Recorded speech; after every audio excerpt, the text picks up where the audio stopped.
Hello, hello, hello, and welcome everyone to episode 46, if I'm not mistaken, of Battle Streams in Middle Earth. I'm here with Damian. I'm Steve. How are you, Damian? Very well, mate. You're not mistaken. It is indeed episode 46 of I Battle have to Streams double in check Middle that I'm not mistaken because I have this habit of putting the wrong issue number and the wrong Earth. episode on the thumbnails. You do indeed. I can see us on the internet. If one of the 26 people watching now could just give us a little sound is fine before we plunge on with our fabulous intro, that would be absolutely super. I Really. think they can hear us. I've got green bars bouncing up and down when we're talking, so I think we're Yeah, golden. I think we're I've been golden. hurt I just before, hope though. they couldn't hear what we were saying Frederick pre-stream. Schultz is in there like a shot. Sound and video works. Lovely stuff. It's what we want to hear. It's what we want to hear. So yes, indeed, welcome to episode 46 of Battle Streams in Middle Earth. It is our fortnightly stream in which we take a wander through an issue of this, the old Neoxtini Battle Games in Middle Earth artwork. He's got it. He's only got it. But the thing is, what we did was a lot of people think that we were reading through this and we came up with the name of the stream just off the cuff, but we didn't actually, did we, Steve? No, we thought. I mean, it's one of them where only people with a degree will get it. But we changed one of the words from battle games Yeah. to, believe it or not, battle streams. Dreams. That's how we did it. Yep, so I did it. How we did it. It's a think piece.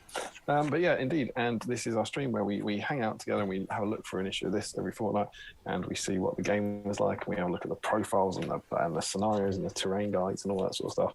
Just kind of reflect on it and use it as a chance to hang out and hobby. And obviously the primary aim of Battle Streams in Middle Earth. Oh, you want me to do this left-handed, don't you? Oh yeah, that was Yeah. really, I'll do it. I'll play by the rules for this I one. was going to do it myself. I was going to double up, but the primary aim of Battle Streams with Love is to clear the backlog. Delicious tea, and the hope is that by coming together for sort of 4 or 5 hours on normally a Friday night, Battle Streams on a Saturday, start live and breathe. We can help to plough through some unwanted models, and a main point, is not to work on what you're working on in your army, but to work on whatever came with the issue, just for the joy of the hobby, because we've all got these models squirreled away somewhere that we don't want to use, and you just get out whatever came with this or some version of it and paint it because it's fun to do it. So Steve, what's that mean for this week, and how do they get involved? So over on the Great British Hobbit League Facebook group, I hope all of you are in that group, and if you're not, get over there because it's a great group. There is a work in progress, a whip thread, which, by the way, worked again. I scheduled it. I saw it. There was some chat about where's the whip thread, and I was sitting there. I didn't swear. I was like, scheduled, mate. We got this. I mean, luckily it didn't come up last night because it is Saturday, so we're a bit off key. But there we go. So on that thread, you can, whatever you're working on whilst watching this stream and getting involved and just having a bit of a giggle with us and getting involved in the chat, post pictures of what you're working on in there, and later on in the stream we'll take a look at that. We'll get everything in that thread up on screen. We'll have a look through it. But if you are working on things that are on topic for this episode and you post pictures of Gandalf, as Damian said, I haven't said Gandalf. Oh, haven't you? Well, that's a huge spoiler. That's a huge spoiler. Give it away. Gandalf's the I mean, there's the spoiler. Let's be honest, that was the spoiler. You not think? I did hold the cover up, but it could have been, like Starfish or something. I mean, it could have been Legolas. Yeah. Oh, that'd be good. Another Legolas. But yeah, if you're working on Legolas and you post a picture in the whip thread, basically you will get entered into a draw. You've just said Legolas, right? Gandalf. Just all the Legolas fans out there are going, oh, really? I mean, if you're working on Gandalf and the picture is posted in the whip thread, you will be entered into a draw where you can. What can they win, Damien? What can they win, Steve? You're not going to find this on any websites, any online stores, any stores, because money can't buy it. What can't they win? Ooh. So these are some of our lovely purple patron dice. More on that scheme later. You can't win the purple patron ones. You have to become a patron. What you can win, and in fact the only way to win one of these is through the paint draw, is one of these bad boys.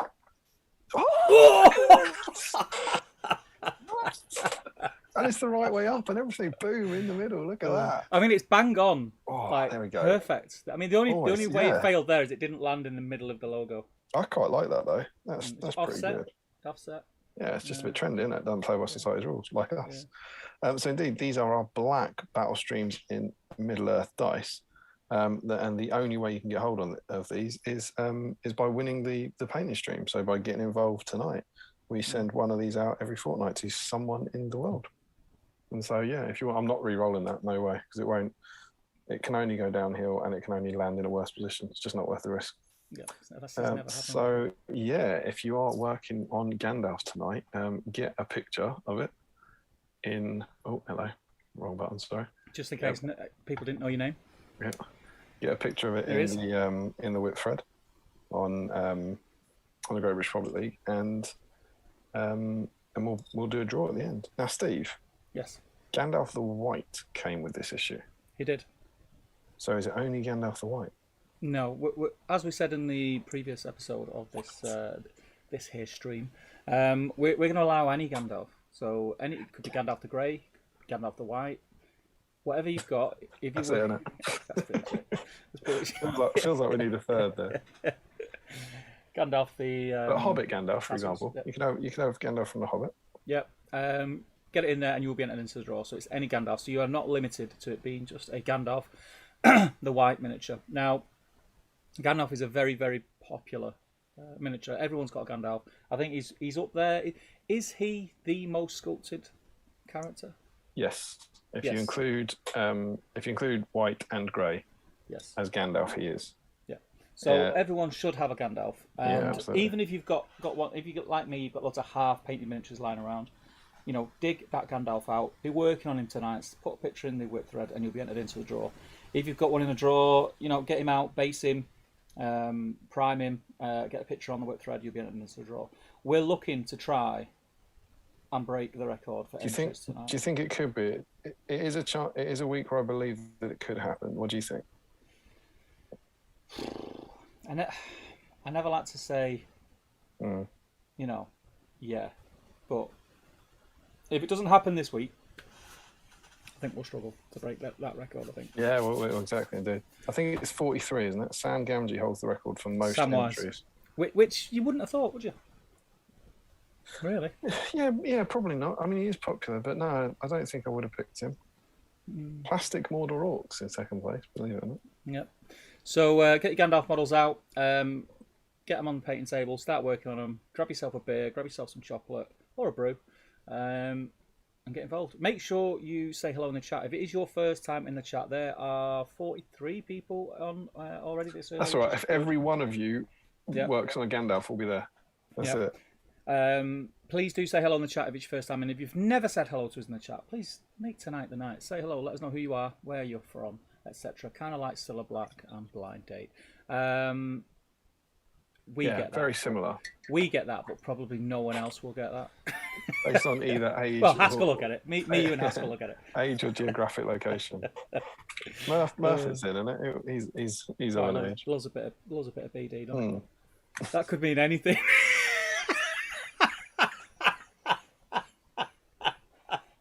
The thing is, I'm quite certain. I'm going to put my hand on heart and say, I don't know what it means. I'm quite certain it means something, though. And you don't want to be a fan of it, I'm quite certain that 80% of the people in the chat are not going to go to the to Blind Date for what I've just said. Them letters. But there we go. Anyway, Chris Murphy, he likes both. Right. Where are we going from here now, Damian? Well, Steve, I think it's only right because I'm proper excited. What Gandalf are you working on? Oh, you remember that Gandalf who wore Galadrim armour? Yeah. Galadriel. So what it is, as I said pre-stream, I have all the Gandalfs and all the Gandalfs that I have. I like that. As I said pre-stream, rough translation. As I told you, I wasn't working on Gandalf 15 minutes ago. All my Gandalfs are painted. I don't need any, and I know it's not really in the spirit, but I'm giving myself a pass this week because I am still working on something that's B-Sime themed, and that is 2 miniatures from 2 of my armies for the Battle Streams meetup at the end of this month. It's very close. Very excited for. It's come around really quick. So one from my good army and one from my evil army. I've got a feeling these are the last two models that I need painting. That's cool. That's my army's complete. So is it just a random Galathrim elf? No. So I've painted up his mates and Haldir. They're done. And this guy had fell behind another pile of miniatures, and I didn't realise it fell behind. Yeah, that's what I mean. Though. It's just an elf. It's just an elf. One poor warrior who got left behind. And then a orc captain with a shield, which is the orc from the. Yeah, I saw that conversion. It's quite nice. It's the catapult one, right? Catapult one, yeah. He's been there. The catapult's painted, and the crew's been there non-painted for ages. I just thought it's a good excuse because I've got Mordor orc captains that I could have just used that are pre-painted, but in the spirit of B-side, absolutely, paint something. Grab him, get some paint on him. So that's what I'm working on tonight. Pick the mug up. Go. Hang on. You got to clear that backlog. You got to do it. You got to clear it. What about you, Damian? What are you working on tonight? I am buzzing like I have rarely buzzed before. Mm-hmm. So anyone who's followed basically this journey, the B-Side journey, since January 2020, will know that I say I've been working on him, but I've been attempting to finish this guy for a year and a half. I think I started painting him in that January or February. It's a beautiful model. I love it. And he's sat here and he's come through all sorts of potential streams. I've worked on him a bit. And I think last stream I said, I'm going to try and finish this guy. But even as I said it, I knew that was kind of a lie because I was like, I've done quite a lot on him, and painting really, really good white, subtle highlights isn't what we do on the stream. I like to paint models I don't really care about and paint quickly and you drink a bit and all that sort of stuff. So I was preparing myself to come on here and say, I did a bit on my Gandalf, and now this week I'm going to be working on something different. The thing I planned was this Boromir who has his face started. I was going to say I'm going to do a bit on him. But then, in wonderful B-Side style, I was finishing this off last night, and I read up to the painting guide, and I got to the painting guide, which we'll get to, about 3 a.m. or something. And I flipped through that, and I was like, that looks really good and is really easy. And it's a model I don't give a crap about. And it's the model that came with this. And I went digging through my boxes. And not only did I have him, I've got two of him. I've got the version on the rock, and I always get this confused. Version on the rock is the normal one, isn't it? And it's the version without the rock that came with this, I think. Mm. So I've got one of each. And one on the rock had been stripped at some point. So it's also a bit knackered and unloved. And I was like, I've painted up the other Gandalf the white. I quite like the plastic one. I'm never going to paint that metal one, let alone am I then going to, if I ever do, I'll paint the good quality one. Mm. So I was like, I'm going to save this guy who would absolutely never have ever been painted. And I'm going to paint him tomorrow. So last night about 8 o'clock, I cleaned him up. I got him done. I sprayed him this morning. He was bare metal this morning. And by now, I've chucked some base coats on him. And as you can see, just trust in Battle Games of Middle-earth. He's currently Gandalf the Blue and Gandalf the Brown. Mm-hmm. But so there's this model that I'm going to try and paint tonight. I'm going to try and do a U with Gladra and try and sort of speed paint this guy, because even if it looks crap at the end, it doesn't matter because I don't want it. It's pure I couldn't give a crap about this model. It's not even the best version of this model I own. So I'm just going to paint it and follow this guide, completely follow the guide, get him painted, and then tomorrow, what's the worst happens? I have a badly painted version of a model I don't want instead of an unpainted version of a model I don't want. Yep. That's B-Side. That's B-Side. That's what we're talking about. That's what we're trying to get you to do. Paint your models badly. Yep. And so wake up with regret. With a regret. It's like the Saturday nights of old. Yeah, isn't it? Because we can't. Yeah, I know things are opening up because you can't go out and make great life mistakes. We're trying to make you stay in and make life mistakes. So I'm really, really excited about this. Like, honestly, if you'd have asked me about that model 24 hours ago, I would have said I will never paint that in my lifetime. And now I'm painting it tonight. I think that's awesome. Yeah, it's good. It's good. I'm loving that, and yeah, I'm following the guide, and we'll see how that turns out for a white. And it's an interest. It's not how I would normally do the white, so I'll see how it goes. So that's what I'm working on. I'm very excited. So we've got as well as the usual shenanigans, we have got a couple of things that we want to announce, stroke talk about. But before we do that, Damien, should we get into our snacks and drinks for the evening? I just realised my tea's getting a bit warm, and my God, have I got a snack for you tonight, Steve? I don't even want to talk about it. Yeah, this is one of the things where we can't pretend we haven't discussed this in advance. No. But Steve, why don't you go first? So there's going to be people in the chat who are going to have their minds blown like you were a couple of days ago. I thought you were. Yeah, it's not good. We have a little anecdote as well, though, really. But, right, so obviously, as you've seen, I've got my mug of Battle Streams in the middle of tea, which I'm halfway through. I was trying to drag that out. And then after that, after the watershed, when we get to adult time, I've got myself a 4-pack of Moretti. I'm sticking just to 4 because I've noticed that the last few streams I've been drinking more and more. So right. I'm drinking 4 tonight, and that's me lot. Where does 4 rank on your ability to see and or paint? I think it's like borderline. Because you've also done some good painting recently. You've been getting slightly less drunk and slightly more productive, right? Yeah, because that's it. What do they say? Idle hands are the devil's play, or something like that. They say don't get pissed and try and paint toy soldiers. I think it's the phrase. Yeah. I think that's the one you're thinking. Yeah. Well, I'm starting a diet soon, so I'm just trying to cut down on the drinking a little bit. I don't drink loads anyway, but it's good to sort of have limits. Once the fun stops and all that. So I've got a Galaxy Ripple. That's my chocolat of this evening. Very nice. So I'm looking forward to that. But also, because I was feeling sorry for myself, which I'll explain why when Damian tells us about when Damian tells us about his snacks. I was in my 3rd supermarket of the evening looking for something else. Really. And people have heard me mention these on the stream before. I do love me some lamb and mint Seabrooks. Oh, nice. I think they're probably, as far as flavours goes, the best flavoured crisps. Lamb and mint. So I've got a 6-pack, and I'm going to treat myself to when I'm crying. I'm going to let my salty tears drop into the packet and eat them damp. So that's what I've got tonight. So do let us know in the chat what you guys have got. No one's interested in what Damien's got, so we'll move on. Damien, what's your snacks for this evening? So, I've got my B-Sun tea, and I need to keep that warm because I'm gonna enjoy this. I think I built it up, and I built this up. I hope people are. It'll blow their minds though. I do have a beer ready for when the tea's finished, but the main talk point, and I'm also gonna say because I've got a Dan Collister orange Yorkie. I felt like it was a 2 chocolate bar night. Yeah, why not? Really good mood. But the main talking point is that friends of the channel will know. Probably, is it fair to say, would it be our favourite chocolate bar? Certainly mine. It'd be high on your list.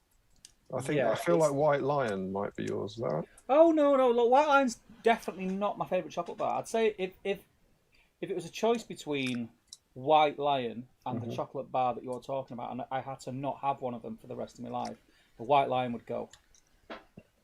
So obviously we're talking about a Whisper here, right? We're talking about Whisper.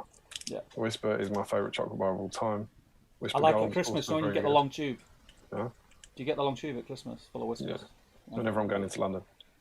And there it is. Reference to a Jam song there, anyone who doesn't know. Good one. And Whisper Gold. So where's Whisper on your list? Yeah, it's probably top 3. So we're both saying top and top 3 for Whisper. Yeah, depending on the day. Some days of the week, it's going to be the chocolate bar to beat. Emma came in the other day, and she brought in this with her. Whisper Gold Hazelnut. Which is very exciting and blew my mind when Damien was sending me pictures. I got very excited. Our long-term viewers will know as well, it's green. And she saw this and lost her shiz because she thought it was the return of Whisper Mint. She said which is the all-time best. Whisper Mint is the greatest chocolate bar ever made. Yeah, that's. And it wasn't, but still, I had no idea about it. No, and nutty chocolate is my bag, especially hazelnuts. So I told you about it the other day. Yes, you did. And we were in the middle of a phone conversation. When I got the news, I was like, right, I'm going, mate. I'm going shopping. I'm gone. You actually sent me a picture after to say you weren't lying. like after a bit of googling. Yeah. And I'm not rubbing this in, but you couldn't find one, right? No. Sainsbury's. I went Three first supermarkets. because you said you went to Sainsbury's. I went to Tesco. They didn't have any. And then I went to Waitrose, and they didn't have any. Sorry. So it's good. I think it might. I think you, this down south you might be getting them first. Are you ready for this? I'm gonna pull a bit off. We got the camera. Yeah, I've got a few questions. There's your. It looks like a whisper. Yeah.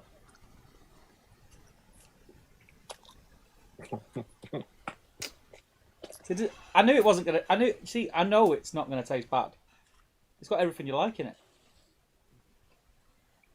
Can I ask? Has it got chunks of hazelnut in it, or is it just like? No, I don't think so. It's just got hazelnut flavour. Oh God, that's really, really good. Oh, sod it out.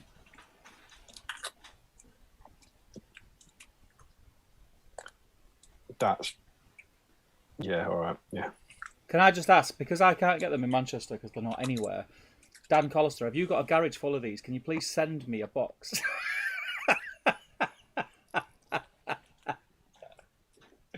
Oh, damn, I'm so jealous. That's a game changer. Yeah, I mean... Do you know what I will say? It doesn't... I don't normally eat Whisper Gold. I normally just go for Whisper. No, I don't. I think it's so I'm not overly familiar with the texture, but it doesn't feel like a Whisper. It tastes wonderful. It tastes like caramel and hazelnut, but you don't get the. I don't think you're getting the texture. Full thickness of the Whisper. But then that might be true of normal Whisper Gold. Yeah, I think I've only had maybe 2 or 3 Whisper Golds in my life. That's an exceptionally good chocolate bar. Wow. And you know what the annoying thing was? In all the supermarkets, like, they have shelves with all the Cadbury stuff on.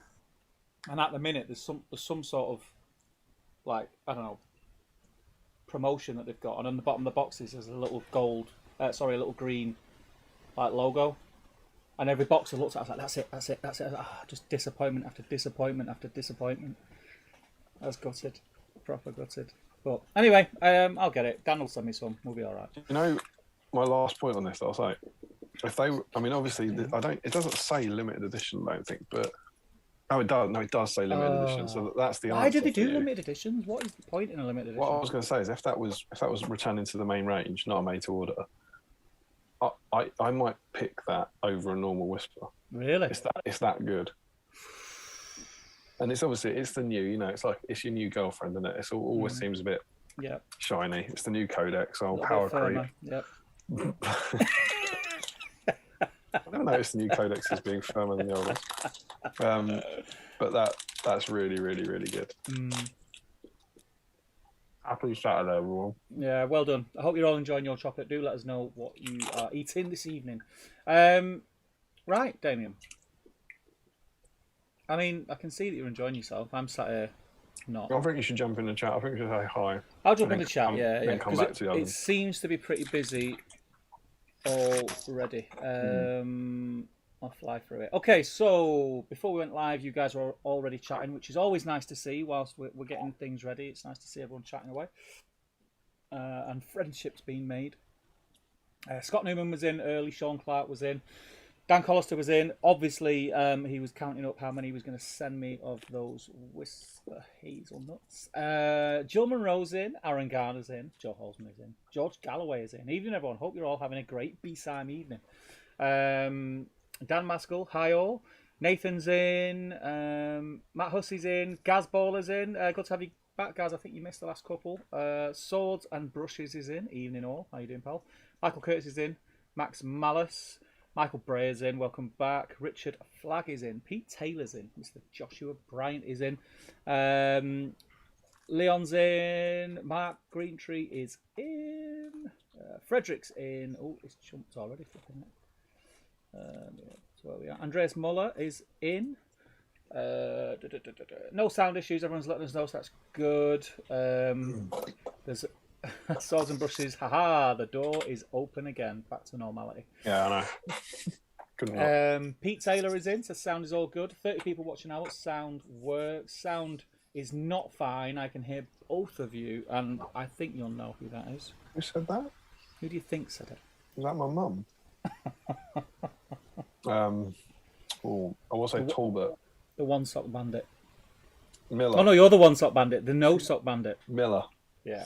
Yeah. Good evening. Lighting looks good. Shay Steve. I've left my lack because I was working on this earlier, which I'll come to later in the stream. What is that? It's I'm on hen. No, sorry, underneath it. This? It's a heater. No, above that. This? Yeah. The start bit? No, underneath I'm on hen, above the heater. What are you talking about? What's that I'm on hen on? On my fold down table? Does it fold? Does it? Yeah, so I've had that. I have my light on when I'm working over there, so that's probably why you can see a lot behind me. It does actually look better on screen. I've just finished. That's the best tea chocolate combo I've had in ages. All right. No, that was well done. I'll call it a night there. Done it. God. Completed it, mate. God. What a time to be alive. It's funny that you mentioned the table. Nathan says, table watch, it's still a table. Old school Chris C says, hello, fellas. How are you, old school Chris C? Are you a Chris C that we already know and love? His username is old school Chris C. Yeah. Let us know which Chris C you are.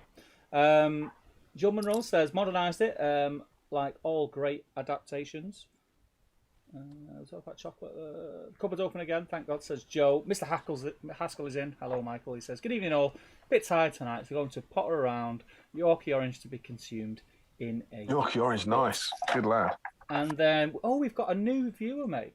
Mr. Is it Thomas Harrison? Is that how you pronounce it? No. I'm here for my 4 minutes, he says. Welcome, Tom. I think he meant to send that to Lily. Boom. Nice. Old school Chrissy says, might have to work on my army for Lincoln next weekend. And Johnny says, is that what you tell Lily? It's a Thomas Harrison. There he goes. It's a good joke.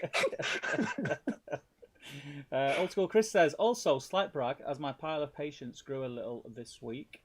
What issue is the Smaug magazine? Well, his pile of patience. I don't.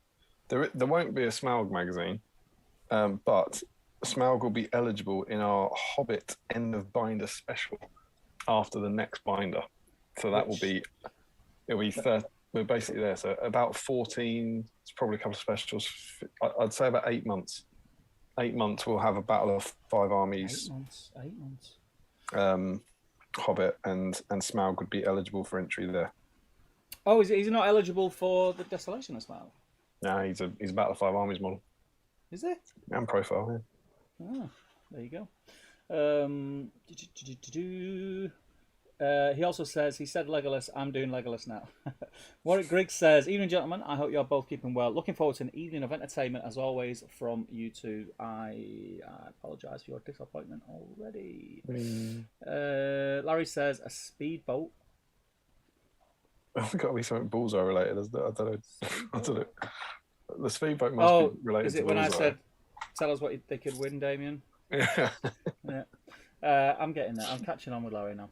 Johnny says, I'm not painting tonight. Got a serious case of man flu and all my Gandalfs stroke Gandai are painted same. Is that Johnny Wright? It is Johnny Wright. He second place with Mr. Ben Bowles at the Element Game Doubles today. Oh, was it? 2B Simons, wrecking face. Well done. I did mean to try and pop down today, but I didn't have time. I didn't even know there was a double sign. I mean, if it's not in my calendar for going, there's so many events these days. I'm not surprised, but I didn't realise. Yeah. I like doubles.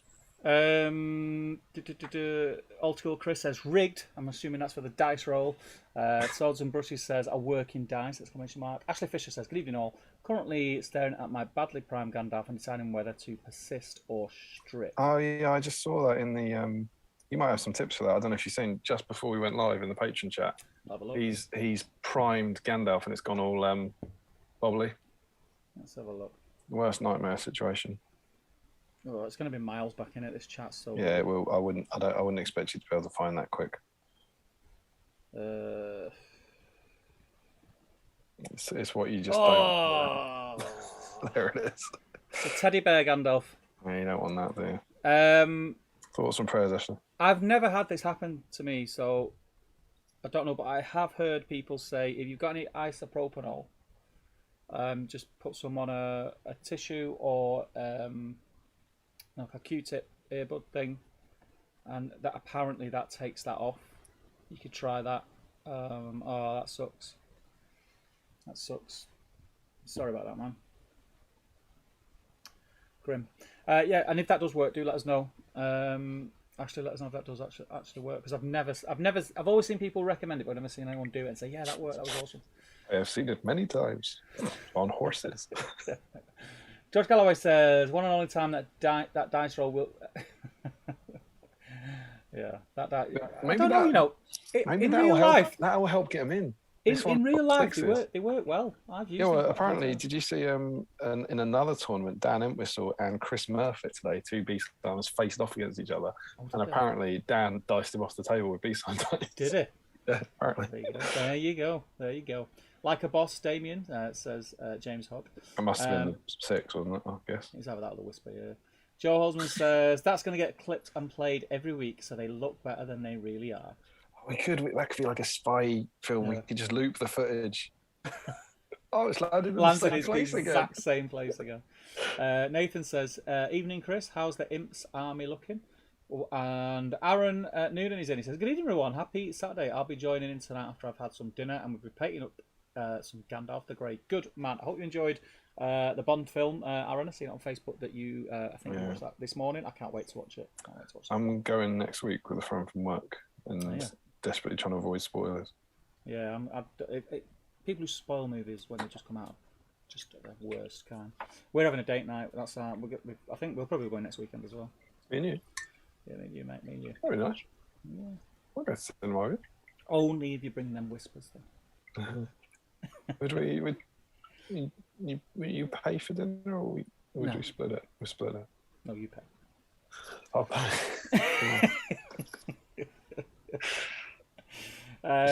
Good evening, everyone, says Zarfi Engel. Welcome, my friend. Good to see you in. Very nearly finished, says Chris. I have Aragorn foot mounted and 12 hobbits to finish. Joe Holzman says, even Sean has one now. And then Chris also says, would a hobbit Gandalf be a Gandalf? Hey, Gandalf. That's good. I like it. Glenn's in. Welcome back, Glenn. He says, salutations all. Gary Cassart is in. Evening all, catching it live for a change. Good to have you, mate.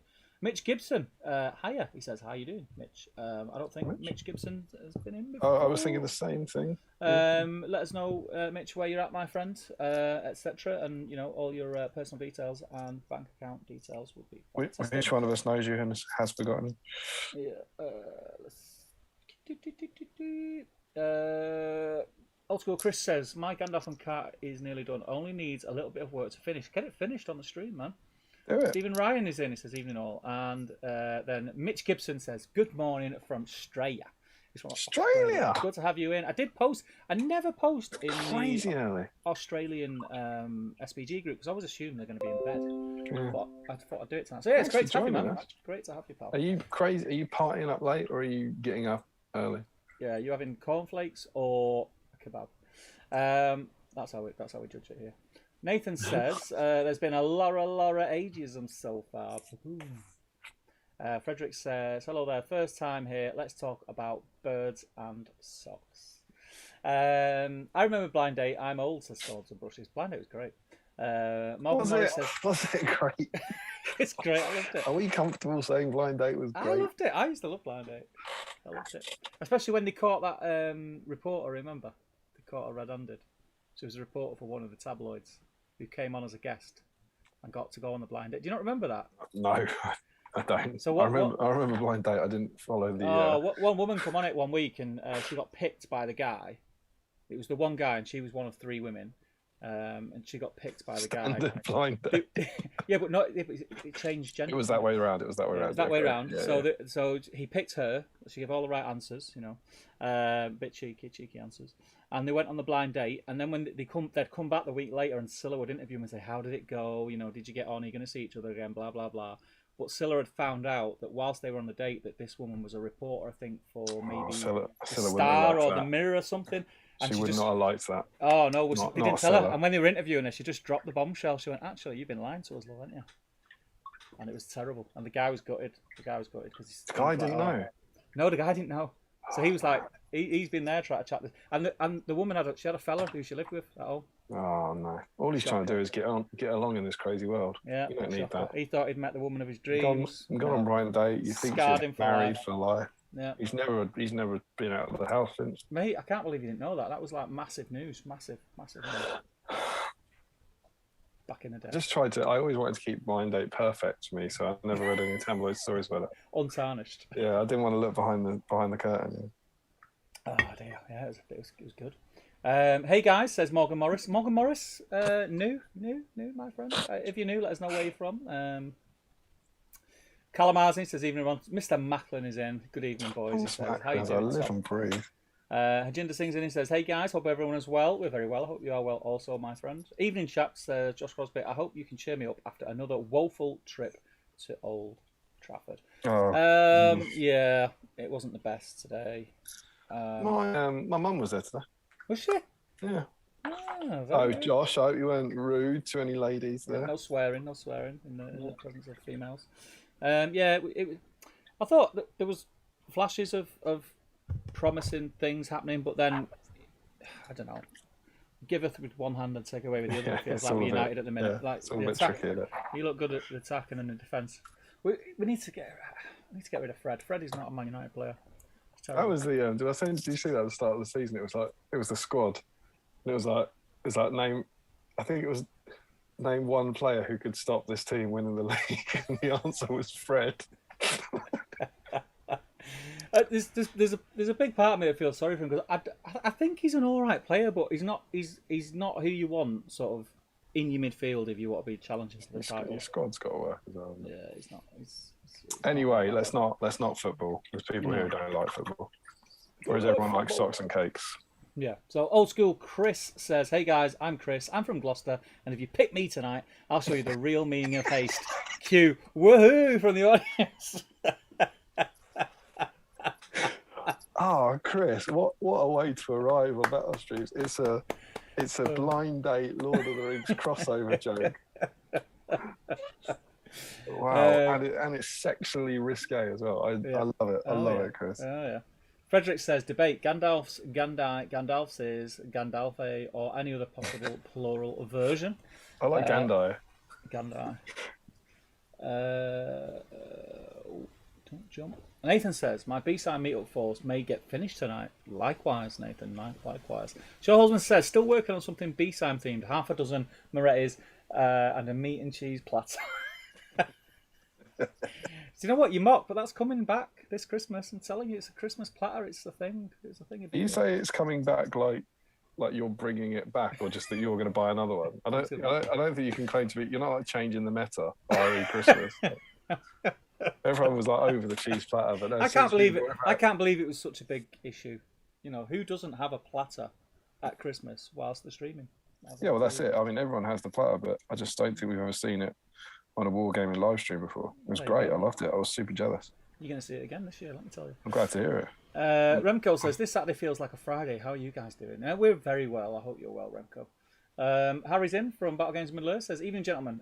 Glad to be back in for a live stream. It's been a while. It has, mate. I hope to have you, sir.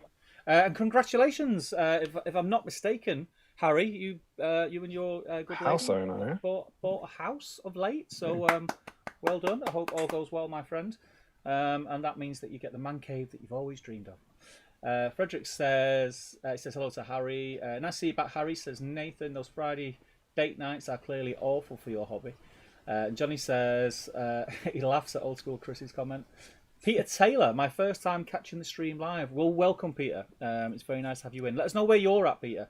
Peter Taylor, unless I'm grossly mistaken, he's huge for Battle Streams in Middle Earth. He's the person who did the thing that we're going to talk about. Did the thing? Oh, is he? Yeah. Oh, I better fly through this chat so we can get to that thing. So people are like, "What is the thing?" Welcome, Peter. Even Peter Taylor's thinking, "What is the thing?" Did he say it was his first time joining live? First time catching a live stream, yeah. Oh, well, welcome. You are massively welcomed, my friend. Most welcome. And I won't go into why because it'll give away what we're going to talk about. Harry says, "Hello, you're absolutely right, Nathan. It's been ages since I picked up a paintbrush." Joe Holzman says, "Only missing the walk of shame in the morning."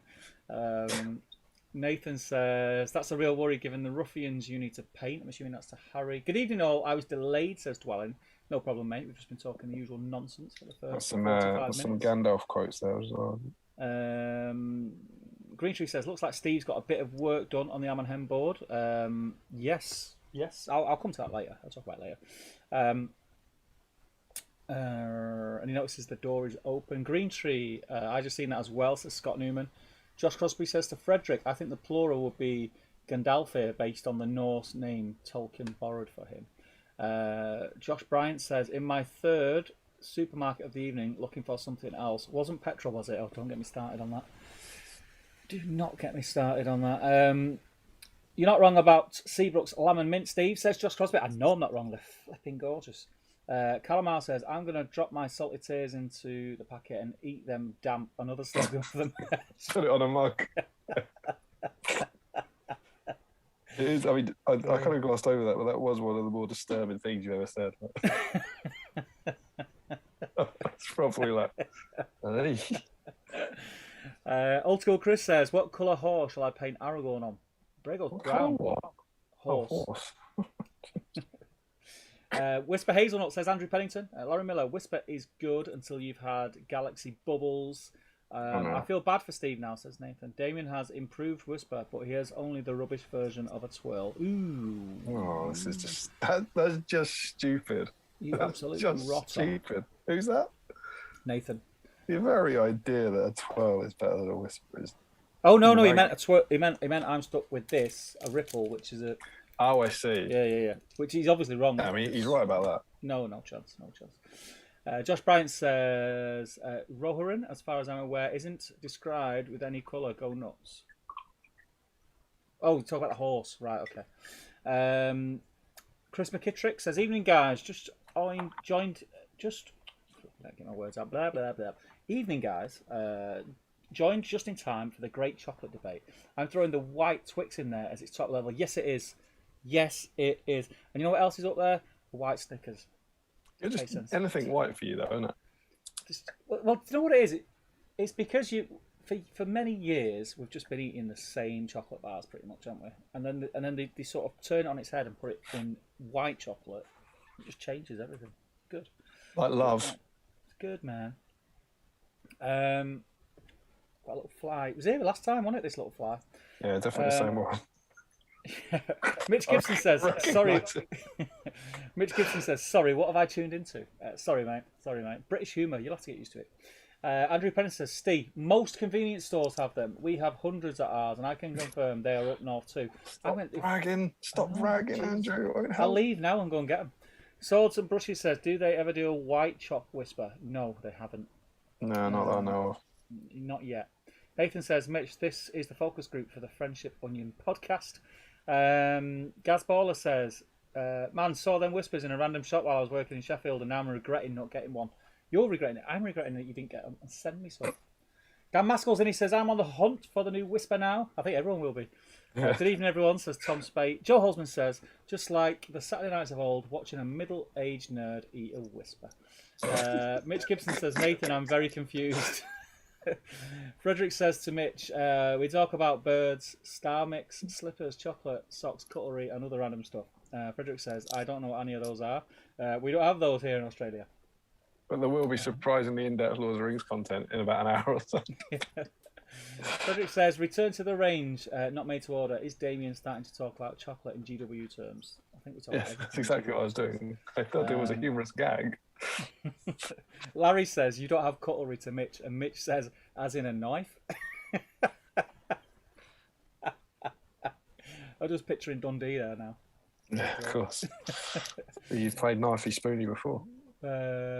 Johnny says Goldfish Blue will have them on We'll have them on for £30 a pop soon. Frederick says to Mitch, "Come on, Australia has birds, including the deadliest bird in the world."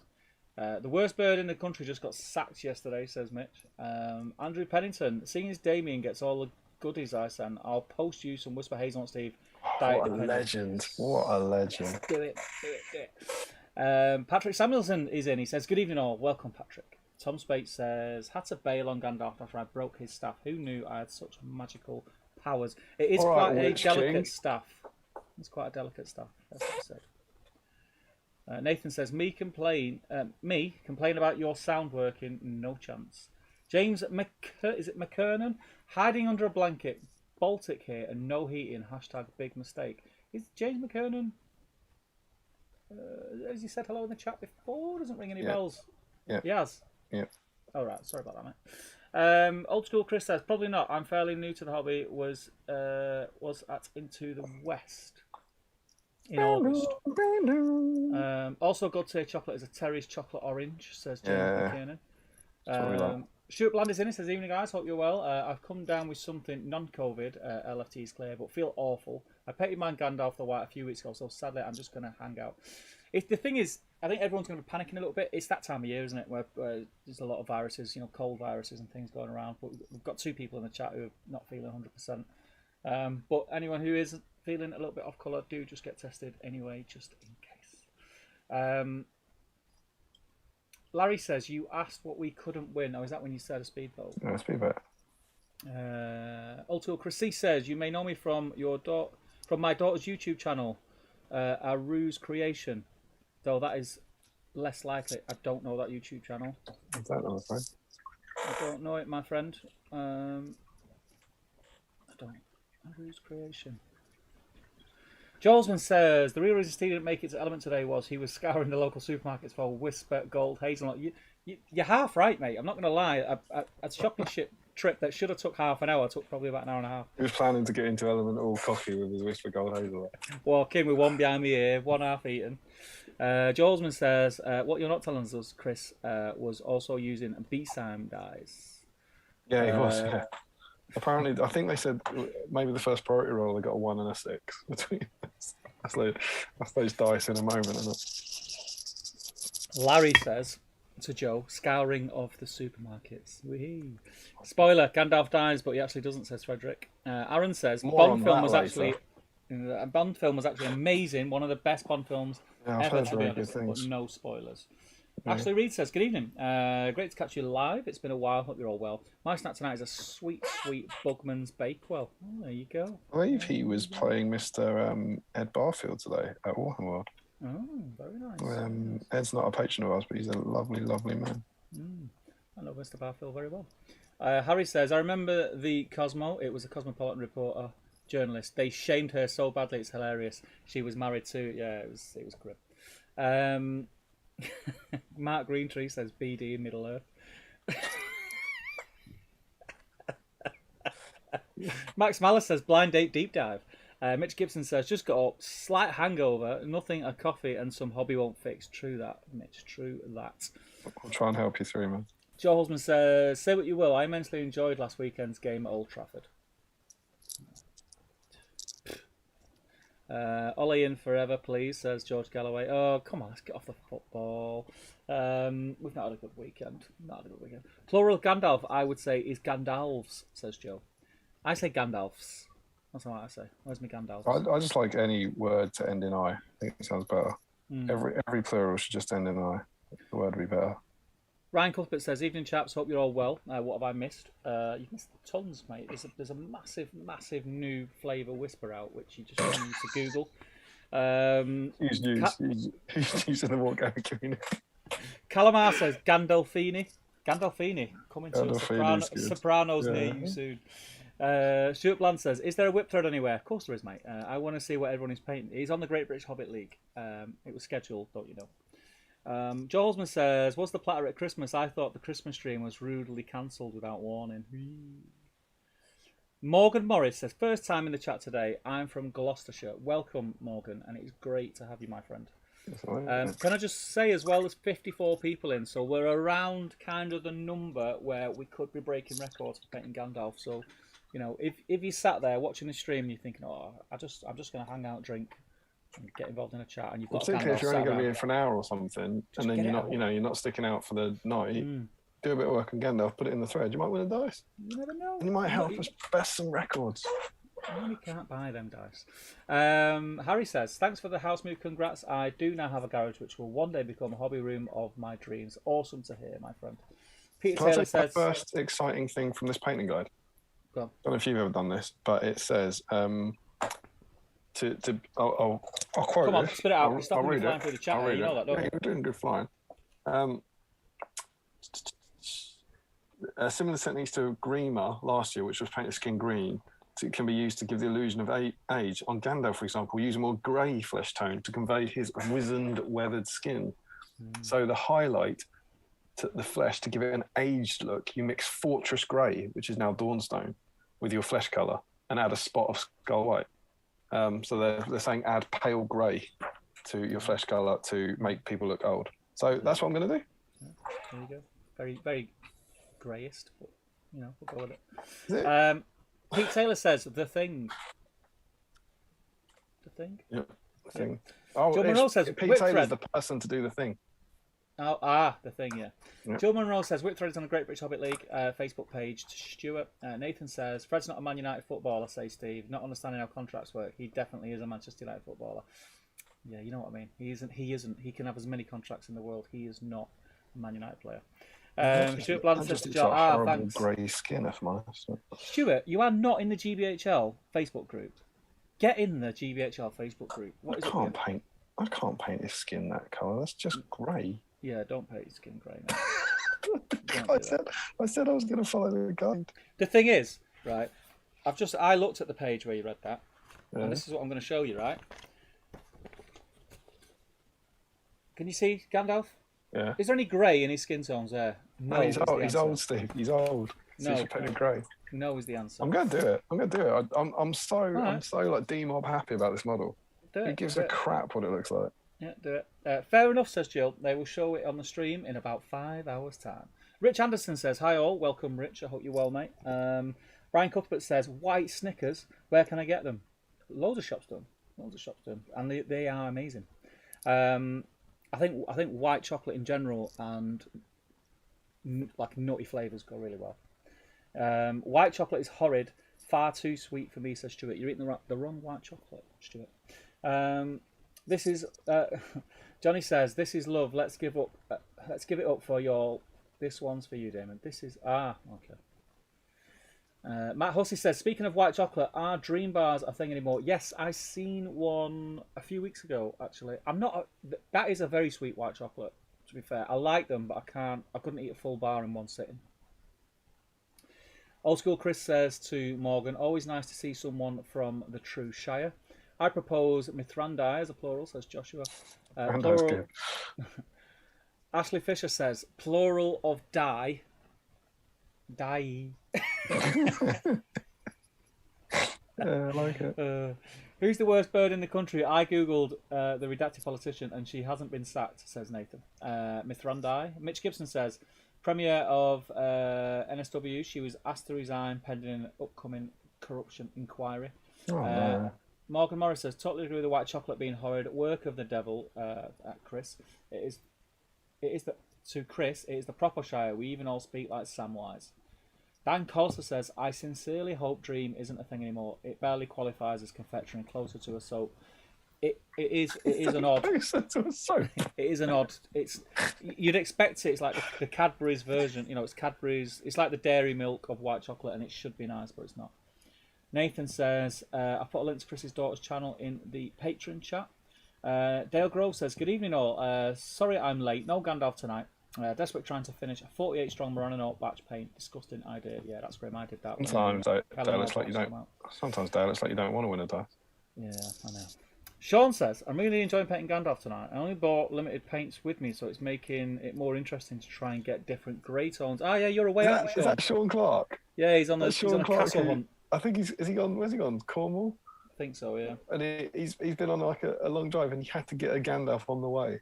He was in all our Patreon chat. We're having all these discussions about who could he meet, and he ended up finding a little shop and with a Gandalf in it, like a second-hand Gandalf. He's bought it and he stripped it, and it came with a Lendil arm instead of the real arm, and he's converted that.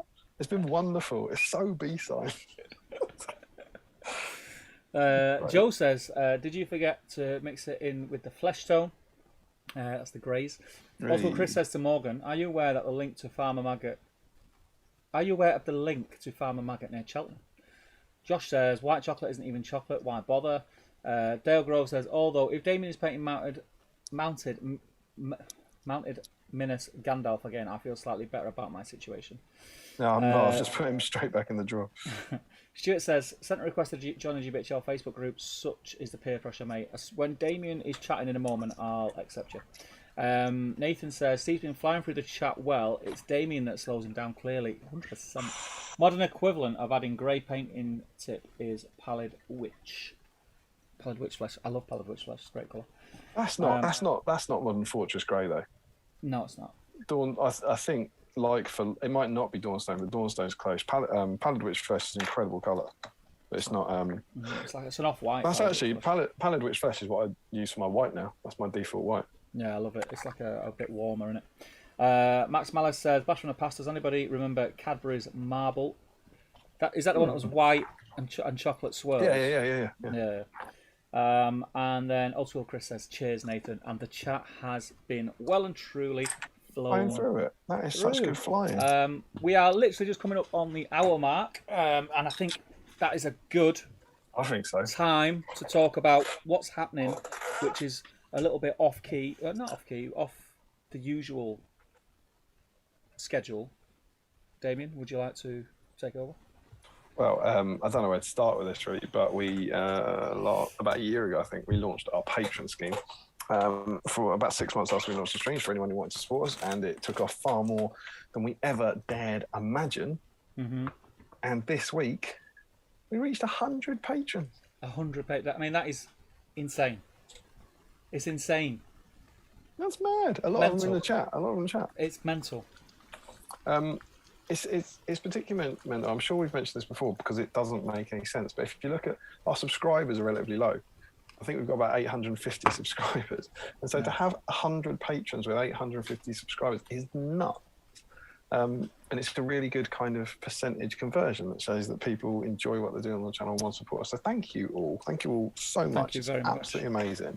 We wouldn't be able to do this if it wasn't for the patrons. So, it's been we all have them to thank. It's been a really nice, unforeseen. We didn't see it. We thought there'd be about, I don't know, I don't remember, but we thought maybe 10, 20 people might join up at the lowest level or whatever. We never expected it to take off like this. And it's been absolutely awesome. And that's cool in and of itself that we've got this wonderful community. And it's obviously something to celebrate. We always sort of say that our subscribers, we'd almost at this point swap patrons for subscribers. So if there's anyone here and you haven't subscribed to the channel, please. Please subscribe. Yeah, please subscribe. But yeah, please subscribe and tell your friends about the channel. Try the patron scheme's rocketing and the subscribers aren't for some reason. It's backwards. I don't understand it, but it's really, really cool. And it does speak volumes to our little community. So thanks, guys. Now, there's a few things we're going to do to celebrate this. But the first one we have to do, because we did tease it last week when we were approaching 100, but we didn't quite hit there. Steve, how do we normally celebrate a big event about streams? What we normally do is we get gunpowder involved and, we start lighting fireworks off. So, I mean, this is going to blow Mitch's mind. He's in Australia. He's not going to believe that we're actually allowed to do this legally. He's probably not even ever seen one before. No. It's not New Year's Eve, people. We're not celebrating that. It's beyond that. We're going to pull a party popper. I've took the paint off my brush. Down tools. I'm ready for this. Yeah, we've celebrated before, haven't we? What have we done? We've actually done this before, haven't we? We've done party poppers before. Yeah. This is a pretty big deal, isn't it? Yeah. So, what? Yeah. So I mean, a party popper, kind of, like you say, like you're hinting at, we wouldn't be going above and beyond our normal celebration by pulling that part off, would we? Don't, Steve. So no. Do we take it to the next level? He looks like a showgirl. Hey! Worst showgirl ever. What do you reckon? I'm down, mate. Yeah? You showgirls involved. I am down. Yeah. 2 party poppers live simultaneously. On the I've never seen it. I've never seen anyone else. Have you seen it? I don't think anyone's ever done it. I don't think they have. Not for you. Let's have a look. Party popper. Warning, keep away from eyes. Do not dismantle. We encourage you not to pull more than one simultaneously, but given that no one has ever attempted it, we don't know what will happen. There's no laws against it, basically, is what they're saying. No, it's legal. Because no one would ever do it. And we're doing them together, right? It's Uber popper. Yeah. Pop. So what are we thinking like? It's hang on. Yeah. It's Popeye. Popeye's good. Popeye's very strong. And obviously the real thrill and the threat here is double the risk of waking up a wife and or a child. Yeah, so, or losing an eye. Yeah. So how do you think we're pulling these two at the same time, right? We're not just pulling 2 party poppers. Yeah. So it's like one single pull. So I'm gonna hold that and I'm gonna sort of pull from there, yeah? Yeah. So it's gonna do one pull and double the explosions. Yeah. So as tradition, I'm gonna tilt the camera back. You see there's the pop. Cheers, everyone. Are we ready? Mm-hmm. To our 100 patrons, thank you so much. Right, do you want to count me down? Are we going? I'll count down from 3. Are we going on 1 or after 1? After 1, I think. Okay. I'm nervous, mate. Are you ready? Yeah. Yep. Can you tell Emma if this goes wrong? Just tell Emma that I love her and I'm sorry and it was a mistake. Damian said he loved you and he's sorry if this goes wrong. It was a mistake. Okay. She says.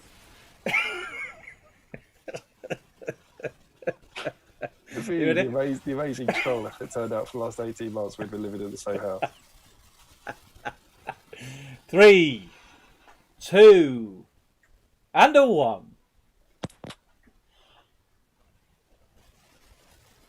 100 patrons.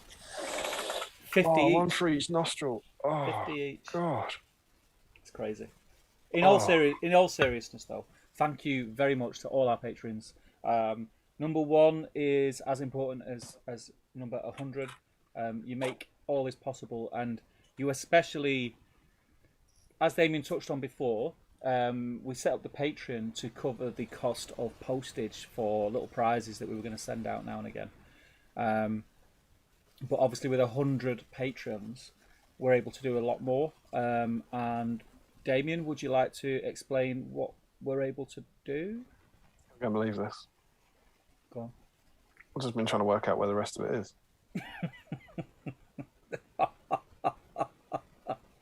It's a dud, mate. Didn't go. It's a dud. You should never go back to a... No, don't go back to fireworks. Never go back to a lit party popper, right? Yeah, it's still smoking. Look at that. Oh no, it's not. It's not in there. Maybe it just spun round the cardboard disc as it was coming out. Well, that's it. You just don't know. It could be anywhere. Okay, I don't know where it is. There was a lot of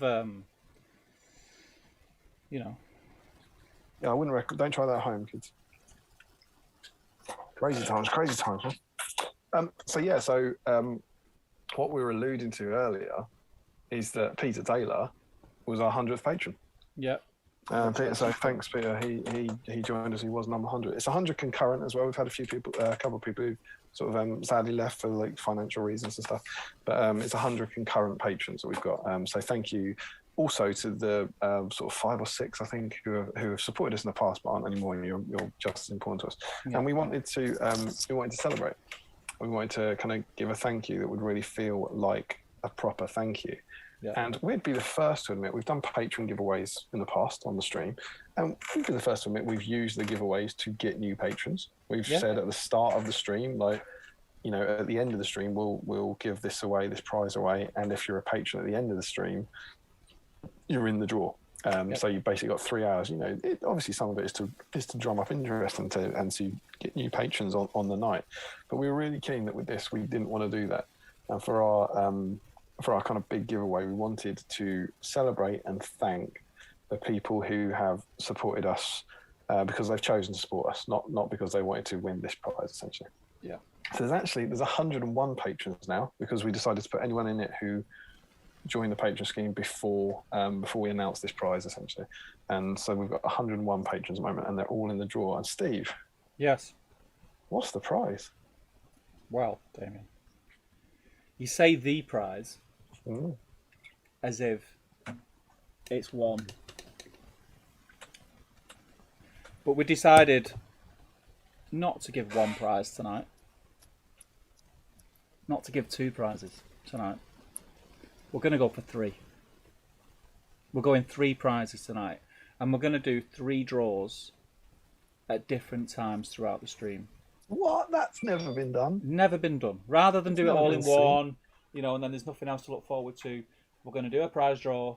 We're going to go back into the normal stream life. We're going to do another prize draw. We're going to drop back into the normal stream life. And then we're going to do a prize draw again around the same time that we do the draw for people participating in the WIT thread. Correct? Yep, that's what I said. So 3 throughout the evening. 3 prize draws. Now, 3 prize draws, you'd be mistaken in thinking that basically what we're doing is we've got a prize and we've ripped it into 3 pieces and we're giving it away. But no, that's not what we're doing. It's not what we're doing. We're giving away 3 prizes. Damian, what are the prizes? Steve, the prizes are a £100 shopping trip with Damian and Steve. Times 3. If you come to the B-Sign meetup.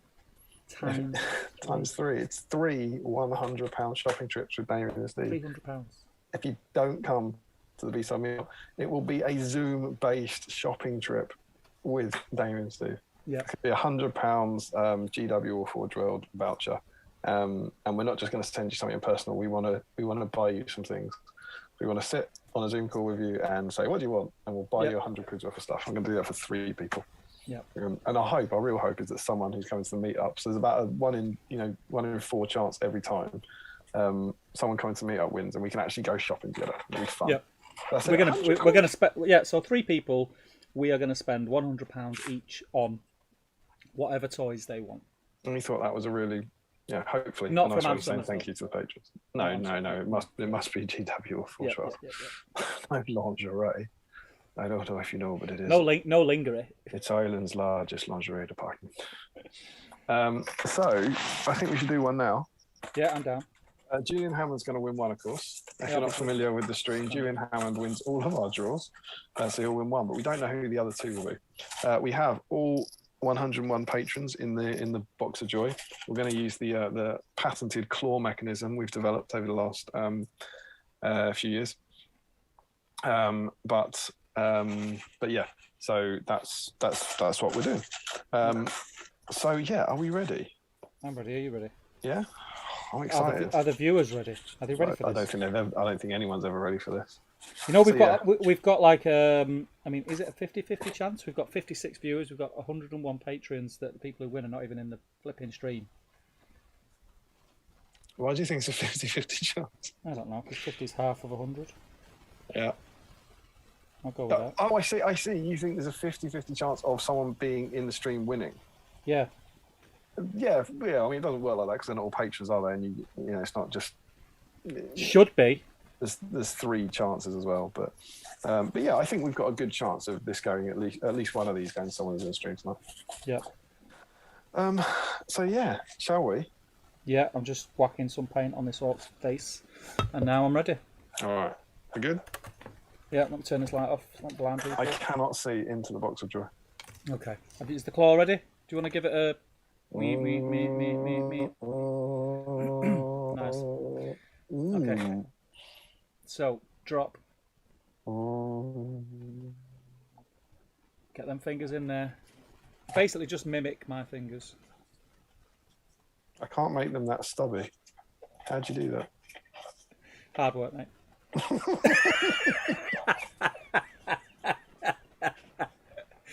Give it a spin. Oh, yeah, there you go.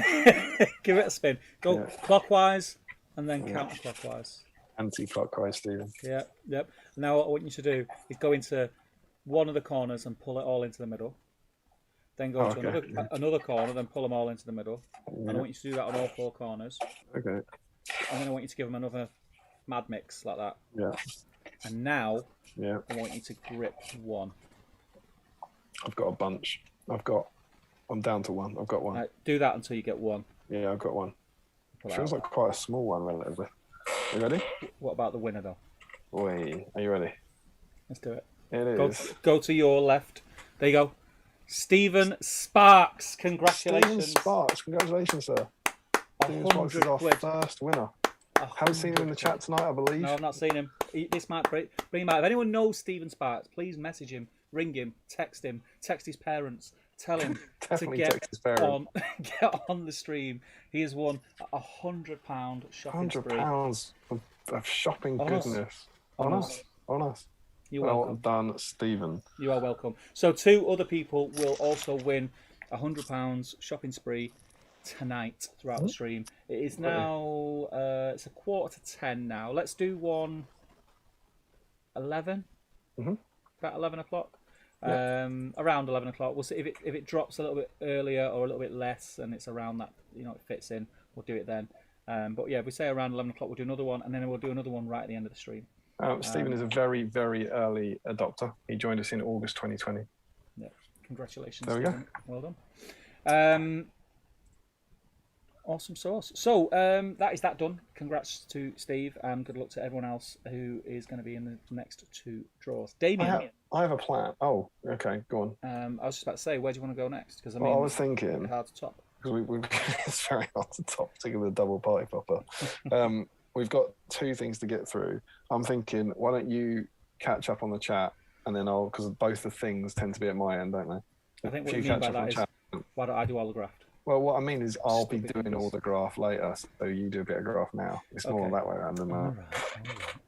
Where were we up to? Finished Gandalf skin, by the way. I've not finished my art skin. Not give me enough time.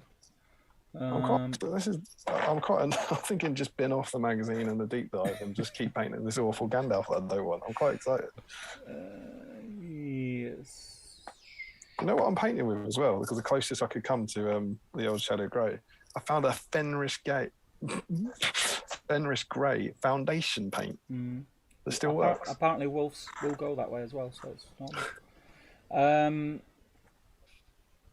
Smash the chat backlog, says Dan Maskell. Harry says Dawnstone is closer to Codex Grey. Fortress is like Celestria Grey.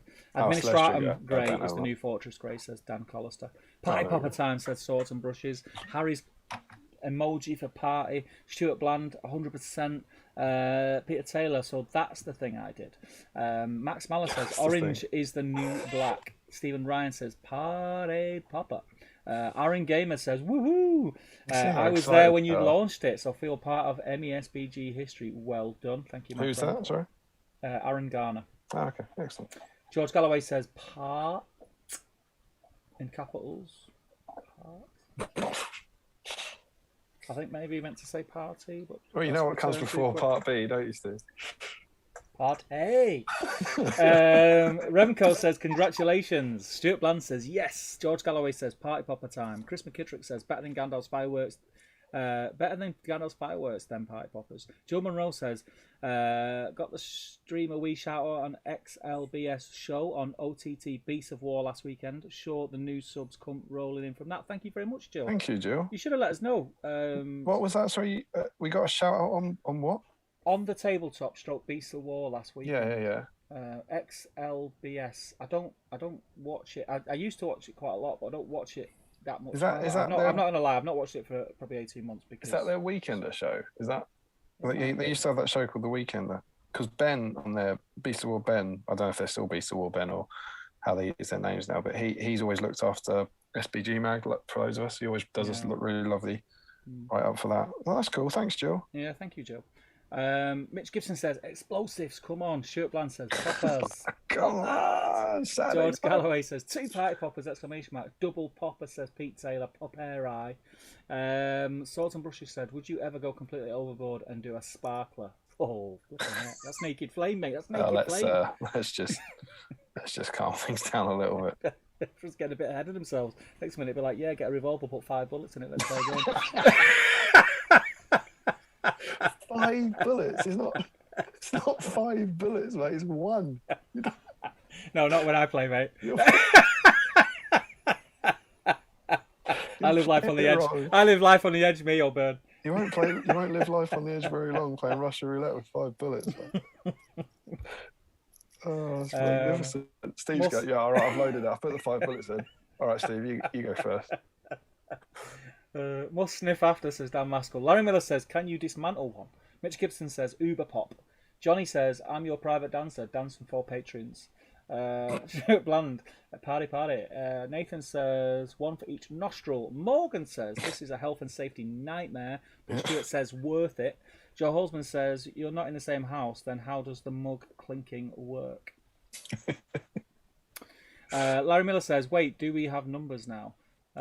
Use Royal Mail, says Dwellin. You will be able to spend the money on postage easy. Not exactly in the same house. Steve's clearly in the shed, says Nathan. Dismantle, says Larry. Mitch says, question. He's excited to dismantle it. How important is it that I paint Gandalf? I have one sitting there, but I'm working on other stuff currently. Well, I mean, Mitch, it's entirely up to you. But how important is winning a dice? If you, I mean, what you could do is, I'm not telling you to stop working on what you're working on, but grab that Gandalf, put him on a base, prime him, take a picture of it, and send it to the thread, and you're in, mate. Yeah, you're in. You don't have to finish it. You just have to make progress. You've just got to be working on it at some point tonight. We've had people who literally dry brush a base, and they're in. Max Mallow says, congrats in advance, Julian. Jumpity jump. Johnny says to Mitch, it's only important if you want the chance to win a B-Sime dice. It'll take 100 patrons to ship it to Australia, so now that hurdle has been overcome, you may as well enter. Joe Holzman says, Julian could use his winnings to buy a Smaug. Old School Chris says, oh no, I did not get in on time, unpatronize. We asked 1 Patreon prize. Was he? I think you are in because we're 101, right? I think. Who's that? Chris? Is that the new Chris? Chris C.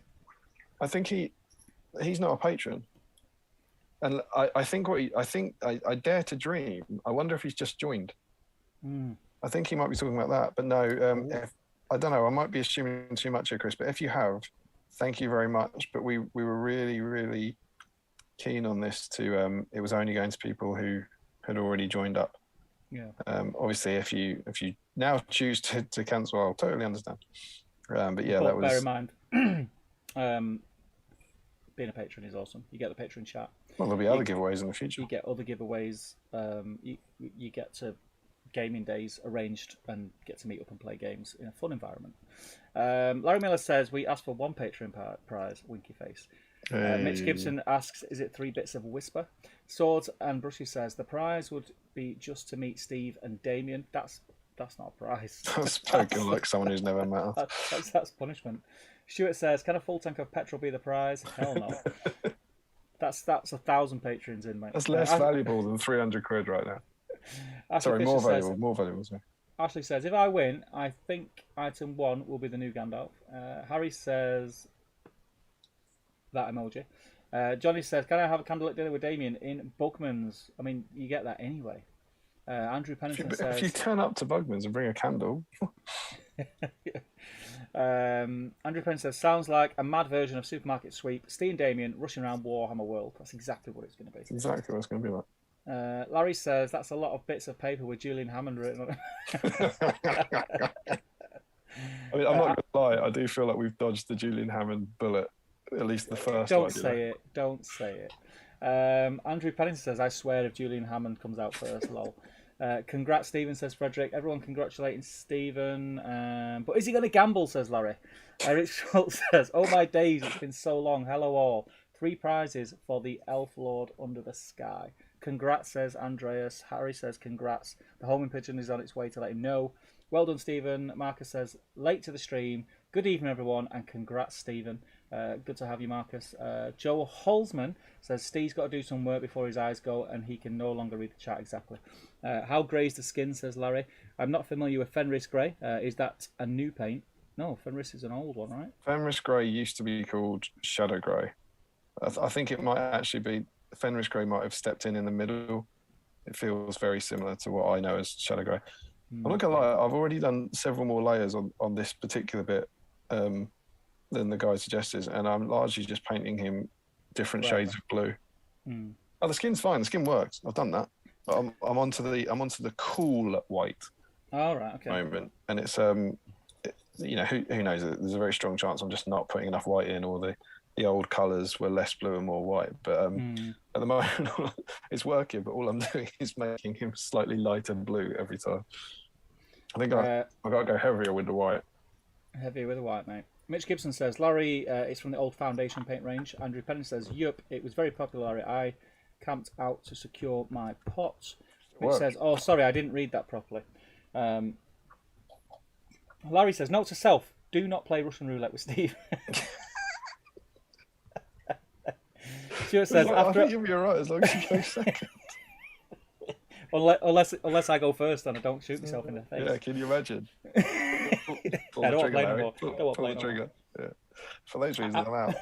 After all that peer pressure, Steve still hasn't accepted my GBXR request. I'll do it in a minute, mate. I'll do it in a minute, promise. Stuart says to Larry, the skin won't be grey, but the grey will desaturize the flesh, which will give it an older look.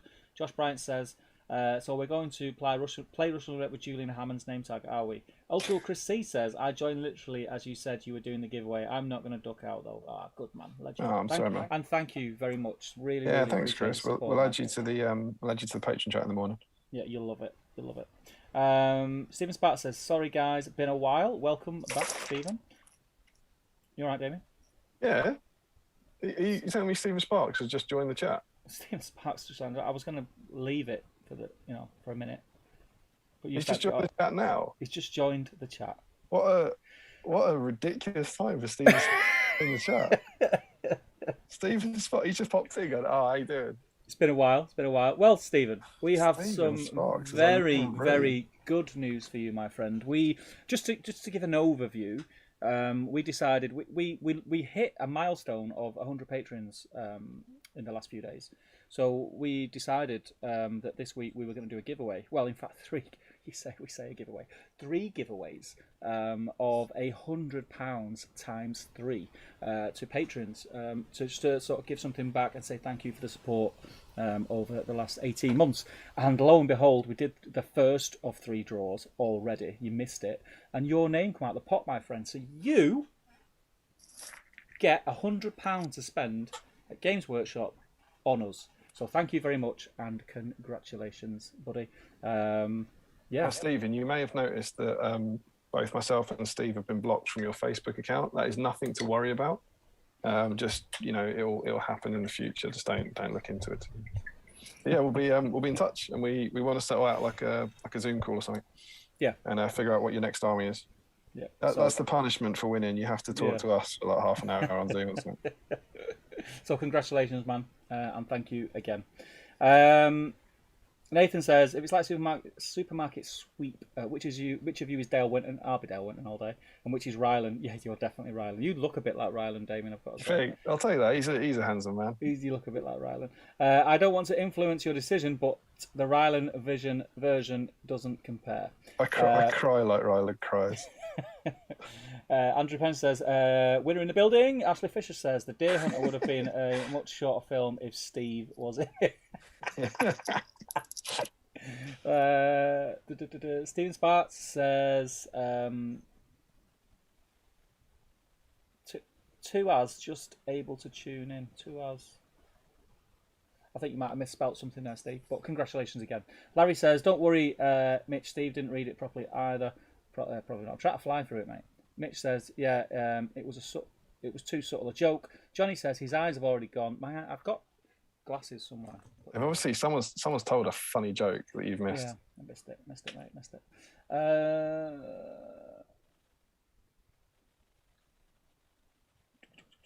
lost where I'm up to now. Now I can see. Wow, guys, thank you, says Stephen. You are welcome, my friend. Green Tree says, when is the Patreon meetup? The end of the month, the 20 summer. It's, I want to say 28th, 29th, is it, Damien? Yeah, I want to say 29th. I have the week in my diary. Yeah. It is. Says, I don't know. It's full though. That's quite important. Yeah. So basically, when it was arranged, I've got a feeling we were actually in lockdown when it was arranged.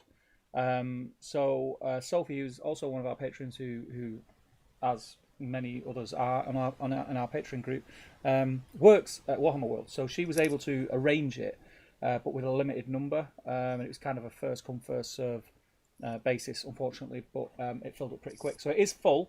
But it's the first, but by means not the last occasion when we'll be arranging things and meetups, etc. So yeah, just keep your eyes open. Hajinda says, does base my Gandalf count? I'm hoping to prime him later tonight if the PVA dries in time. Yes. Priming him counts. I'm basing him counts. So he's basing him before priming him, which is what I do. He's getting the sand on the base. Oh, yeah. Frederick says, yes, it still counts. Mitch says, use super glue. I use super glue now. It's so much quicker. But Harry says to Green Tree, I believe it's a week on Saturday. It's not that soon.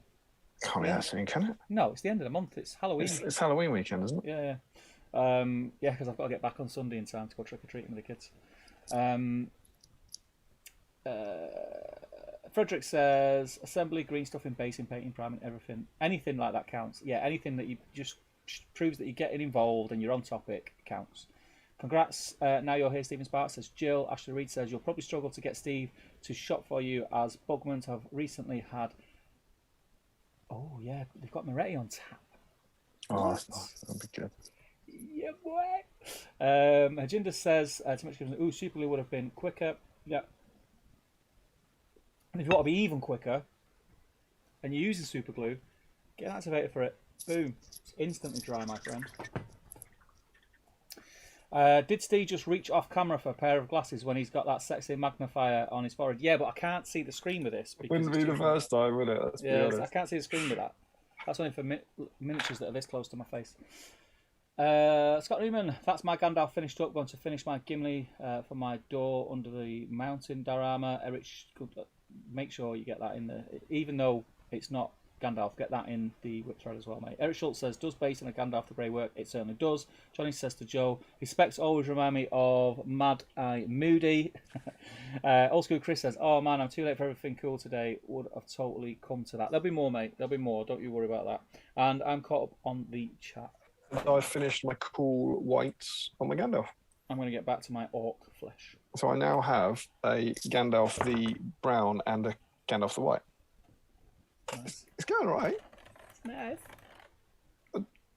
I'm pretty pleased how this is going, to be honest. It's now my bit, and while you get drunk and paint and can't see anymore. But yeah, it was good. So Steve, we haven't done a how are you? I feel like maybe we should do that when you get the next chance to chat and catch up on the chat, maybe.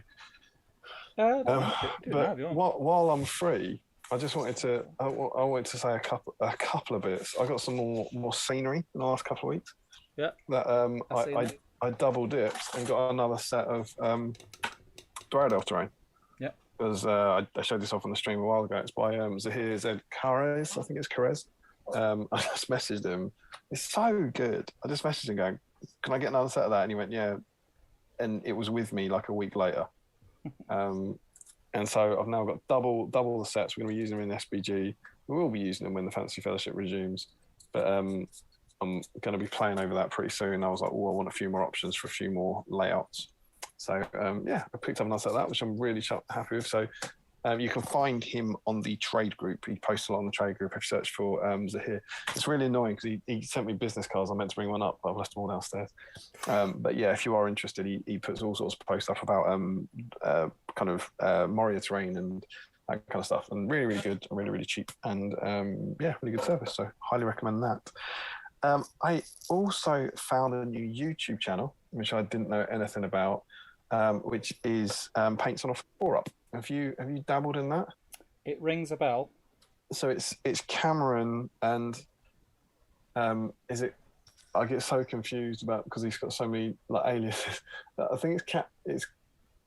I'm not going to say just in case he doesn't use it because he doesn't want which surname it is. But he's picked up some of the magazines from us. But he watches the stream sometimes. And he's Cam. You know the Cam account. Oh yeah.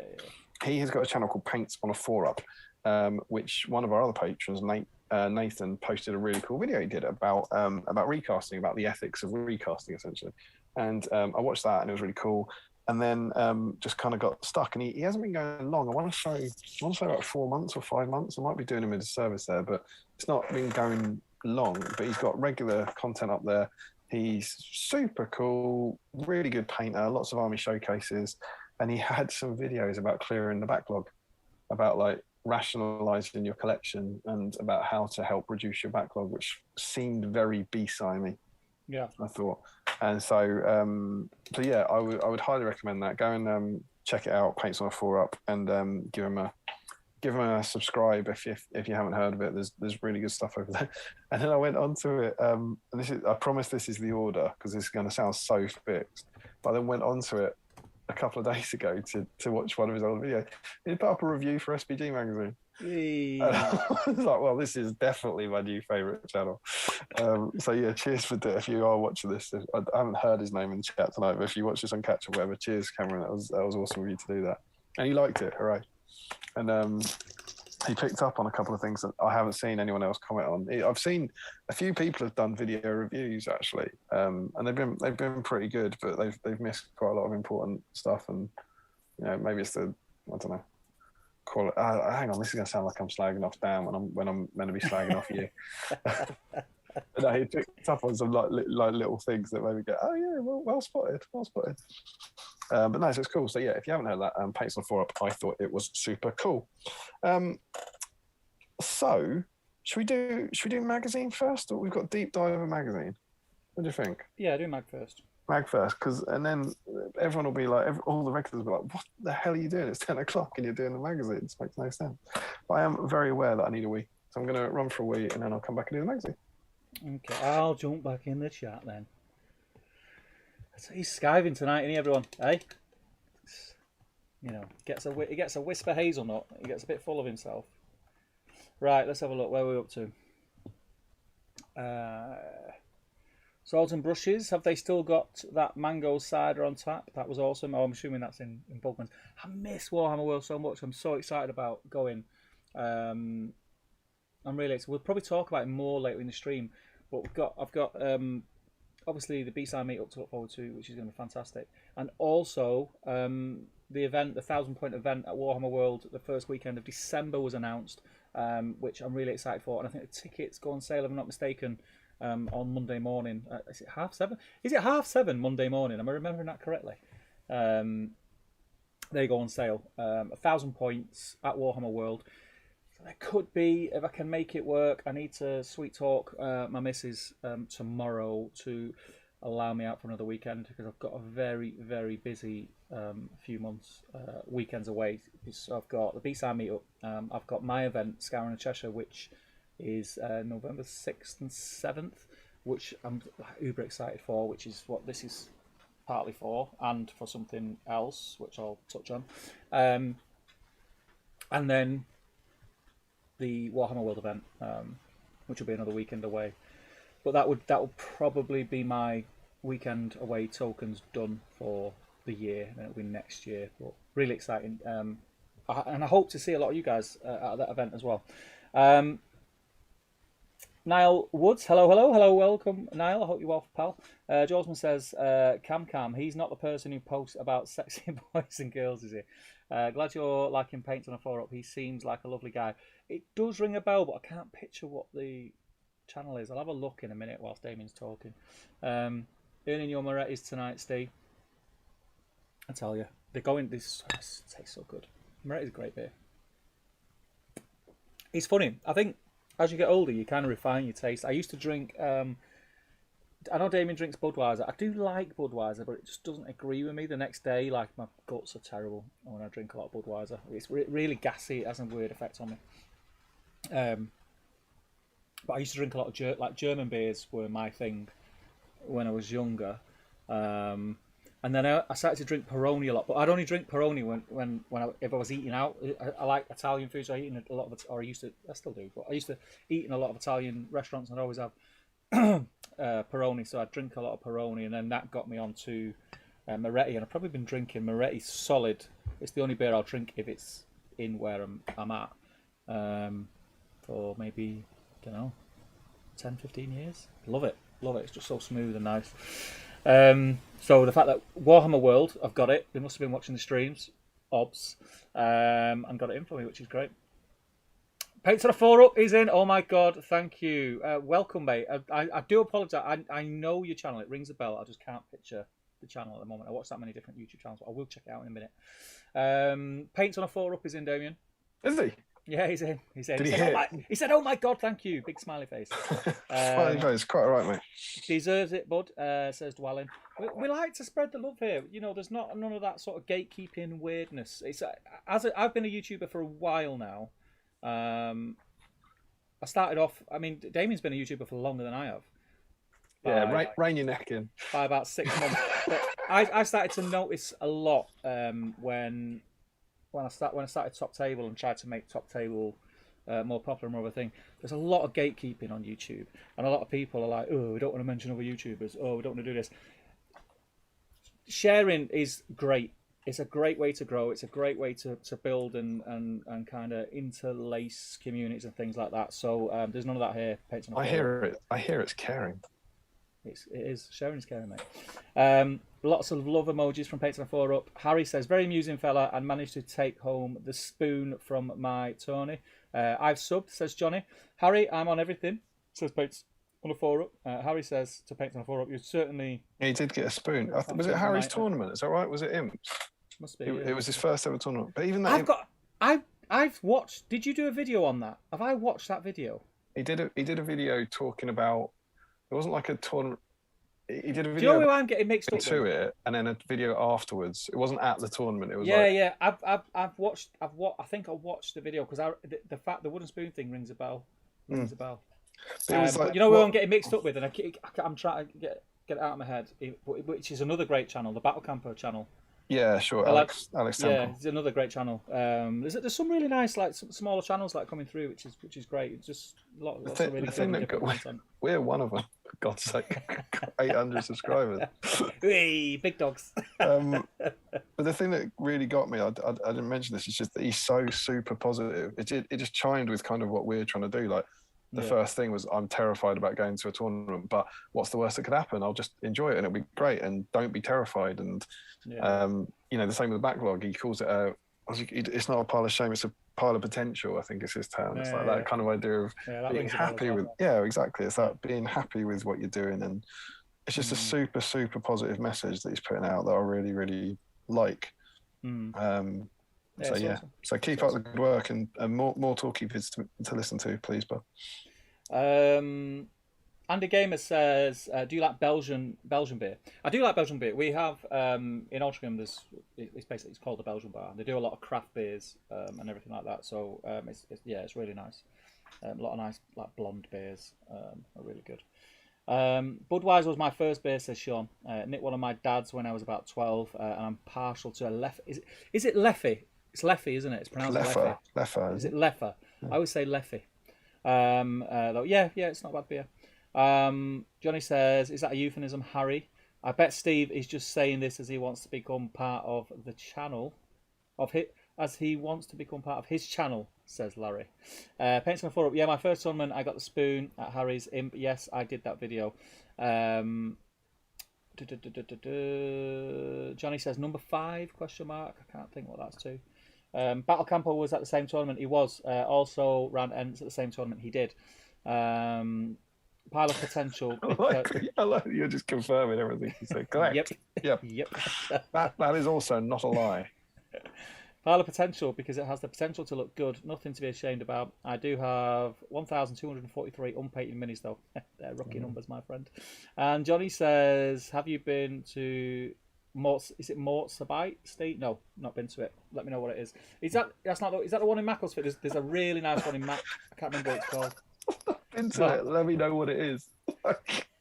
don't even know if you've been. No, it's an Italian restaurant. I think we're talking about. We're talking about Italian restaurants, Okay. actually.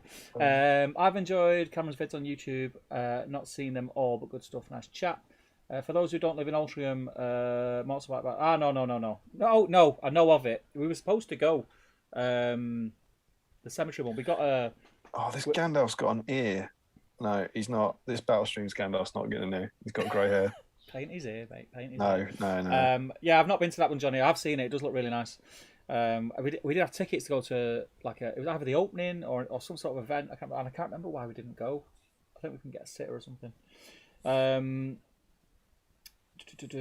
Recently shifted from Bud to Bud Light. It's less gassy, but also drink far more of it. I quite like a Bud Light.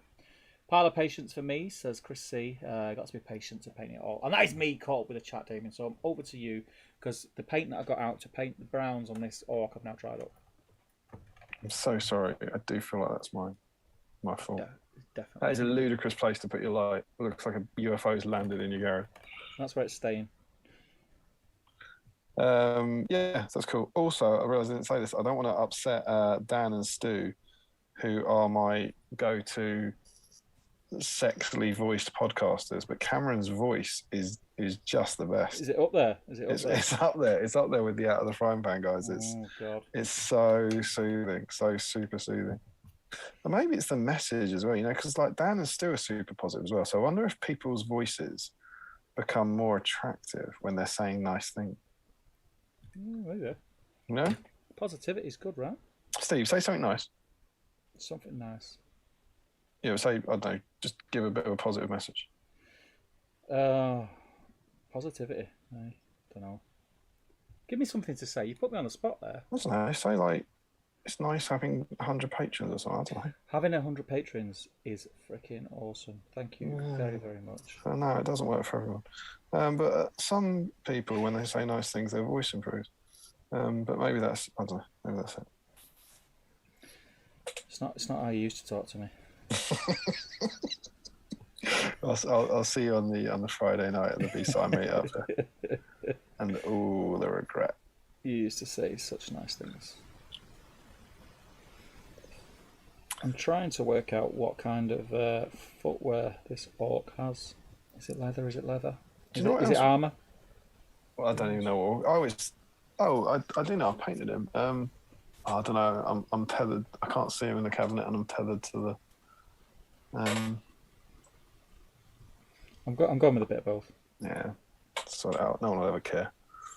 If in doubt, paint it brown. If someone's looking at the footwear of your orc engineer captain, they're a freak. Larry's going to be there, right? Yeah, of course. He wouldn't have been, but he will now. So we should also talk about. I'll just keep putting off doing the things, but there was exciting stuff. There's an event at Warhammer World. I've covered it, mate. Covered it. Have you really? Yeah. Was that when I was outside? I touched on it. I said we'll probably come to it, but. Or did someone mention it in the chat? No, I can't remember why I mentioned it. I think I can't remember why I mentioned it. It was something about events. I was basically saying I've got a lot to look forward to because I've got the B-side meetup at the end of this month. Got Scouring in November, and then obviously that event has just been announced, which I'm hoping I can get a pass to get to, and be one of the lucky ones who gets a ticket because I'm assuming that'll sell out pretty quick. I don't think they've announced it, but all the other events have been 40 people, right? Have they? I think so. I think everything that's been at Warhammer World since it reopened has been 40 people. Oh. So I imagine it will be limited to 40 people. Oh. And I believe, we shouldn't be saying this. I shouldn't be saying this. This isn't helping our chances. But in the interests of the community, I think they go on sale at 7 p.m. on Monday. Is it 7 p.m? I thought it was 7 a.m. Do you know what? No. Do you know what, guys? They go on sale at 8 p.m. Okay, 8 p.m. Don't bother. They go on sale at 7:34. Yeah, I think it's 7 p.m. on Monday, and they're going to go like that. And I'm absolutely going. Now it's not. It's interesting because it's called Battles in Middle Earth, I believe, but it's the same weekend that Throne of Skulls normally is. It's the same points level that Throne of Skulls normally is, and it's the same number of games that Throne of Skulls normally is. So it feels Throne of Skullsy. Yeah. I said to Emma, I was like, I've got to go to this. And she was like, yeah. I think I'd sort of been saying to her, you know, not knowing it was going to happen or hoping, but I was like, if there is one, I've got to go to that. So I'm certainly going to be trying, and that would be amazing. Yeah. But just the community's grown so much, bizarrely, in the last 18 months that if only 40 people get tickets, you've got a very real chance of not knowing anyone. Like 40 people with the fastest internet connection get tickets. So I'm hopeful. I want to go, but we'll have to wait and see. Yeah. So there we go. Exciting news, and we'll know by our next stream. Yeah, we'll know by next stream. Depends how happy we are when we come on. Yeah, absolutely. We won't talk about what is the next stream, I guess, but we can certainly talk about what isn't the next stream, because it will not be the Witch King. If you're new to the stream, we skipped over Witch King week because it should have been, I think, 2 streams ago, but we've obviously got a new Witch King coming out. We're like, as soon as the Witch King comes out, we'll focus on that so that everyone gets a chance to build that new Witch King. And to do it in our next stream, he would have had to been able to pre-order today. Yep. So he could be announced tomorrow in the Sunday preview, at which point you'd be able to pre-order him next Saturday, non-stream week, which means he would start being shipped to people on the Saturday of the stream weekend, so a day too late, really. So we've always said that it would have to be essentially the off week. The only way we could do it next time is if he was up for pre-order today, because that would give people about a week to get hold of him, and he's not. So we're not. So we'll find out what we are doing in our next stream at the end of this one. It's an exciting one, but yeah, Witch King gets pumped down the road. But we did get an article this week, right? Yep. It was a cool article, giving a little more information about the Legendary Legions and about the Necromancer book. So he's coming. Steve? What? He's coming? Who? The Witch King. Yeah. Yeah, he's coming, yeah. Yeah. Okay. Yeah. But I'm trying to have a conversation about it, that's all. Oh, right, sorry. Yeah. What are you asking me? Is he coming soon? Yeah, he's coming soon, yeah. Yeah, okay, good. What do you want me to say? I don't know. Yes or no or something. Yeah, man. Yeah, he's coming. Yeah. Well, he was announced at Ardacon. So we can safely say it'll be this month, I reckon. It's normally 3 months, isn't it? When was Ardacon? Mid-August? That's mid-September, mid-October, up to mid-November. He could be announced tomorrow, right? Could be. Do you think so? No. No? There you go. You heard it here first, guys. Nothing. That's the kind of B-side exclusives we give. So, yes, let's go and see. Let's go and see what's on.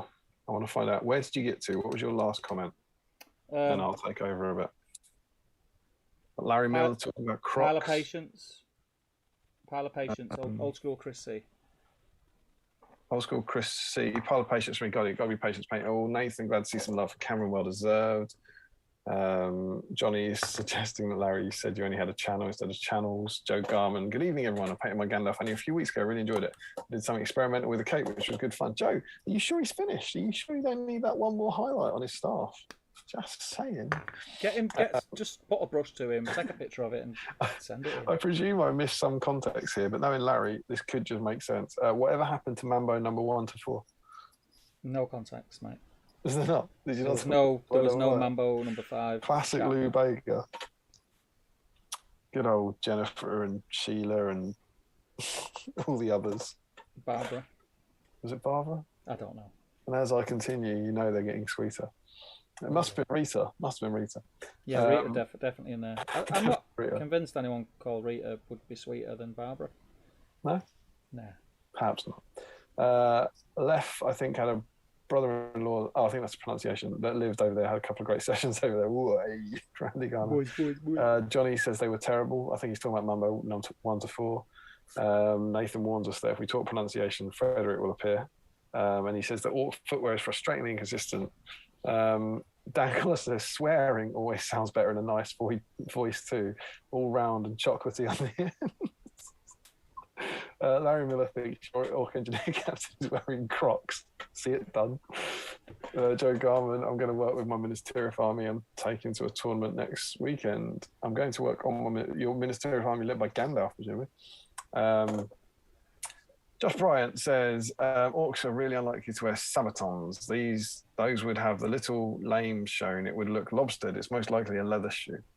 Aaron says, don't talk about events. I'm gutted I can't come to Scouring now. It's not all that. Old School Chris C says, I'm not allowed to go to that event. It says in the scripture you need to be able to demonstrate an understanding of the rules, select appropriate units, and make sound tactical decisions. I've never done any of those.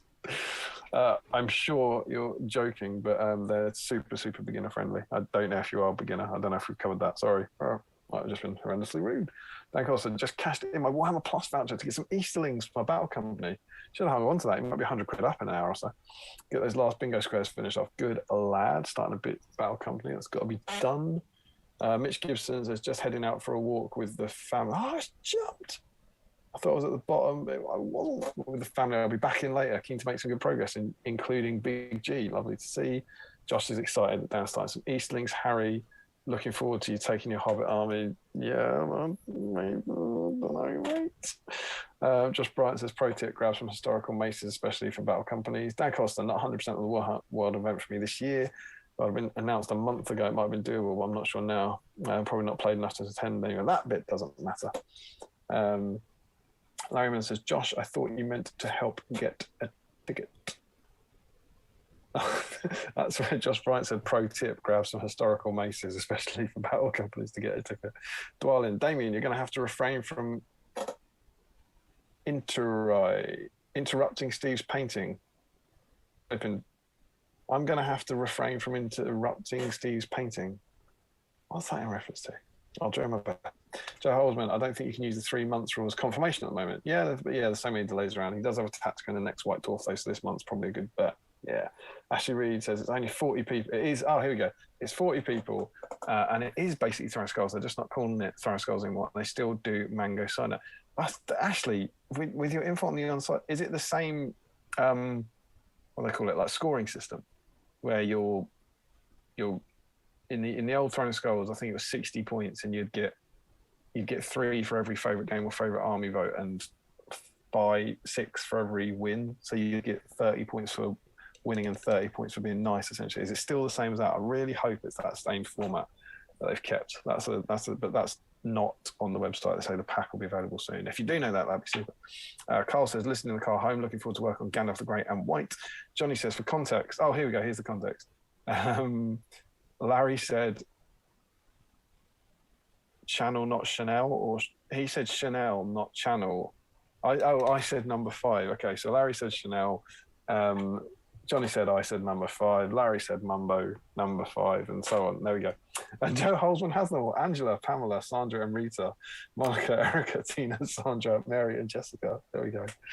Richard Flagg says, David, how can I get hold of a copy of the SBG magazine? What a wonderful question. If you drop us an email on sbgmagazine@gmail.com, Tom will get you all the details. Tom was here, right? Tom, he literally wasn't lying about the 4 minutes.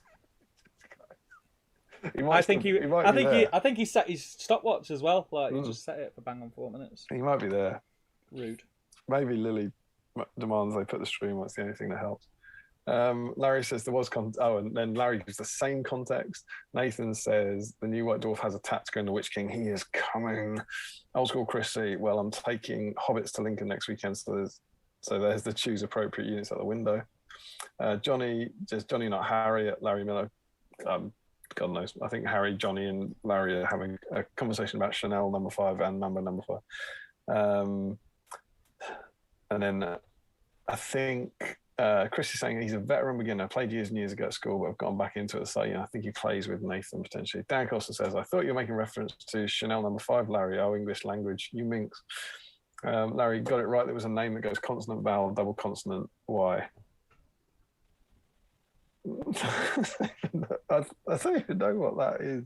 Yeah. Is it that like Mummy used to talk about, or Larry? I got it right. There was a name that goes. I don't know what that's about. Nathan says, nice, Dan, just spent mine on Morgan Knights. That's about his voucher. And Numenor and Warwickshire Battle Company. For the record, those names only came to me so quickly as they were mentioned on Buzzcocks. Of course, Joe, I believe you. You didn't just play it on your tape player where you've got the single permanently inserted. And Larry says, you're implying that Tom knows how to work a stopwatch. So I'm going to jump into the magazine. You have the magazine there, but obviously if you want to keep painting, you're more than welcome. There is no mag out. I did inquire earlier. We're on to issue 39. We made a few little inroads with 39 in the last stream because there are some kind of almost two-part articles that we'll talk about. But if I can put that away for this bit, get a bit less clear. We get Gandalf the White. So here's the exciting bit. You can see that Gandalf the White there is on a rock. And if you're new to the Battle Games of Middle-earth collection, I believe I'm going to get this the right way around or the wrong way around. There's a 50-50 chance. It doesn't matter which way around because, it's true one way or the other. That's the main range one, I think. He came on a rock. He comes on a metal rock, like the very one I'm painting tonight. But Battle Games of Middle-earth, for some reason, got a world-exclusive model, which is the same sculpt, without a rock. No rock. So I don't quite know. Anti Tom Harrison. Yeah.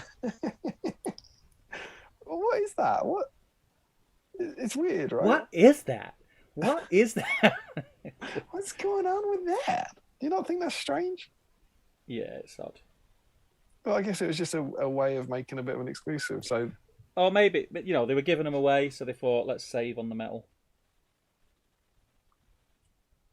That can't be true. Three rocks make one Gandalf.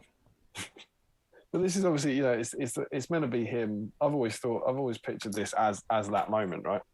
It's when he reveals himself to the three hunters, and so they've put him on a little rock to be higher up, which is kind of cool. But yeah, I don't know the story behind that. If anyone knows anything about those models, feel free to let us know. But Battle Games Middle-earth had a different one to the main one. But we got that lovely little thing with the three hunters at the front, which is nice. The forces of good bring Saruman to justice, or do they? It's not the first time we've had Gandalf the White in the magazine. Do you remember the Two Towers special? Yeah. That I think came out, someone will know better than me, but I want to say somewhere in the mid-teens. So around sort of 15, 16, 17, somewhere around there. We also had the Two Towers special edition, and that came with the metal Gandalf the White on Shadowfax. Yeah. But it's the longest Shadowfax in history. Shadow Post. And it's there's something in that they almost pretend those issues don't happen. I think we were speculating when we did that issue that it was like, I think those ones were available in Games Workshop maybe, and the normal issues weren't. So they never say in your next issue. They all say things like coming out next week, and then once it's happened, they never refer to it. So we've had a Gandalf the White before, but this is the first kind of official issue that first numbered issue with Gandalf the White. So we go in and we get him battered and broken after his terrible battle with the fiery Balrog. Gandalf fell into darkness and death. He returned to Middle-earth in a new guise as Gandalf the White, the mightiest wizard of his order, to lead the battle against evil, Steve. What a guy. And then we've got a cool picture of Gandalf doing his thing. We go in and we get a profile page. So we get a double profile. Again, I'm really annoyed at myself because I meant to get the Two Towers one out to compare notes, but I feel like maybe he didn't have a profile. I can't remember in that issue. I don't know.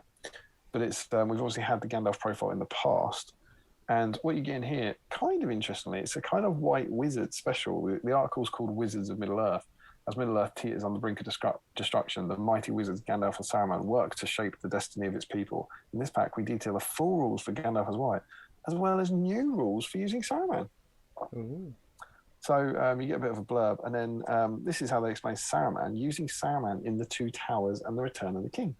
Throughout the Lord of the Rings movie, Saruman's power continues to grow, from his first act of betrayal to creating his mighty Uruk-hai warriors. To reflect his growing power, in any scenario set after the Fellowship of the Ring, use the following modifications. So he gets Voice of Command, which is basically his 12-inch standfoss. So the Saruman profile that you've seen in about issue 14 or so wouldn't have had that. and then he gets new spells, which are, and these were in the game in the Return of the King era, but there'll be new to some people. He gets the spell Instantly Command and Effortlessly Immobilize to replace Command and Immobilize. And so you're in this, you can see the kind of narrative world you're living in. That I'm sure we talked about this when I think Merry and Pippin, do they get an extra, they got like in battle games, they got like a might point or a fate point if you played after Fellowship of the Ring. All right, okay. I remember us talking about the idea of like playing points match games. Someone deploys Saruman against you, and you go, "Oh well, it's good to see that we're playing a Two Towers game." The opponent goes, "No, this is a Fellowship of the Ring game. I think you're fine." But it's obviously so heavily geared towards narrow stuff. Gandalf himself is 200 points in this iteration. He's pretty much the classic profile: fight 5, strength 5. That includes glamdring. Defense 6, 1 attack, which is always what it used to be. 3 wounds, courage 7, 3 might, 6 will, 3 fate. He gets glamdring, which is, you know, it's weird in here actually. Glamdring, it never says that glamdring is what gives him strength 5. It just says he's got glamdring, which is a hand weapon, and he's strength 5. He can ride Shadowfax for 15 points. He gets terrifying aura and some new powers, and he gets the staff of power, so he gets a free will point. And his new his spells, which are different to, it says here, Gandalf the White has terrifying aura as detailed in Pack 12, and Pack 12 is the one where we got Gandalf the Grey. But he also gets Will of Iron, which is the spell allows the caster to restore a single point of will to any friendly hero within range. So 3+ for a will point. Can't cast it himself. He gets Blinding Light, which is the usual 2+, 6 to hit. And then you get the three uber spells. So you get Effortlessly Immobilize, which is just Immobilize, but you cast it on a 2+. Nice. Instantly Command, which is just Command, but you cast it on a 3+. And Ultimate Sorcerous Blast, which is Sorcerous Blast on a 4+. And it works on the same way. But get this, it hits with a strength 9 instead of a strength 8. Mm-hmm. So in this version, as we would have talked about, about a year ago or something, Sorcerous Blast was a strength 8 hit instead of a strength, is that 5? I always get Sorcerous Blast and Howl mixed up. I think Sorcerous Blast is 5.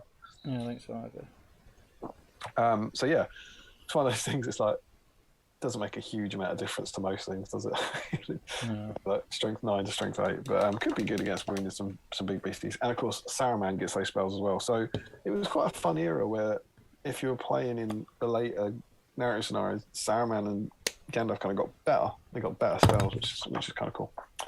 So yeah, this is profile. Yeah, a very nice picture of Glamdring. Glamdring has what looks like a navy blue pommel. Should anyone be painting their Glamdring pommels? Not a pommel, sorry. The is it the pommel? Sheath. Handle.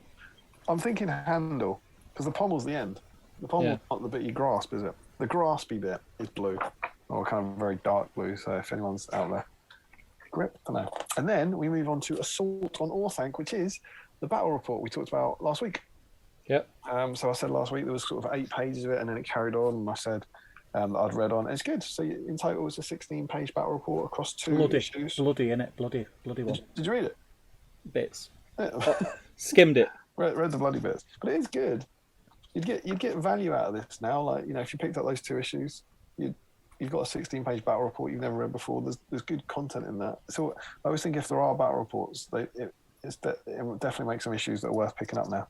But yeah, it was enjoyable. It's a cool scenario and enjoyable write-ups. That was good. But we did talk about it last week, and then we're on to the painting guide. And the painting guide was what changed my week.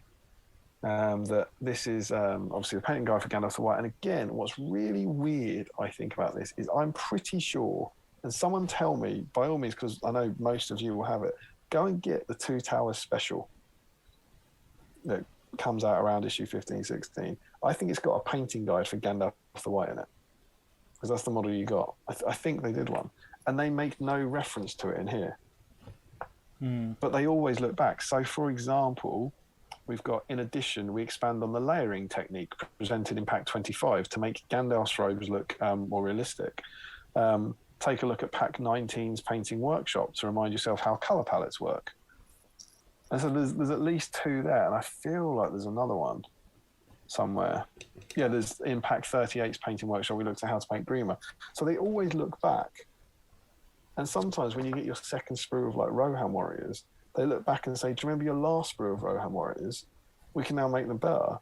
But this painting guide for Gandalf the White doesn't look back at the last painting guide for Gandalf the White, which seems really weird, unless, well, I'm wrong and there wasn't one in it, or B, they're just kind of pretending that the specials don't count, you know, or the specials weren't available or something. I don't know. They were all pre-planned, the issues, and then there was a discussion about at the end when they'd all, you know, pre-planned them, written them, the order they were coming out, what was going to be in them, and then they had a discussion after the fact saying, right, where are we going to put these 3 specials then? Yeah, maybe, because they come out in a weird order, right? It's Two Towers comes out just after the Two Towers film, Return of the King comes out after the Return of the King film, and then the third special is the Fellowship of the Ring one that comes out about 2 years later. Yeah. But yeah, so that's a bit weird. But this is the thing. This is the thing that I'm not saying this blew my mind, but this is what changed my weekend. They're talking about differentiating between the whites. So this, you know, they call it tonal values, where white is an especially difficult color to differentiate. Preach. But here we've used the color palettes to create 3 distinct tones: neutral white, cool white, and warm white. You can experiment to find other paints that work well together to create other tones. We recommend trying these out on a piece of paper or card. And they basically got this idea of you can paint white with grey, so you go dark grey, light grey, white. You can paint grey with blue, and this is the kind of fang shadow grey stuff. So you go dark blue, you know, grey blue, lighty grey blue, white, or you can paint white with brown. Yeah, and you sort of go from this Steel Legion brown, Bainlay brown, white, and we know this. But that, you know, it's a really interesting, you know, well, 39s, 40 issues, 20 months. It's the best part of 2 years you've been collecting this or something like that. You know, it's useful for a beginner. You know, it's a useful tip to sort of say, how the hell do you paint white? Well, actually, you base coat in brown and you base coat in blue. Do you know what I mean? It's like, you wouldn't think that normally. So it is really useful. And then their techniques, the first page of it is just how to do the 2 sets of robes. And you take these 3 colours, and what they basically suggest is you base coat it this one, and then you do 5 layers. So then you mix this with this, and that's your second layer. Then you do just this, which is your 3rd layer.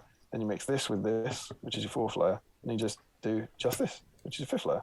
So you get 5 different layers. You know, the three pot colours and 2 mixes in between, and they call those the intermediate layers. And by doing that, you get this result, which I'm going to say looks unbelievably good.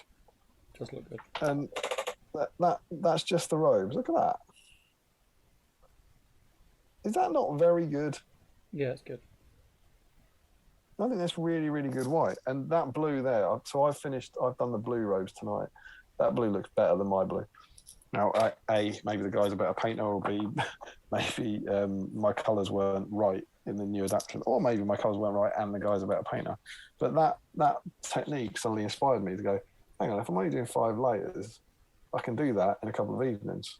I don't have to stress about this Gandalf the White, and that's kind of what motivated me to give him a go. And then over the page, you get this interesting approach to flesh tones, which I think is good. They always give you really nice big pictures of the people you're painting, so you get a nice close-up of Gandalf there, which is cool. And yeah, this kind of fun idea of putting grey into a skin tone to highlight it, and then just tiny little, and then basically the staff and the boots they're the neutral grey, so they're just, you know, the neutral white, sorry, so they're just Codex grey, Fortress grey, and then white on top. And they also use this idea. They put an idea in for deep shading. So if you want to increase your contrast, what you can then do is paint, like, you know, do all that black line effect. You know, paint dark lines in between different areas. And the finished result is this guy.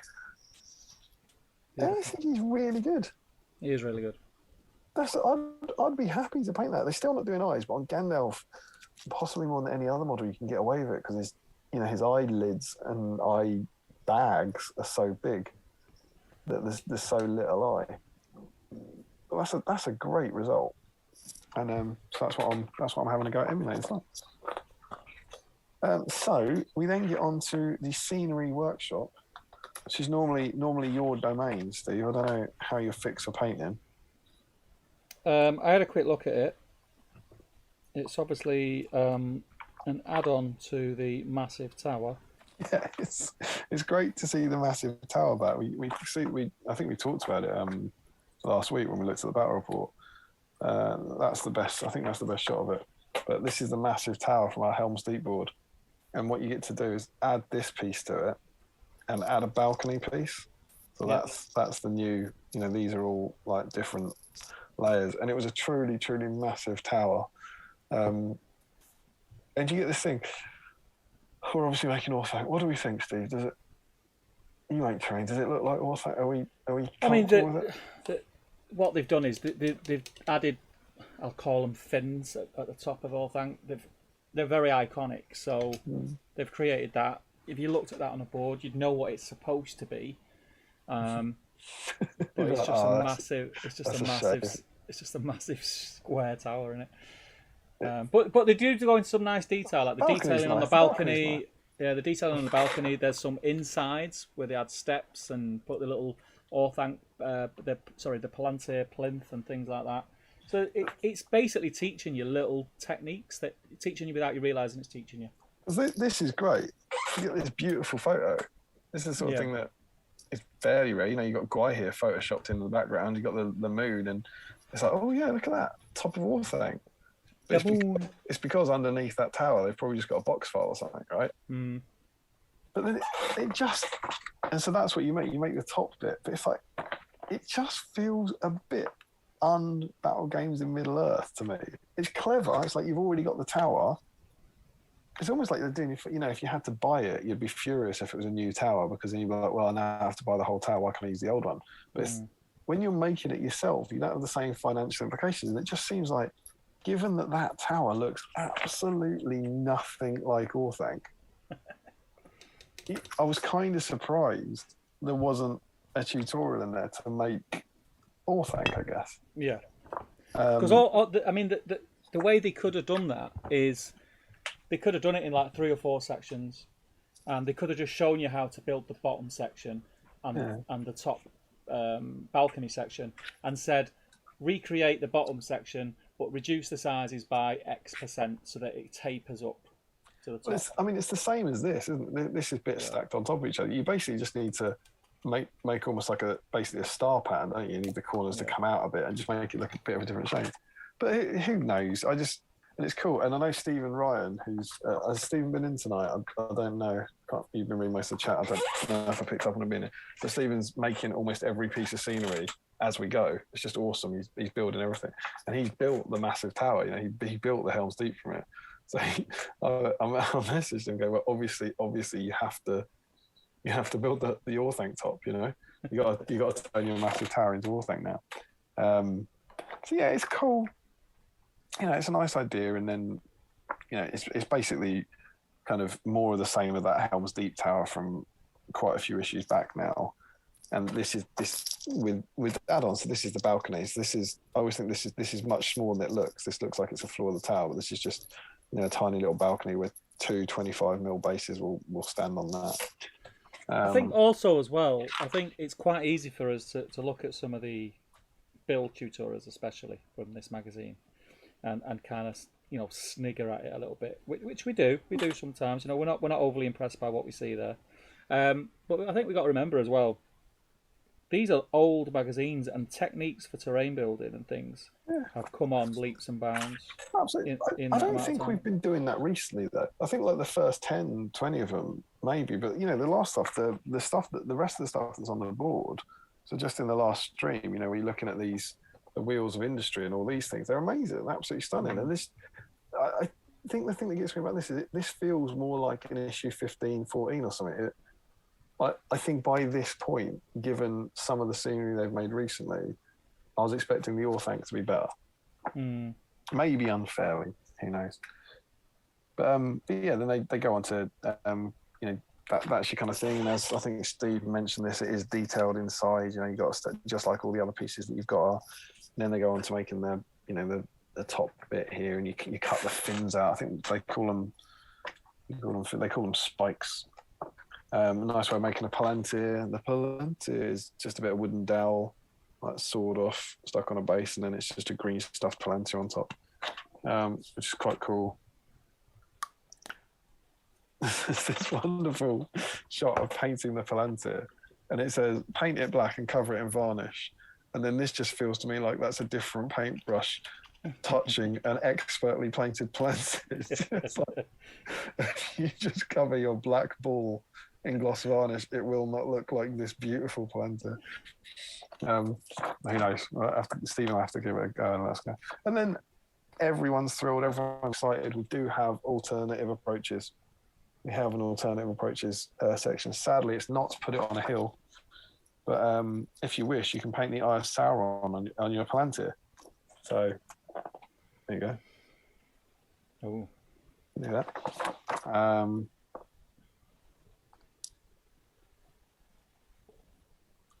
Christ, that's actually it. That is the alternative approach for Orthanc. You can paint your planter orange instead of blue. That's a lot of text down the bottom of that page to say paint your planter differently.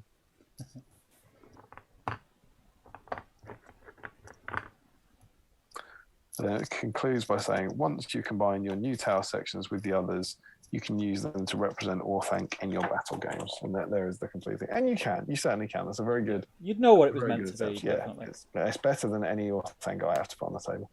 Yeah. But there we go, and that's the issue. What do we think? Honestly? Yes. It's a run-of-the-mill one for me. Mm. Ouch. Poor 39 from nowhere. Brutal cry. Honesty, mate. It's honesty. That's it's fair enough. Is that it? It's just from the... Yeah, okay. Yeah, that's it. I'm more positive towards this. The battle report's great, which is a third of the magazine.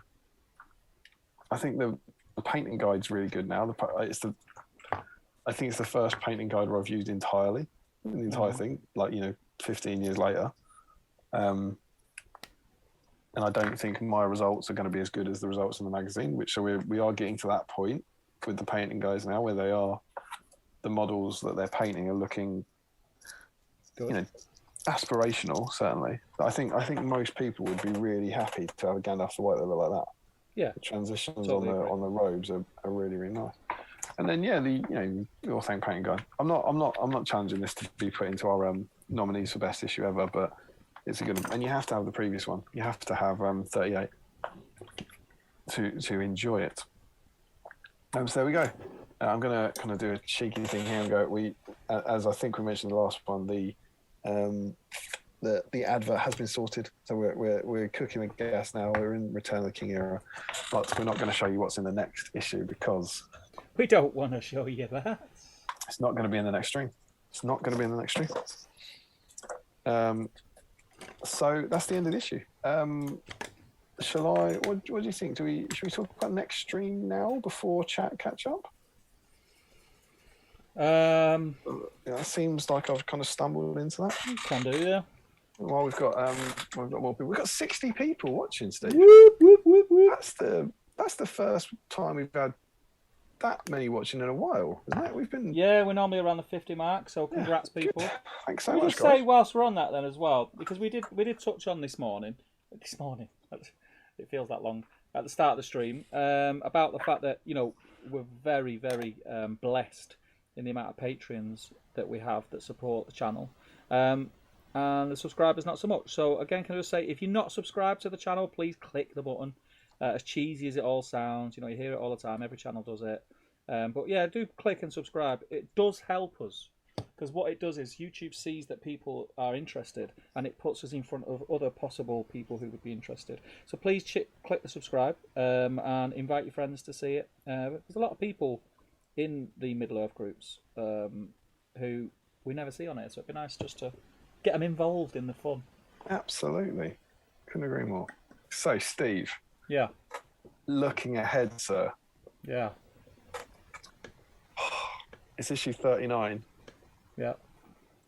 Here comes the high-pressure questions that I didn't prepare Steve for. I see how he does. Ooh. How many issues of Battle Games in Middle-earth can you fit in a binder? 20? No. 15? 10? No. More. More? We're at 25. We're at the end of the third binder. 10. Oh, I see this. 25. I said 20, didn't I? Yeah, and it's a mad answer. Third binder. What, 3 into 40? 13? 13, got it. He smashed it. 13. He hit 13 in issue. We're at the end of 39, which means. It's pissing fly. Which means we've got a special coming up. Way! We're at the end of a binder. We've Could I just say, sorry to interrupt, but I am tucking into these. Yeah. So I do apologise for any crunching, crinkling. We don't normally crisp on the stream, do we? We normally chop. Don't normally crisp, but I don't know if it's a mutable offence. I'm not sure. But this binder, which started way back with issue 27, is now complete, bar one issue, which we all know about. So should we just kind of review our last sort of 6 months? So we had. Do you remember being in Helm's Deep? Do you remember being stuck in Helm's Deep? Do I remember being in Helm's Deep? Forever. Stained into my memory. Do you remember when we got out? Such Helm's Deep. And we built that massive tower, do you remember? And we never dared dream that the massive tower would come back with such force. That's the key. Was the massive tower the last, still Helm's Deep? Was the massive tower the last thing? There it is, look. You can build this massive tower. And on here, Noah has said, by the way, in the future, bloody all thank, mate. Yeah, I was just wondering if there was a kind of, in the future we'll use it for. Do you know what? Who knows? By varying the bottom level on your tower, you can create a structure that acts as a freestanding bastion, like Saruman's Orthanc. Maybe then you. So we had that. And we had Ent issue, very popular issue. We had that for the launch of Treebid, good issue. Then we popped into Osgiliath with Bozar, with the Banner Bearer. That's where I started my Ministerial army. And then we had the kind of slightly weird Elven swing. Let's get more recent. We had Galadriel, we had Elrond. We've then got the Mystery Witch King to come, Witch King issue still to come. And then last week we had Grima, and now we're up to date with Gandalf the White. We're in a sort of little Rohan swing. So that was the last binder. We should say, thank you to that binder. I think you've been a good friend to us for the last sort of 7 months or so. So Steve, what happens when we get to the end of a binder? We do a special. We visit a time that we wouldn't normally have touched in Battle Streams, because Battle Streams is based all around the Lord of the Rings films and not the Hobbit movies. So we visit one of the Hobbit movies. Where are we at, David? Well, we've actually only done this once. We must have not have. I don't think we established this after the first binder. We did the Unexpected Journey special after the end of the second binder. And so next week, or 2 weeks' time, the biggest supplement our game has seen. Oh, we can't be too much. I mean, there's so much to say in 2 weeks' time, but this is all right. It's the next one that's the problem. This is all right. Destination of Smaug Week. So 2 weeks' time, I feel like particularly Dan comes to run around going, yes, it's happening. We're having Hobbit Week. We're doing Destination of Smaug. We're looking at this supplement, which is the first time, all the stuff from Destination of Smaug, the first time it was in the games. This is the supplement that came out in 2013, the end of 2013. That's what we'll be focusing on next week. It's the first supplement to ever contain. So if you want to get involved in 2 weeks' time, we'll be looking through this. We'll be looking at the profiles in here, the wacky scenarios in here. Lots to say about those, the narrative ones. The points match scenarios in here, which were a kind of cool time to be alive in the game, and the original version of some of these profiles. And so I believe what we did for Unexpected Journey, the way you get involved is you paint any model that had a profile in this book. Is that what we're saying? We haven't actually talked about this, but I presume that's what we're saying. Makes complete sense. So I'll run through them quickly. There's a fair few. You've got a bit of choice here, but and it has to be that version. So I'm going to start with Thranduil. You got Thranduil's in there, but it has to be Hobbit Desolation of Smaug Thranduil. Yeah. So it can't be Metal Thranduil, and it can't be Battle 5 Army Thranduil. It's got to be one of the ones that was released. We said for Unexpected Journey it was the packaging. It had to be released in Unexpected Journey packaging. So same for this, has to be Desolation of Smaug packaging. So we've got Thranduil, we've got Legolas, which will be the plastic Legolas, We've got Tariel, which will be plastic Tariel. We've then got the Mirkwood Ranger and Palace Guard captains. We've got Thrain the Broken. He's just one sculpt. We've got Bayorn, which will be either Bayorn form or the bear. We've got Bard the Bowman. This is a tricky one, but I think I'm going to call it here because Bard the Bowman, famously, lots to talk about. He's in the book. And he was never released. Yep. But given he's in the book and he has been kind of retrofitted, I think would allow either Bard. I agree. Either Browncoat Bard. We get the Captain of Dale. Again, I can feel Larry reaching for his keyboard. The Dale Warriors were released in the middle of the year with profiles in the box because they weren't in the Unexpected Journey book, but we'll allow them for this because it's the first time they had them in a published supplement. So Captain of Dale, Girion is in there. The Master of Laketown, Alfred the Counsellor, Laketown Guard Captain, and then the Warriors you can paint are Mirkwood Rangers, Palace Guard, Laketown Guard, or Warriors of Dale. Again, Warriors of Dale passed for the same reasons.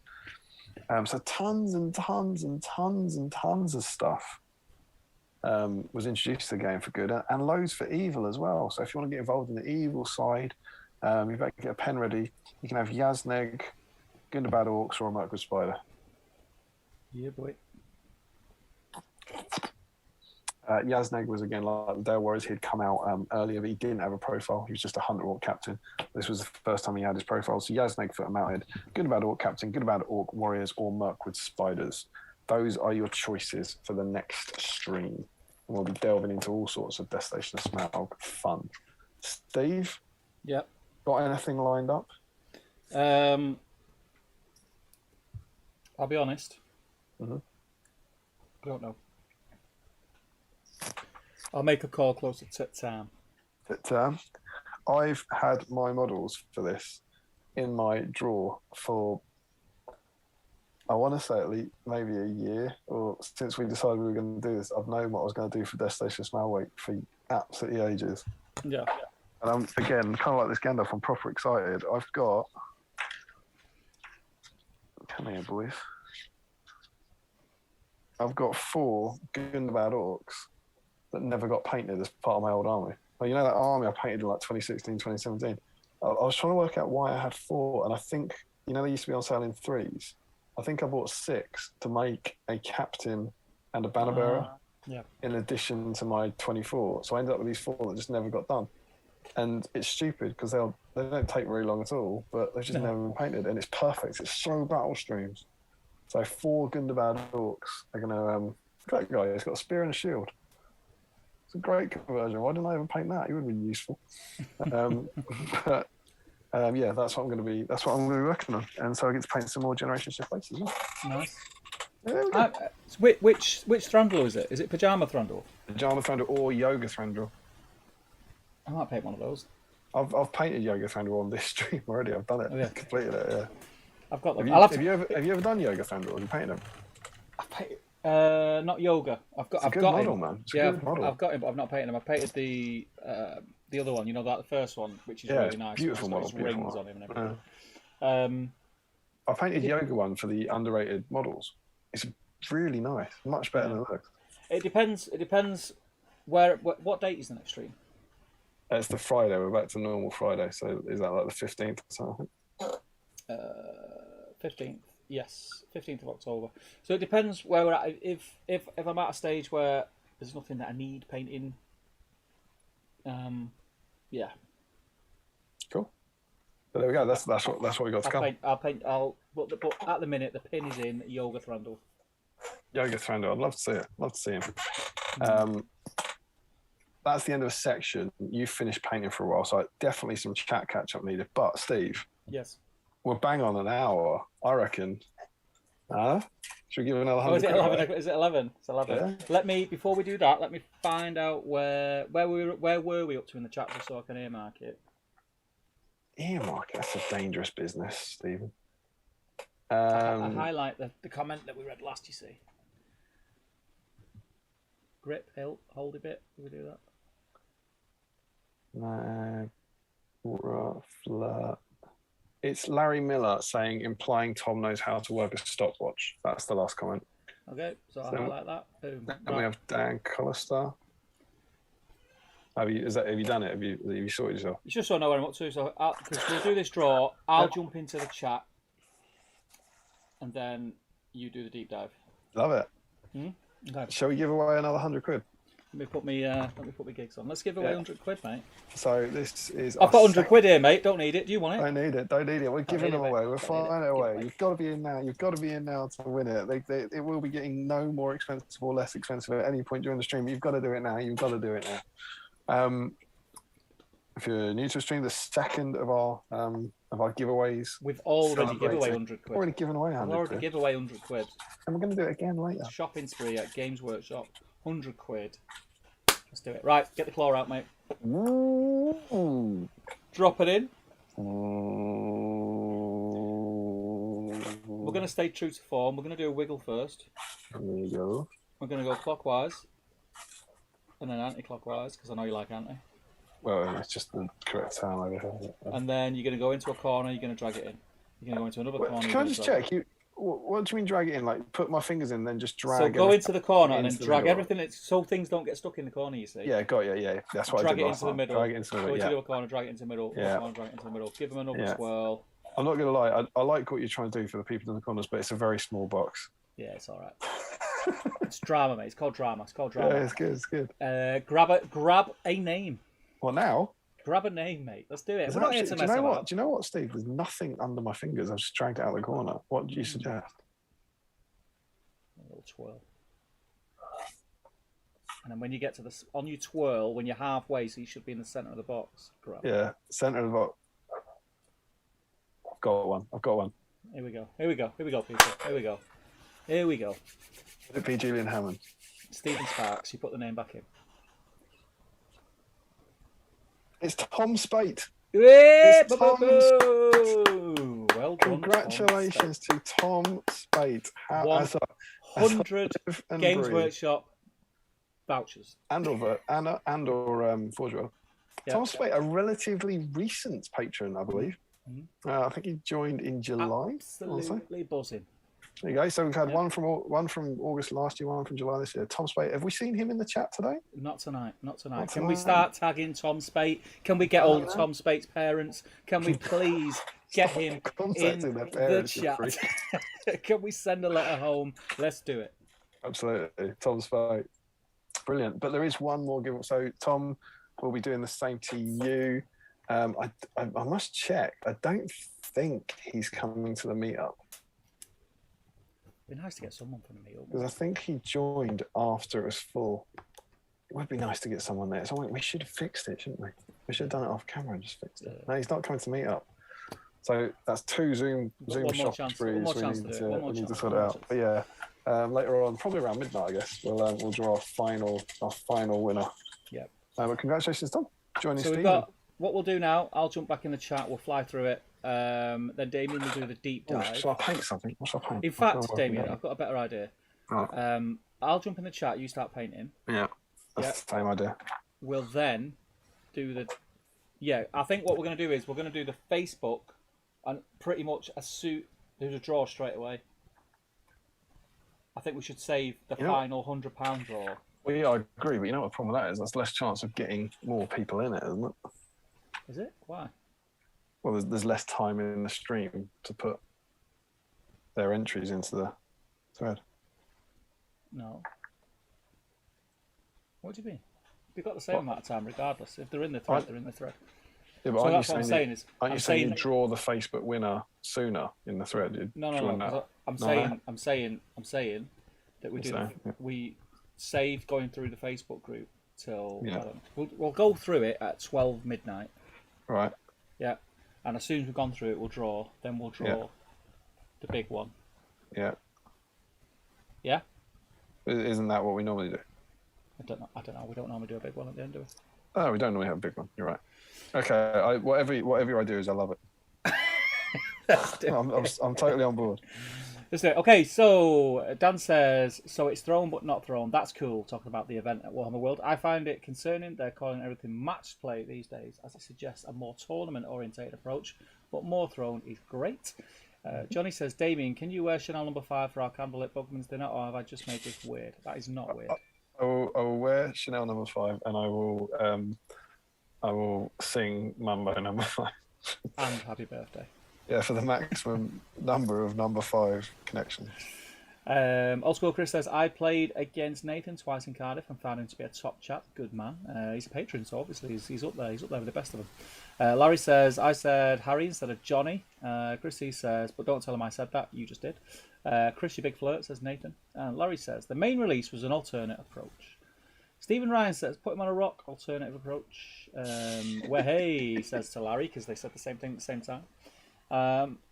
Old School Chris is blowing kisses to Nathan. Ashley Reed says, I couldn't tell you, sadly. I believe it's going to be the same as the last Dawn of Skulls pack. You must ask the right questions. My answers are limited. Nathan says, don't worry about your NDA, Ashley. We're all friends here, and it's not public, mostly. Dan Colster says, not seen the last one, but it sounds positive. Still not as cool as Galadriel in Lothlorien versus Galadriel anywhere else, says Nathan. What was that? Still not as cool as Galadriel in Lothlorien versus... Still not as cool as Galadriel. Oh, is this when you were talking about the rules as to whether it's... oh, yeah, that's exactly what it is, mate. Yeah. Galadriel's Lothlorien, I win the game rule. Are these trees Lothlorien now, mate? Now, mate. Oh, we're playing in Lothlorien. We bloody are not. Joe Holzman says, the grip, question mark? Oh, about the sword. Nathan C says, hilt. Larry Miller says, holdy bit. Josh Bryant says, pommel is the knob at the end of the sword. Let's talk about Damian. You're probably meaning the leather wrap of the hilt. Yeah. Joe Holzman says, the hilt is made of the guard and the grip on the pommel. Harry says, from memory, the reason they don't mention the 2 towers mark is because as a subscriber, you didn't get them. You had to make a special effort to buy them separately. Oh, really? That's interesting. Really? Subscribe to the magazine. You won't get all of them. Nathan says, as a subscriber, I got them, Harry. Perhaps if you ordered through a shop, it was different. I was subscribed and I got them. I'm sure I did. I'm sure I didn't have to go out and buy them separately. I've got them. You're not even sure what a panda biscuit is. Yeah, I know what a panda biscuit is. I vaguely recall my parents receiving a letter saying they'd pay extra this month because of a special... That's such a cracking thing to remember. The fury of your parents. They got a letter from DXT again. If you want to make your son more of a nerd, you'll need to pay more money this month. Harry says, that is odd, though I honestly can't remember how I got them. Maybe I did get them through the shop. Or my dad refused to pay for the special or something. Perhaps the letter was an opt-in stroke out, says Nathan. Salt and Brushy says, I'll tell you in a minute, there's a big arrow over his comment. Flip. My Salt and Brushes. Oh, there we go. If you squint your eyes, then it's a perfect rendition of Orthanc. If you don't look at it, it's perfect. 62 in Is That a Record, says Scott. Oh, no. No. I think did we hit 100 once? I don't think we hit 100. I had 92 in my head. Did you? But that was the caveat to that. Not to say we're losing popularity. The caveat to that is that was during full lockdown. Yeah. And we used to get more people because they couldn't do anything essentially, so they'd put up with any old shit on a Friday night. But obviously now there's a tournament this weekend. There's at least I think there's 2. There's at least one, which means some of the nerds are probably going to be out on a Saturday night. So your target audience goes down. But if we're on 60 or something, that's really good for like kind of the current era. Certainly, I'm sure that's the most we've had in a while. Yeah, it's awesome. Is it the Saturday night? Do you think as opposed to Friday? I wouldn't have thought that would make much difference. But... I don't know. Maybe it's Gandalf. Could have been. Frederick says, why does the horse of the Royal Guard on the back look like they have just stripped the mini with some primer still in the recesses? Look what? There's no horse of a Royal Guard on the back. I don't know what you're talking about. Oh, yeah, I know what you mean. I see what you mean. No, I mean, not that there is one. God, yeah, it does look horrendously badly stripped or something. But not that there's a horse on the back of it. Yeah, right. Not that there's a Royal As and when we get to the back of that issue, we'll talk about it. Who said that? Frederick, obviously. Who else notices all these things on the magazine? Stay. Fingers crossed next week when we talk about that, Frederick won't be in, and then we can just steal that point and we'll say it, and he won't know about it. Yeah. Don't tell him. Yeah, we'll say it. Swords and Brushes says to Scott, if it is, then we deserve 3 party poppers. Well, not really. The Lego one would be better. That's Orthanc. It will. I mean, that's a great Orthanc. Yeah. I second that, says Scott Newman, Swords and Brushes. Christy says, I guess it's a nice, easy way to reuse scenery you've already made. Time and storage space are both issues for people, and this is a nice basic tutorial. More advanced hobbyists can build off this and make it more complex if they wish, as you described. Yeah, I think that's a fair point. Yeah. Nathan says to Chris, it's very rare that Macs consider space stroke organisation. The last time was the Photoshop toolbox storage issue. Steve's just drunkenly shouting numbers at the moon now. This is when he was asking me how many issues. 20, 45, 106. A ghost. Jill says, having none of the magazines, I always liked the magazine flick through. I would have loved this as a teenager. Thanks, I think it's good. Do you know what, Jill? They're great just to pick up.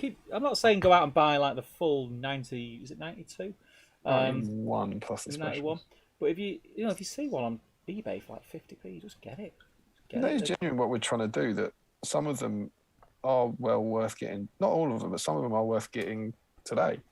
Into the game. Some like that. I think that one is. I think that with the battle report and stuff. The painting guide's good. Yeah, they're like a. When people try and value them, I always say they're like somewhere between £1 and £2 without the models. So they're pretty cheap. You can get... Nathan says lamb and mint Seabrooks are my favourite second favourite Seabrook flavour. I think fish and chips are excellent, and so is the Worcestershire sauce. The sour cream and chive aren't as good as Pringles though. Lamb and mint are the best. The fish and chip flavour they're all right. It took me 2 packets to get used to them, and then I liked them. I didn't like them at first, but then I liked them. But the Canadian ham is up there. The beefy is up there. Seabrooks in general are a superior crisp in my opinion. Do you want a fun fact? Go on. You're going to enjoy this. I don't think I've ever had lamb and mint crisps. Mate, you've got to go and get one. Do you want another fun fact? Go on. I don't think I've ever had a bag of Seabrooks crisps. Mate, the same comment applies. Go get them. Go and get them. Rock your world, mate. Rock your world. I didn't want to. I mean, thanks for. Yeah, I think you've taken that quite well. You could have raged, but no. What you southern, aren't you? Yeah, a bit weird. Dan Collister says yes. I'm assuming that's when we're talking about Hobbit minis from. Yeah, that was Dan Collister running around the room. It's happening. It's happening. Does modelling count instead of painting? Says Old School Chris. It certainly does. If you're talking about getting put into like converting or something. Yeah, 100%. Or like building. Can we make it Tutorial Week? Says Scott Newman. One day. Dan says, fire up the Quattro boys, we're off to desolation. Fire up the Quattro. Nathan says, do barrels out of Bond count? Yes. Yep, they were desolation released. Glad Dan's smiling like he's been hugged by 25 B-side nerds. Says Nathan. Oh, glad Dan's smiling.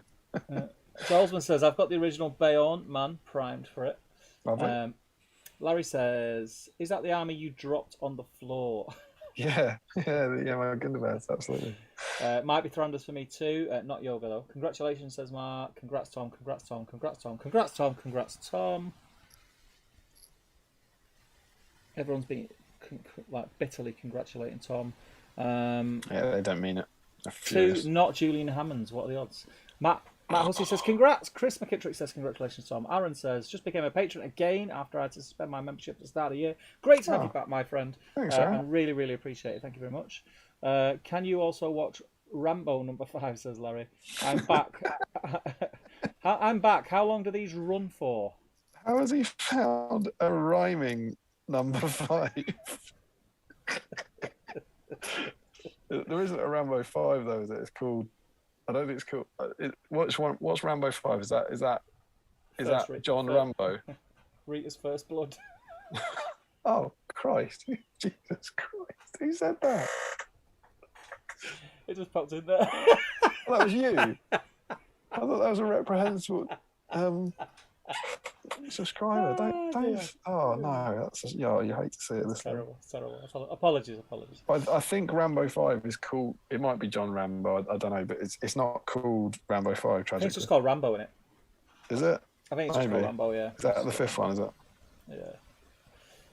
Yeah. Mitch is back. He says, "How long do these run for?"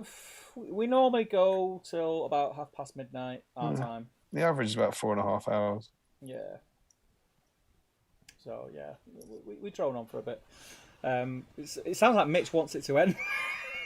But he came back. I came back. I can't believe this is still happening. Why is this still on my screen? Please. I need my bandwidth back. Did someone just make an iRobot reference? Said Larry. Fun fact: I, for some reason, have 4 copies of iRobot. That is, it's a fact. It's a fact. Definitely a fact. We can't stir that pot. Our facts are not fun, Stephen.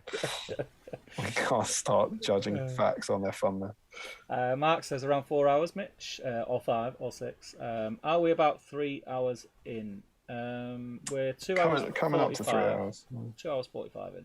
Sean says Gandalf finished, completed it, mate. Good work. Aaron Garner says hitting the hay up early. Great stream, guys, and good luck on the final draws, everyone. Thanks for joining us, Aaron. Sleep well, my friend. Jill says world is going back to normal. I've still no life, so I'll still be here. Thank you. Look at us too. Larry says I didn't think we'd found out what happens when this baby hits 88 viewers. I didn't think we'd found out. Say it's a Back to the Future reference. Oh right. Harry says having the stream on Saturday definitely made a difference for me, guys. More often than not, date night, socialising out with work. Wow. That was more about date night than socialising with work. Mike Oscar says next time then heresy to some, but I know I've got a tutorial made and primed but not painted thus far. Could this be her moment? Do it.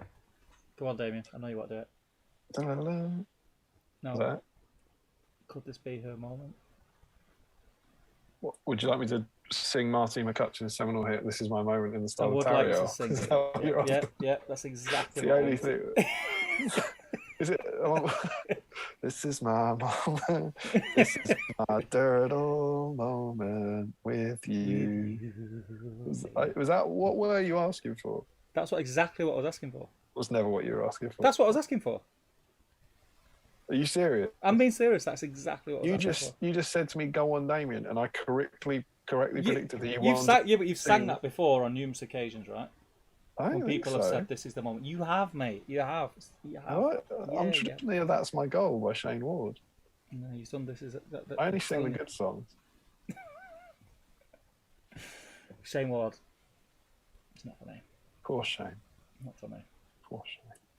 Jill Monroe says, hobby budget is still non-existent, sadly. Not even sure I'm going to have 800 points for a league in January. I'll get to the magazines one day.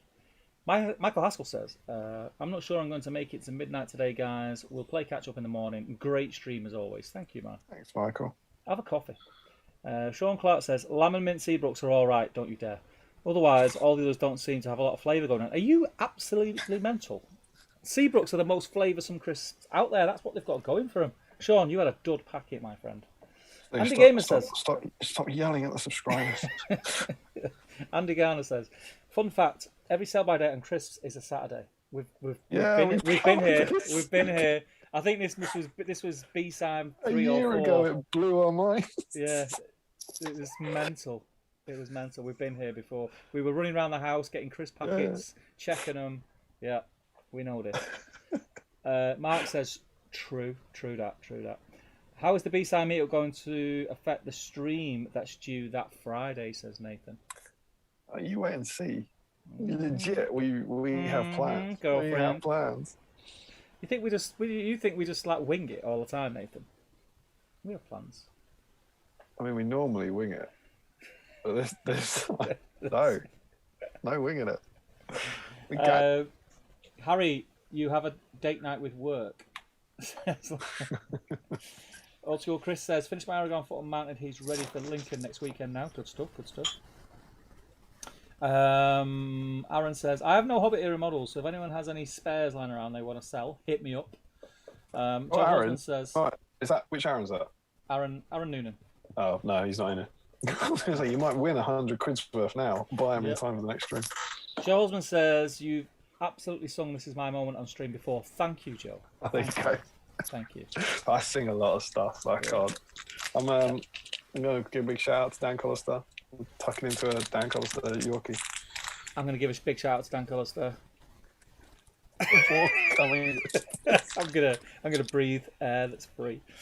You're such a lovely bloke. I think you've got a good chance. I think you're getting them from Pennington. No, Imagine if Andrew, I'm just bringing this up now. Imagine if Andrew sent you a box. It was like mint, whisper gold hazelnuts. I mean, I wish he would. Covered in tufts. You know, his little. Or mold. Like a growing farm. It'd be beautiful. It would be beautiful, would be. Larry says, turns out it's Rambo Last Blood. But they should have gone with Rambo number 5, 100%. Fun fact, that was another Larry fun fact. And Nathan says, I'm withdrawing my Patreon sub right now. If Damian hasn't tried them, you're spending my money wrong. Yeah, I agree. Add me in the pot, says Aaron Noonan. I feel lucky I could win. A whisper gold could be coming your way. I'll add you to the pot, Aaron. Sorry, mate. And that is me caught up with the... I think if he joined in the chat late, we've been really clear on this one.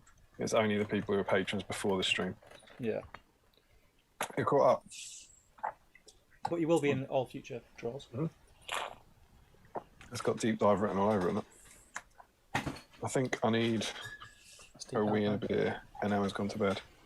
I'm just going to chuck a bit of green onto these little leaves, because his rock inexplicably comes with leaves as well.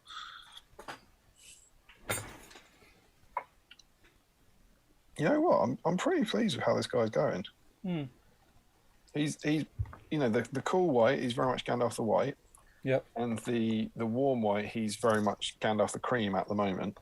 Yep. But maybe even Gandalf the brown. But I think it's working, and I think the actual paint job was pretty good on it. So it's a real treat and a joy to be painting this, as you know, proper B-style stuff of rescuing him from the backlog. And you know, it's a model that I certainly wasn't planning on painting this time 2 days ago.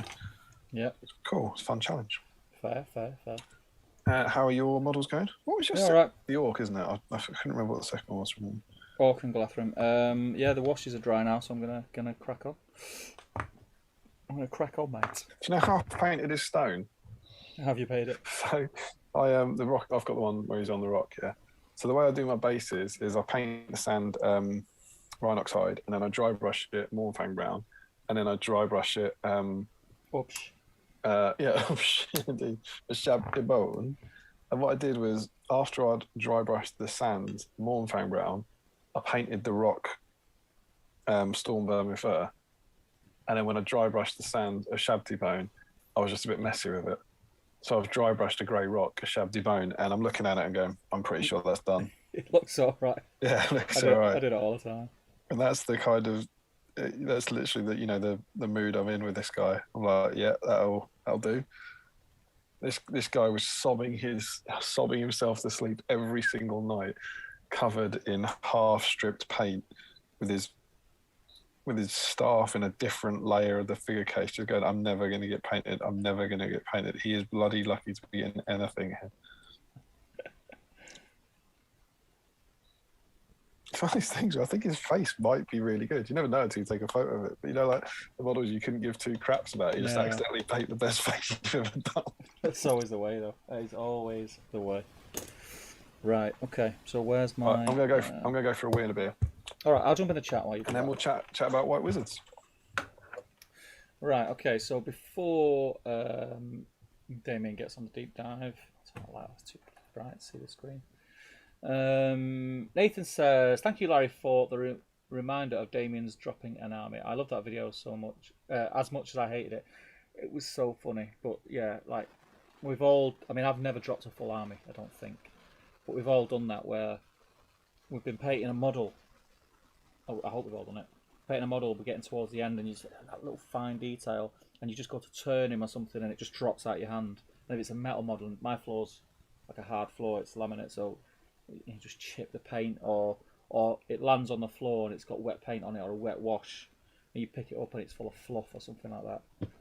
So I can only imagine that dropping a full army just must have been a nightmare. Ian Whitehouse is in. He says, just a lurker tonight, heading to bed, but just want to say thanks for another lovely stream. Oh, thanks, man. You're an absolute legend, Ian. Be good to catch up soon. Joe says, I still think the Pennington Tough sounds like a children's TV show from the 80s. It does. Larry says, the best GVHL video. It's funny how you all take pleasure from Damien's misfortune. Dan says, I'll sort you out if I see them, Steve, but it's that or the fancy lion bars. Ooh, it's tough choice.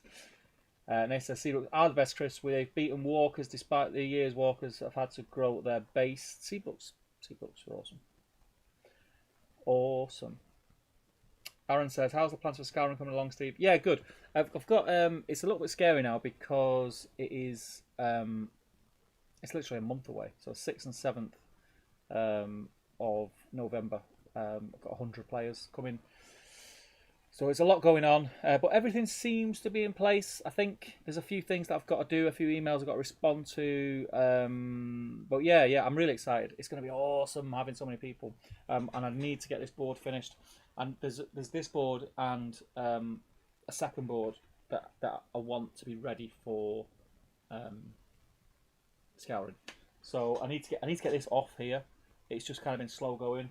The weird thing is, not that it makes any difference to anyone who's playing on the board because it's never shown, it's never confirmed in the movie, but there's so much gone into that layout of where everything is, of studying them scenes from Am and Hen, and basically start the scene like running down the things that they've passed, the scenery that they passed through or run through. It's as movie accurate as I think anyone's ever going to get it. So I'm excited by it. As you can see, I wanted a big river section. Originally, I wanted like a bigger river section and do like a really nice resin pour to get a nice river section. But because of the fact that I needed more space on the board, and the board has to be 4x4, this little dark corner you can see is my river section on this board. I had to, ideally I wanted to get rid of it, but I didn't want to get rid of it because I've got these little things which sit in the water, which obviously at some point they were tying boats up to on the dock. But I'm just really excited. So I need to get that done and then get the next table on there and get them done pre-scouring.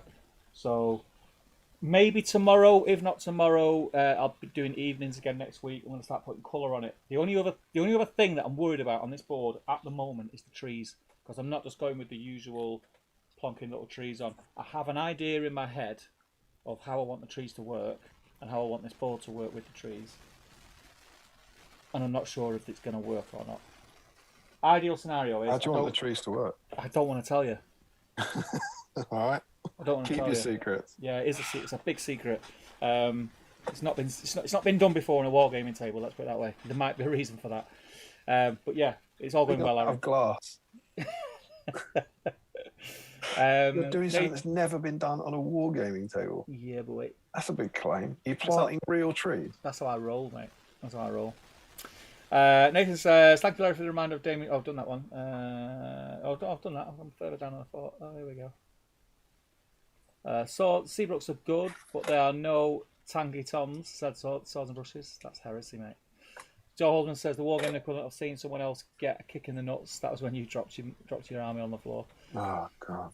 Larry says, worst move was when I finished painting and varnishing Calendar Man and dropped him, leaving a big chip in his forehead. Ooh. Who's Calendar Man? Oh, is that like a knight? Is he I think he's a villain in, I'll say like Batman or something. I think that'll be like a knight model. When do you need lists for Scouring, mate? Also, don't forget my shirt. I need to be repping at Scouring. Yeah, don't you worry. There's a video going up this week, Sean, so keep your eyes out for that. You need lists for Scouring? Need lists, mate, yeah. Right. Also need to buy a ticket. I've got a ticket, haven't I? Have you? I've got a ticket, haven't I? I'm coming. Yeah. Haven't I? Your name's on the list. Yeah. What, have I not paid? On the debt list. I thought, did you? Oh, right. Did you pay to go to Sevenstone? I can't remember. Yeah, I did. You be careful, because the spreadsheet will know. I'll contact Tom. You know the spreadsheet will know. Well, so Ben told me anyway.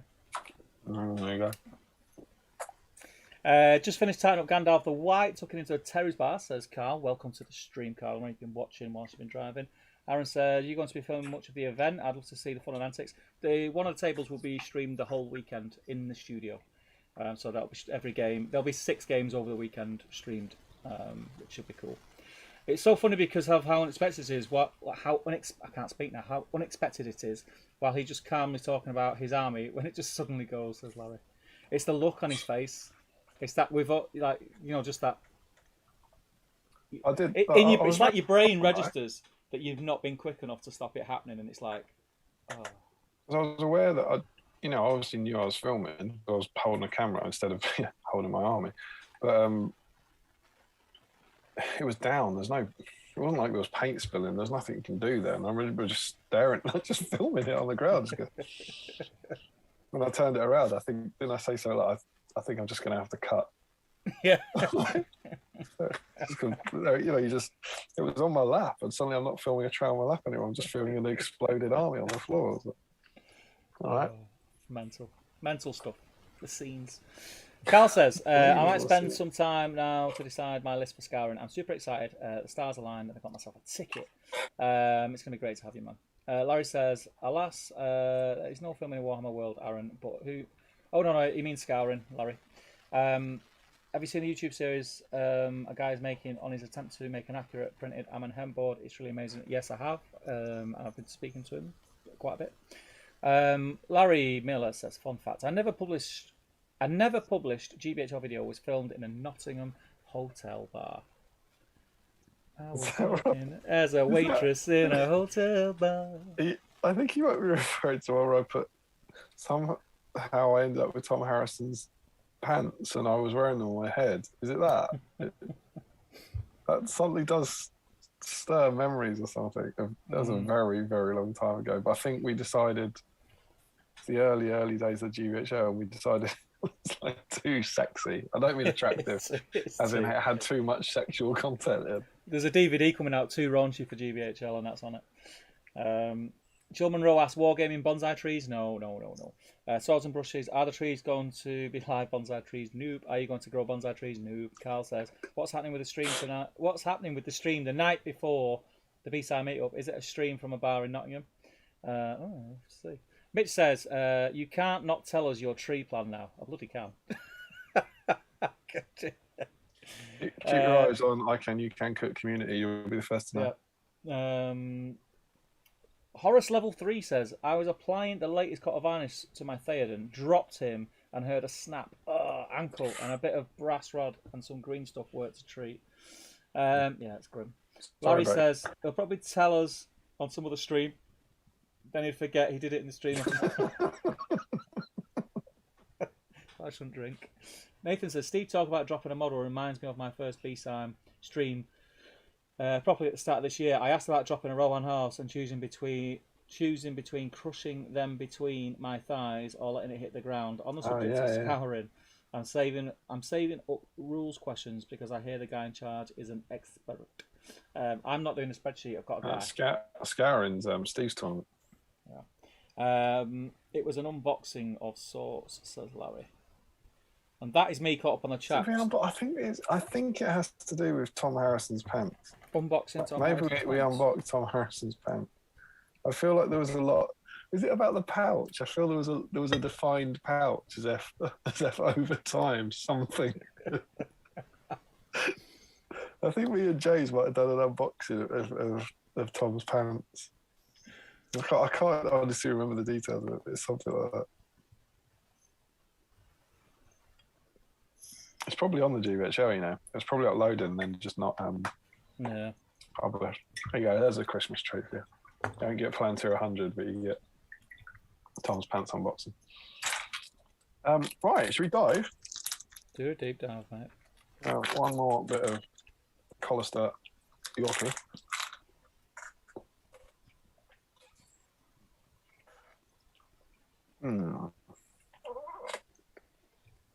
It's coming along all right. Getting there, yeah. Probably not helpful at all. Pee off. There you go. That's Ree's at the moment. Nice. I'm doing all right. So,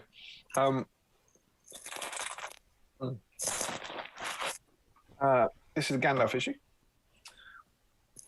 When we did our first Gandalf issue, we weren't doing deep dives. So we didn't have this sort of thing. But we are going to do one for this one, and it's kind of about Gandalf the White. So it's about white wizards rather than specifically Gandalf, because you can't do one about Gandalf because he's in every book. It'd be the whole stream and far longer. You can't kind of pick up on stuff. But the idea of where the White Wizard came from and some of the stuff that Tolkien wrote about that is kind of cool, and there's some fun stuff to play with. So Steve, yeah, I'm going to put you on the spot and ask you a really tough question. That's also a really easy question. What book has the first ever mention of the White Wizards? First mention of the White Wizards. Yeah, first time the White Wizards are mentioned anywhere in Tolkien's writing. Chronologically, I mean, like first published book. It's incredibly hard because why would you know it? But it's incredibly easy. Yeah, I don't know it, but I'm gonna try and take an educated guess. So I'm just thinking. I don't know. Let's go Hobbit. Stephen Crow. Yeah. Yeah, boy. Completely correct. It's in bizarrely. It's in the Hobbit right at the end when everyone's going, sorry, Gandalf, where the hell did you go? Right at the end of the Hobbit, it was in this way that he learned where Gandalf had been to, for he overheard the words of the wizard to Elrond. It appeared that Gandalf had been to a great council of the White Wizards, masters of law and good magic, and that they had at last driven the necromancer from his dark hold in the south of Mirkwood. So very, very early you get this idea in 1937. It probably didn't mean anything, like all these things didn't. A lot of these things didn't mean anything. But there is a mention in there of there being white wizards at that point, and that's obviously then something that Tolkien then goes and sort of extrapolates later on. I thought that was quite fun. In one of his letters, in was this 1954, 1956? This was. He also gives this. This is Tolkien. Talking about what the wizards were. So just to give us an idea, okay? Yeah. Though Gandalf, though possibly a spirit that existed before in the physical world, his function as a wizard is an angelos, or messenger from the Valar or rulers, to assist the rational creatures of Middle-earth to resist Sauron, a power too great for them unaided. But since in the view of this tale and mythology, power is evil, these wizards were incarnated in the life forms of Middle-earth, and so suffered the pains both of mind and of body. They were also, for the same reason, thus involved in the peril of the incarnate, the possibility of fall, of sin, if you will. The chief form this would take with them would be impatience, leading to the desire to force others to their own good ends, and so inevitably at last to mere desire to make their own wills effective by any means. To this evil Saruman succumbed, Gandalf did not. They're going to give you that, oh, he's gone.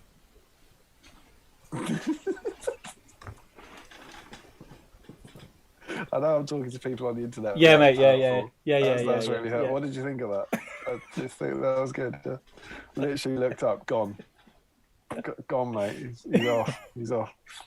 So yeah, that's what Tolkien was saying about his wizards, what they were in terms of their messenger and their role. Let's put you down. And what I thought I'd do is, and that's all the wizards, like Radagast the Brown and Saruman the White and Gandalf the Grey. But what I thought I'd do is do our opening of Gandalf the White. This is from the published Lord of the Rings, and this is what he looks like when the three hunters see him. There he stood, grown suddenly tall, towering above them. His hood and his grey rags were flung away. His white garments shone. He lifted up his staff, and Gimli's axe leapt from his grasp and ran ringing to the ground. The sword of Aragorn, stiff in his motionless hands, blazed with a sudden fire. Legolas gave a great shout and shot an arrow high into the air. It vanished in a flash of flame. Mithrandir, he cried, Mithrandir. Well met, I say to you again, Legolas, said the old man. They all gazed at him. His hair was white as snow in the sunshine, and gleaming white was his robe. The eyes under his deep brows were bright, piercing as the rays of the sun. Power was in his hand. That's pretty cool.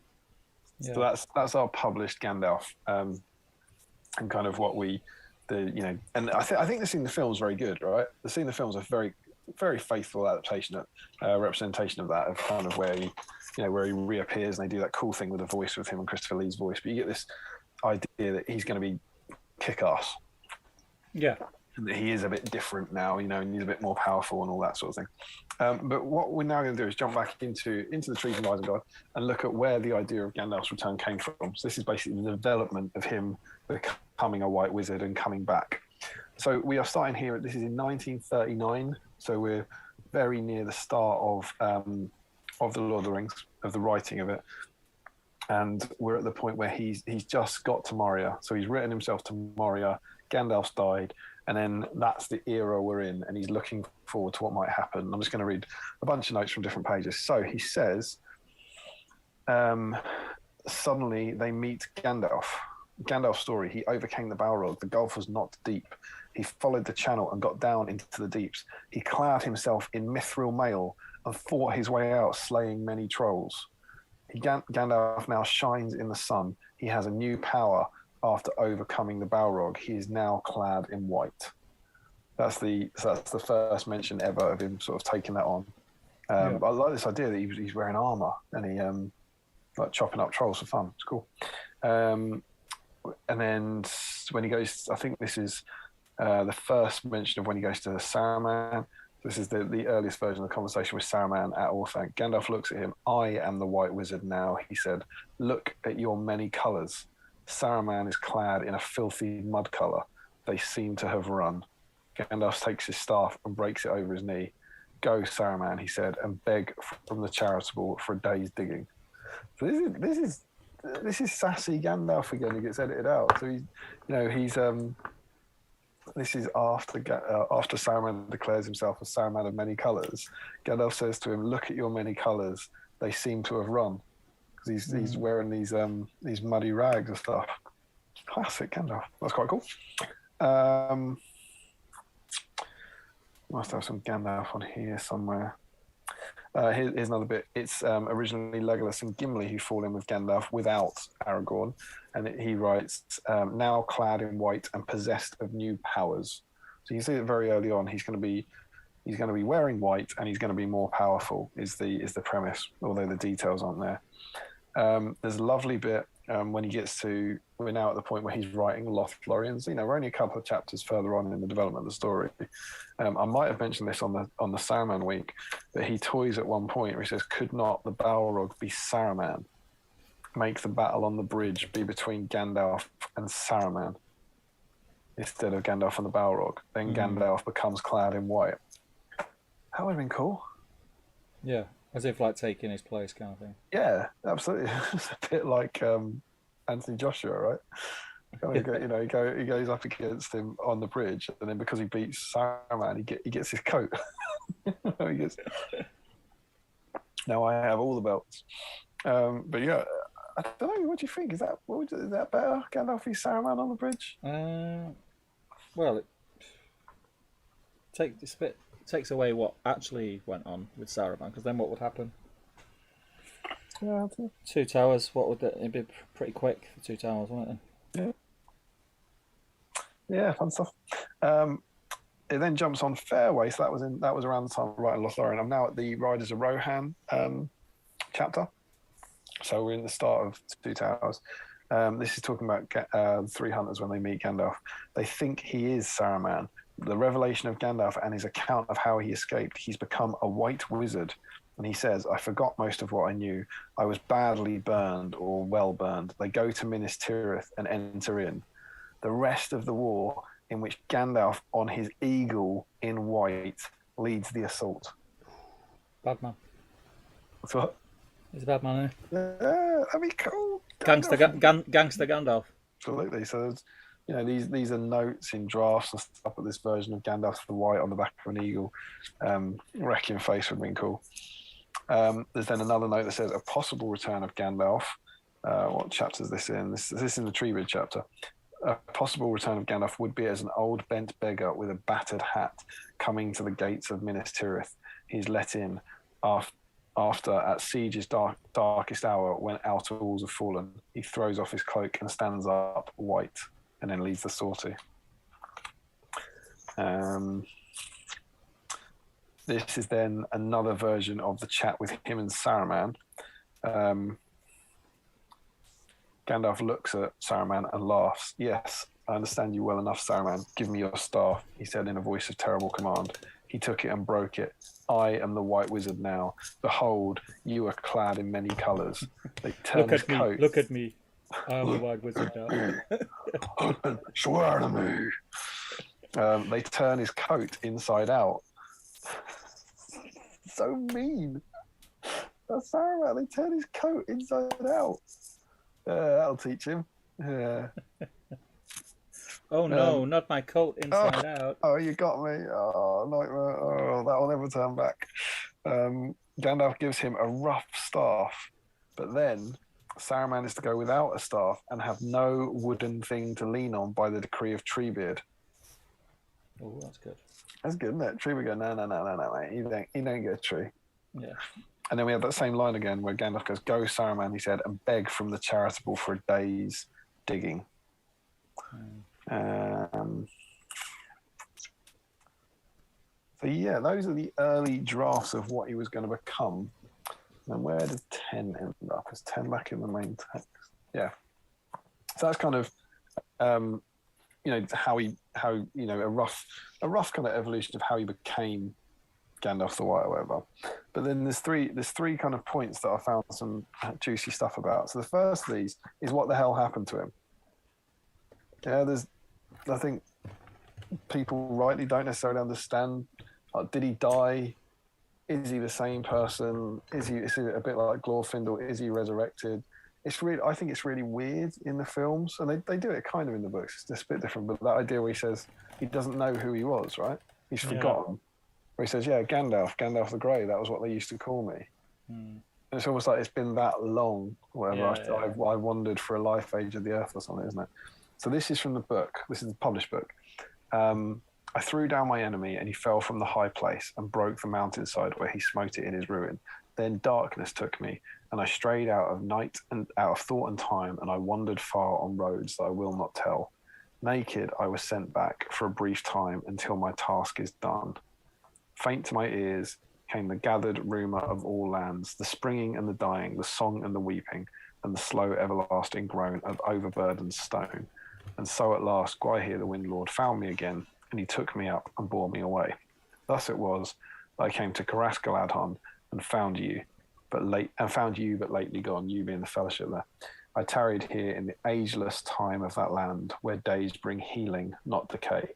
Healing I found, and I was clothed in white. So in the published book, he goes to Lothlorien. It's Galadriel who clothes him in white, and he gets healed there, basically. So he doesn't. It's a bit iffy, but kind of in the book he doesn't. It's weird. He kind of dies, and then Gwaihir finds him and takes him back to Galadriel. And it's not like he vanishes or he gets buried and he gets resurrected or whatever. But unsurprisingly, with Tolkien being a Catholic, an awful lot has been written about Gandalf and the resurrection and your obvious, Jesus kind of connotations. And in one of his letters, there's loads written about it, but I found a letter in particular that has a fair bit about this. So I'm going to read some chunks from this letter. Olivia's excited. I'm not sure if you can hear how excited Olivia is by this, but she's enjoying it. So on this is a guy saying, tell me about Gandalf. Did he die? Did he get resurrected? Is this your Christian allegory? All this sort of stuff. And he says, I might perhaps have... Where should we start from? I have purposely kept all allusions to the highest matters, and by that he means religion, down to mere hints, perceptible only by the most attentive, or kept them under unexplained symbolic forms. So God and the angelic gods, the lords of power of the West, they only peep through in places such as Gandalf's conversation of Frodo, where he says, behind that there was something else at work beyond any design of the ringmakers, or in Faramir's Numenorian Grace at dinner, where they all sort of turn to face the West. And then he says, Gandalf really did die, and was changed. But that seems to me the only real cheating. And by cheating here, he's responding to the fact that it says, you killed a character, but then you brought him back. Are you cheating? To represent anything that can be called death as making no difference. And he quotes him saying, I am Gandalf the White, who has returned from death. Probably he should have said rather to Wormtongue, I have not passed through death to bandy crooked words with a serving man.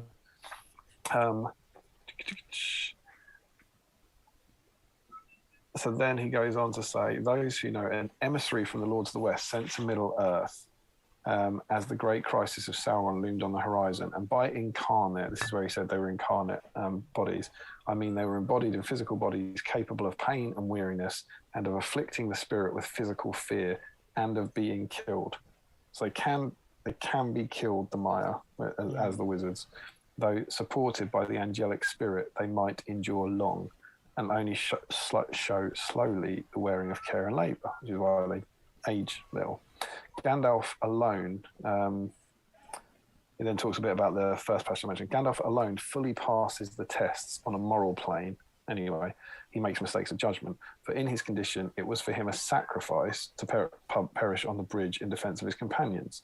Less perhaps than for a mortal man or hobbit, since he had a far greater inner power than they, but also more, since it was a humbling and abnegation of himself in conformity to the rules.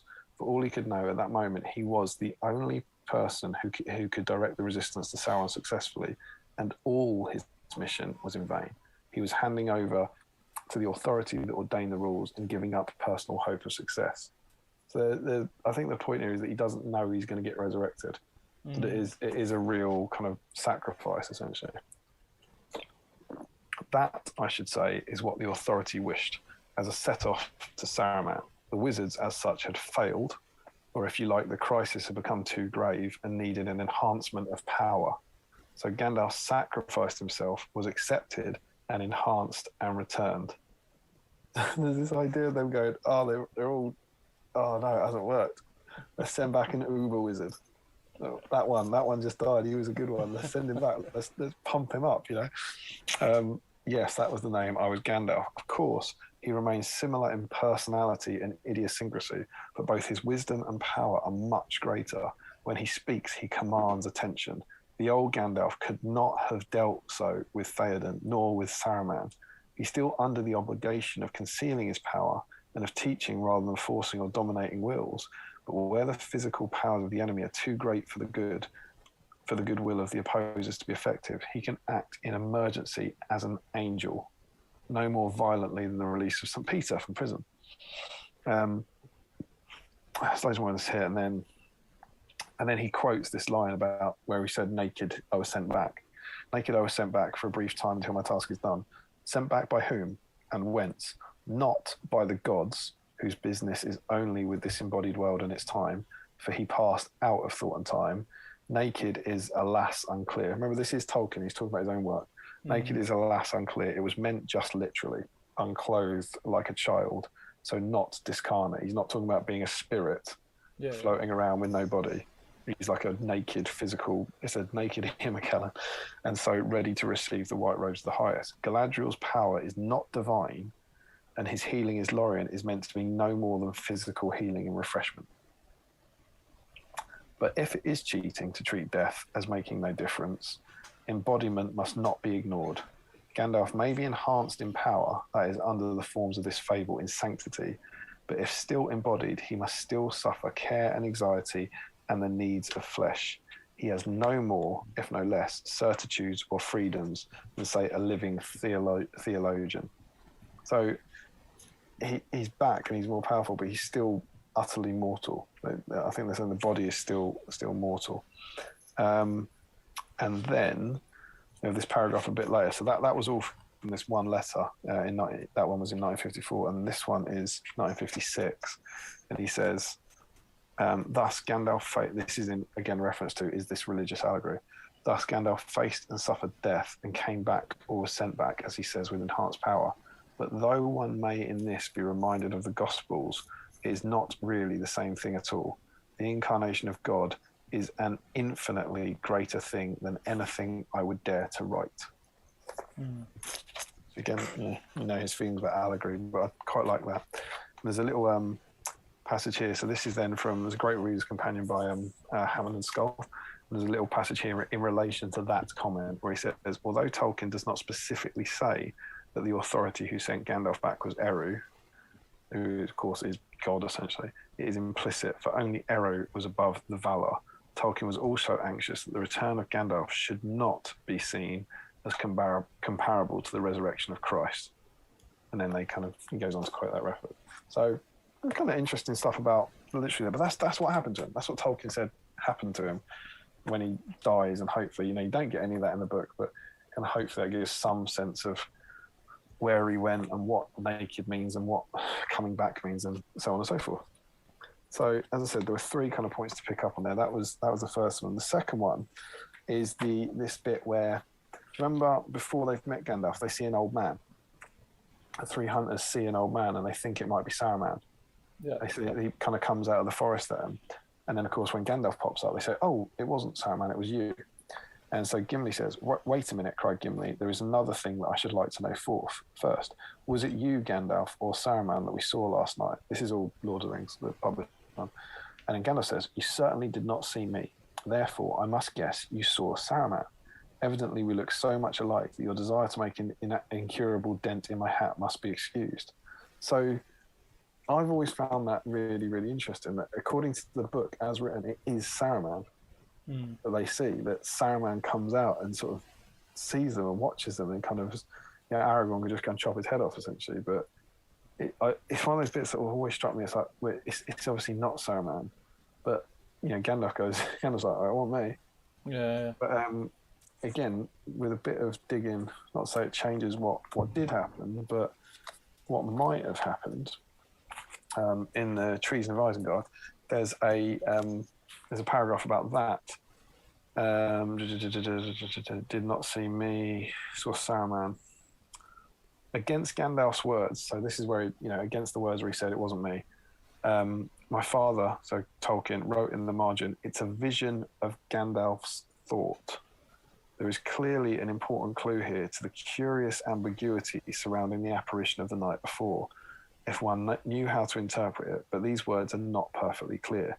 They obviously represent a new thought in J.R.R. Tolkien's head, arising perhaps from Gandalf's suggestion that if it was not Saruman himself that they saw, it was a vision or a wraith that he had made. The apparition is now to emanate from Gandalf himself." It's like Gandalf's thinking about Saruman, and he creates a vision of Saruman.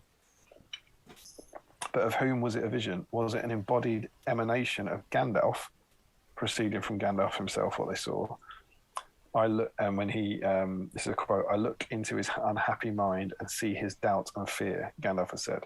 "It seems more likely that through his deep concentration on Saruman, he had projected an image of Saruman, which the 3 companions could momentarily see."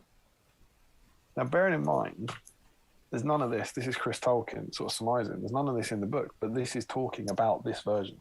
He's not saying that exact line, "If you saw an old man last night, you certainly did not see me. But as we seem to look so much alike, you wish to make an incurable dent in my hat, I must guess that you saw Saruman." Yeah? And so he's commenting on that, and he's saying, well, actually, maybe it's Gandalf thinking about Saruman that creates this kind of thing. And then Chris Tolkien says, "I found no other evidence to cast light on this most curious element in the tale, but it may be noted that in a time scheme derived an earlier time scheme, my father noted that of that night, Aragorn and his companions spend night on the battlefield and see an old man." So I always think that's just a fun little note, and it's a fun part of the story. But a bit of light on there that might be, I quite like that. I like the idea that it's a vision of him. And then the third one is this line that says, just after the 3 hunters meet Gandalf the White, he says, "Get up, my good Gimli. No blame to," I think it's because Gimli's like, "I'm sorry, I nearly chopped your head off. Get up, my good Gimli. No blame to you and no harm done to me. Indeed, my friends, none of you have any weapon that could hurt me." And it's like, what does that mean? And I'm actually going to say the particular reason I'm including this is because Nathan, one of our patrons, messaged me the other day, sort of saying, "Is he invincible?" or something. I'm paraphrasing it. It's like they've not got weapons that can hurt him. What does that mean? Is it a kind of is it just sass from Gandalf, or is he now in kind of invincible? Is he a bit more worldly? And we've already seen a few things where hopefully we're seeing that he is mortal. But there's again a little bit of commentary on this. I think this will be 17, where this is Tolkien talking about Gandalf the White's power, essentially. So this is what he becomes when he's Gandalf the White. So this is, again, to put it in context, after the Treebeard chapter, but he's just looking forward and thinking about Gandalf. He says, he basically writes notes. He says, wizards equals angels. This is the first appearance in written record of the conception that the wizards are angels, emissaries from the Lords of the West. And then he says, so Gandalf to reappear again. How did he escape? This might never be fully escaped, he explained. He passed through fire and became the White Wizard.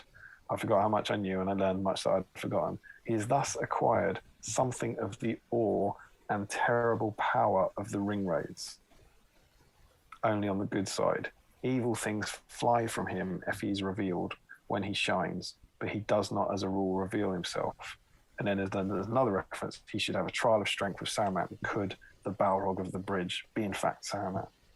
So there's this time, that's pretty much all he ever writes, but he has thus acquired something of the awe and terrible power of the Ringwraiths. So if you think about, like, particularly in the books and to a certain extent in the film, like the Ringwraiths, Gollum says you can't kill them, no, they can't be killed, I think the little reference here, he's like, they probably can be killed, but almost the power and the fear of them prevents people from even trying, from killing them. And he's saying that's what Gandalf the White has, but for the good side.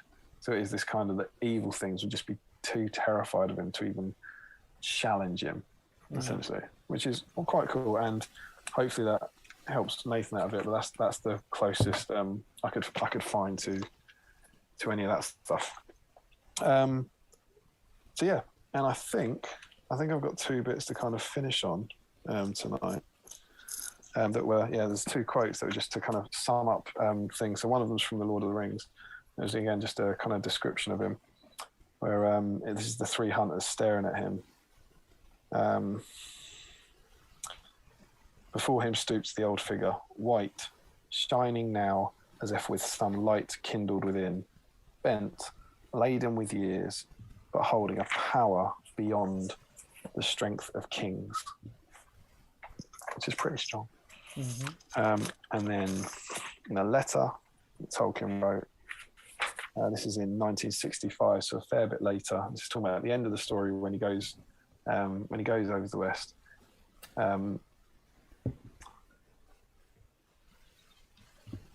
Gandalf, this is about when he gets on the ship. Gandalf was not dying or going by a special grace to the Western land before passing on beyond the circles of the world. He was going home.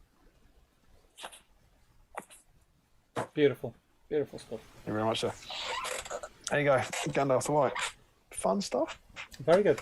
Very informative. Thanks. A lot of stuff I didn't know. Yeah, it's good. The chat, I've sort of had one eye on the chat. The chat's enjoying it as well, which is good. I'm glad to hear it. Really good. It's always good to hear what people think. I don't know. I can only read the words in here. I might get stuff wrong and all that, but it's always good fun to go digging. Yeah, I kind of interpret the bit about your weapons, like not to worry, your weapons cannot harm me, kind of thing. He's like, mate, I suppose everyone interprets the words differently, don't they? I kind of think that like mortal weapons like swords, axes, it'd be more like a spiritual thing that can hurt him, like other spirits or magic or something like that. But like normal weapons couldn't hurt him. So he's still mortal in a sense. He can still die, but not to like mortal weapons. I really like what they did in Troy in the film. They did a really cool playing with thing where my mythology on this stuff isn't as good. I think Achilles. Yeah. I believe the reason he's invincible in the text is that he's dipped in dragon's blood, I want to say, but he's held by his ankle. So he's held by his ankle when he gets dipped in dragon blood. The dragon blood's making him invincible, but because he was held by his ankle, that bit doesn't get touched. Yeah. So that's why he can be injured there. So in the text, he is literally invincible. It's not like, it's not sass. He is immune. It's like a bit like Smaug almost. You can't touch him anywhere except there, and then he gets killed and he gets done in his ankle. In the film, Brad Pitt is him.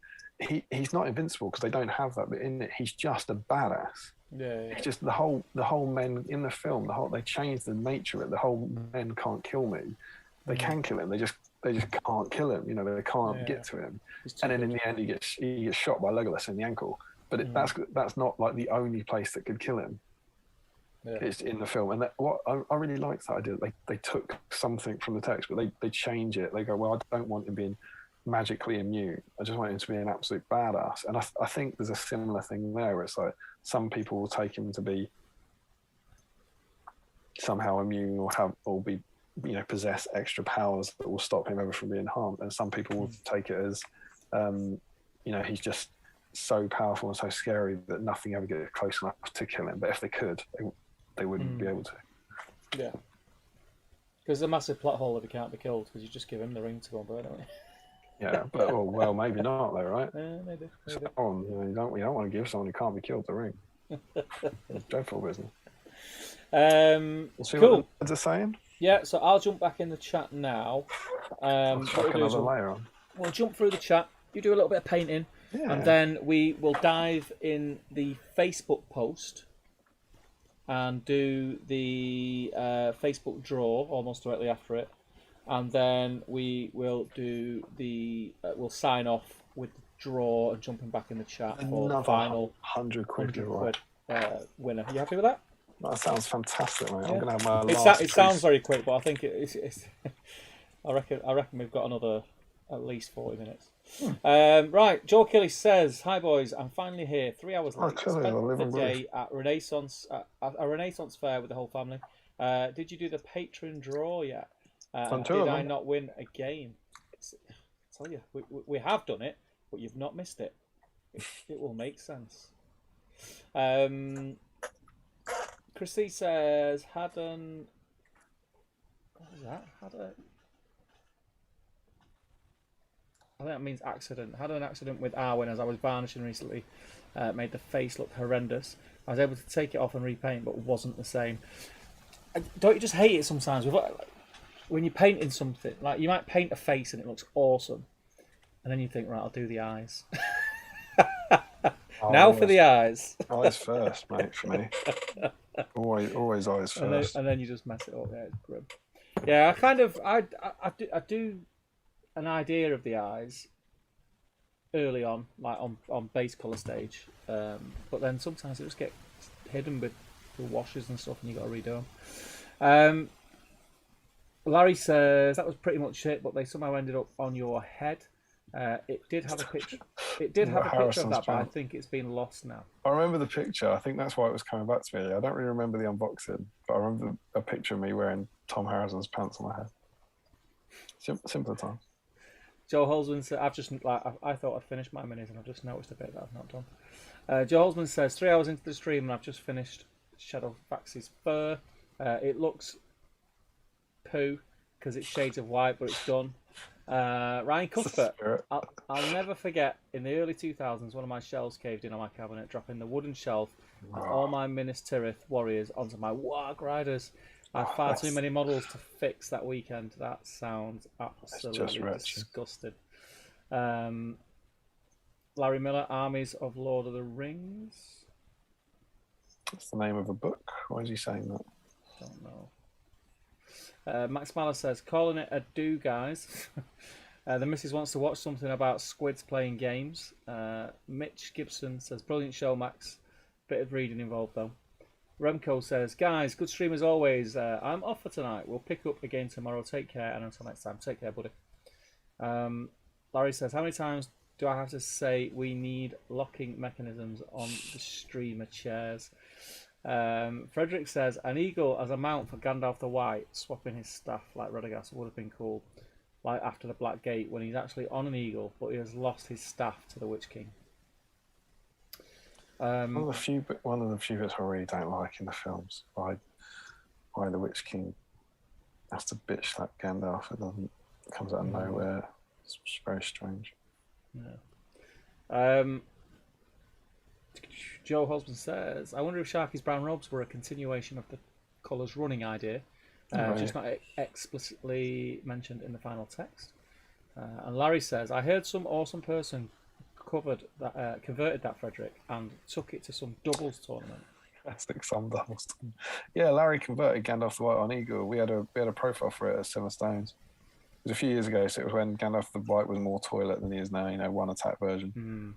I think they had Frodo, Sam, Gollum, Gandalf the White on Eagle, and an Eagle. So it was cracking. It's really good armor. I mean, it wasn't good. It was dreadful, but it looked great. It looks awesome.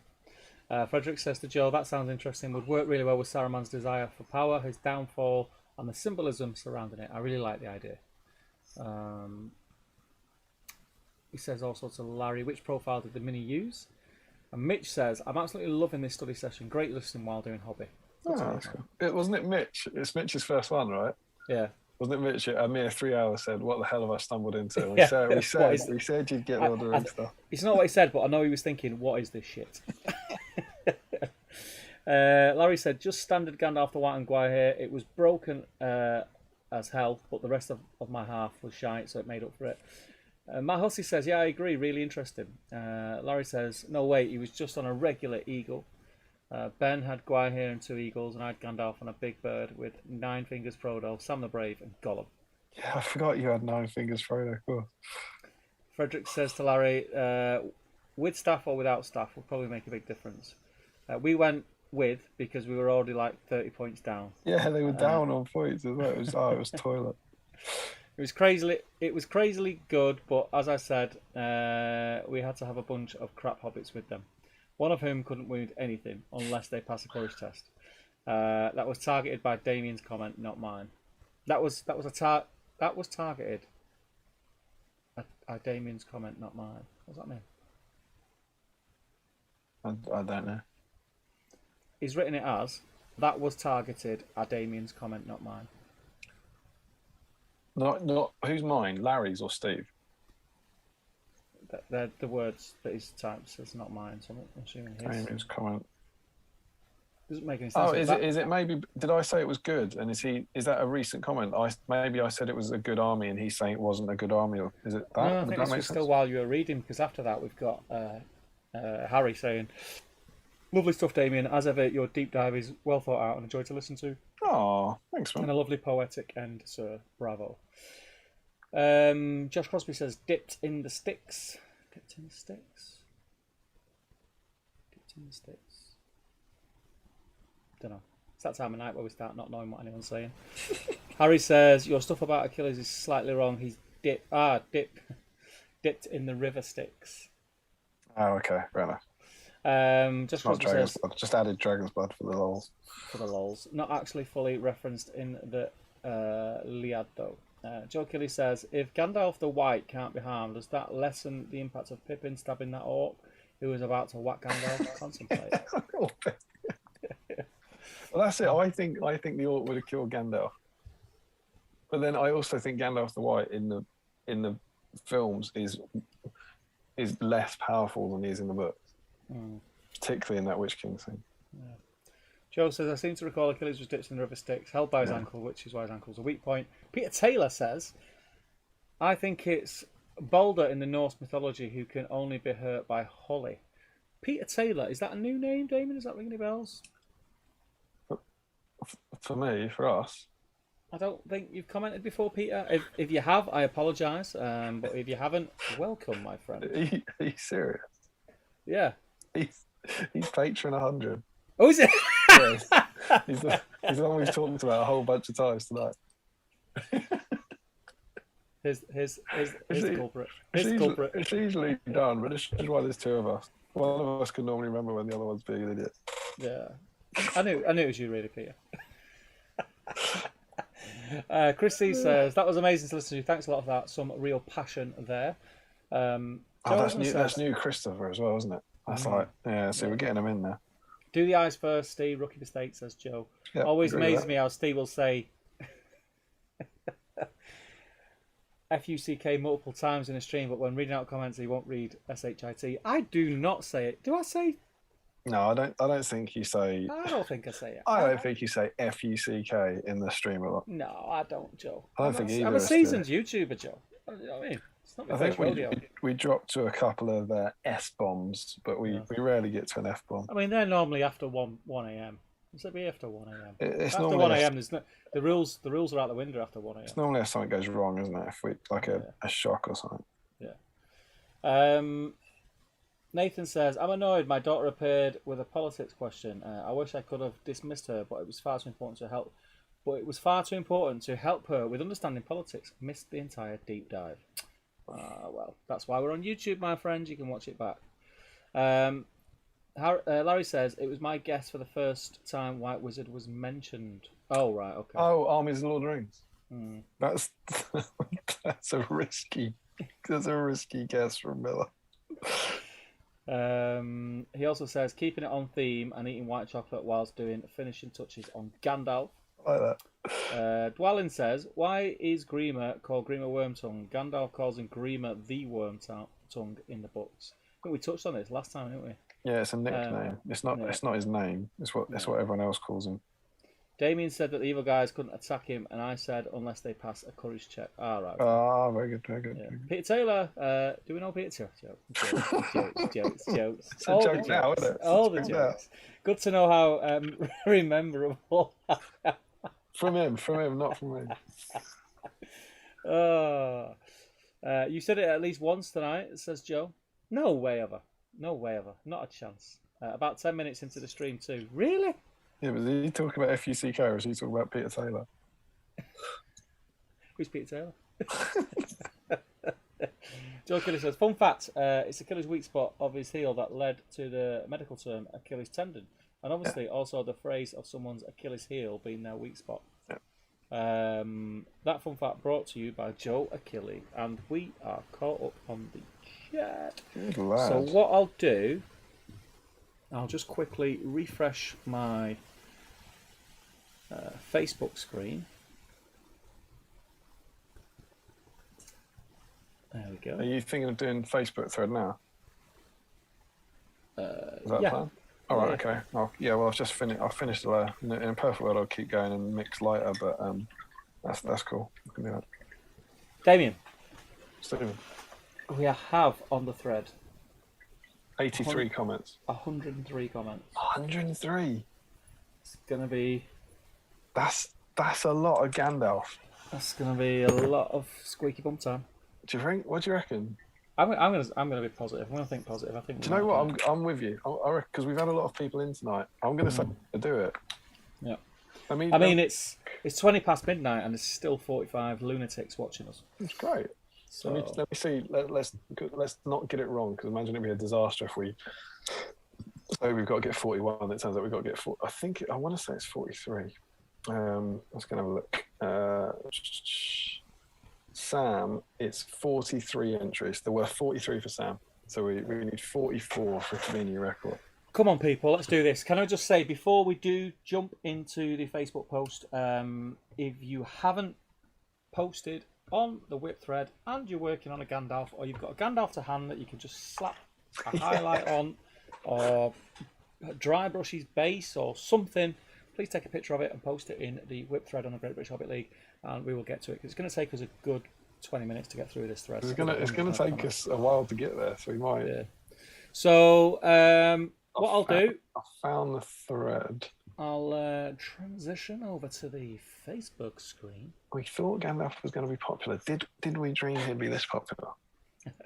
And beyond anything else, remember you've just had a chance of winning a dice by doing it. It's not all about kicking ass and breaking record. I was saving it for the end, David. Well, I didn't do the names. I left the names for you. Okay, so comment number 1 is me. Woo! Boom! Schedule post for the win, because I was sat there watching for it to appear. Is that you bragging about your ability to do I was brewing the kettle and sat there just waiting for it to appear. Okay, let's get into this. So, Joe Holzman, double Gandalf the White for me tonight, and a Cadbury's bar for Fun fact, prior to tonight, those 2 Gandalfs that Joe's painting are the only 2 Gandalfs I've ever tried to paint. There you go. Gandalf the Whites. A lot of fun facts tonight. Yeah, so Joe Holzman is in the draw. Got him. Back to his number 1 position where he belongs. Yep. Sean Clark, he's ready to go. Prawn Cocktail Quavers, win. So that is Sean's. You can see he's got the comment as well. That's Elendil's hand, I believe it is. That's the conversion. This is the one that he's picked up on. Look, you can see it. You see? Yeah. Have you got the comment up? Yeah, I got the finished one. Yeah. With the bottom right. Yeah. What he picked up. That is astonishing, isn't it? Yeah. It looks cool. I think it looks better. What better than the? Yeah, well, I think it does. It looks more natural. I think. Top work, Sean. Yeah, nice work, man. So Sean is in. Jens Elmos, he's painting. Oh, he's all over the place. He's painting Gandalf the White and Nathan Cable Summers. I'm assuming is a Marvel Crisis Protocol mini. Cable's an X-Man, isn't it? I'm showing my lack of knowledge, I think.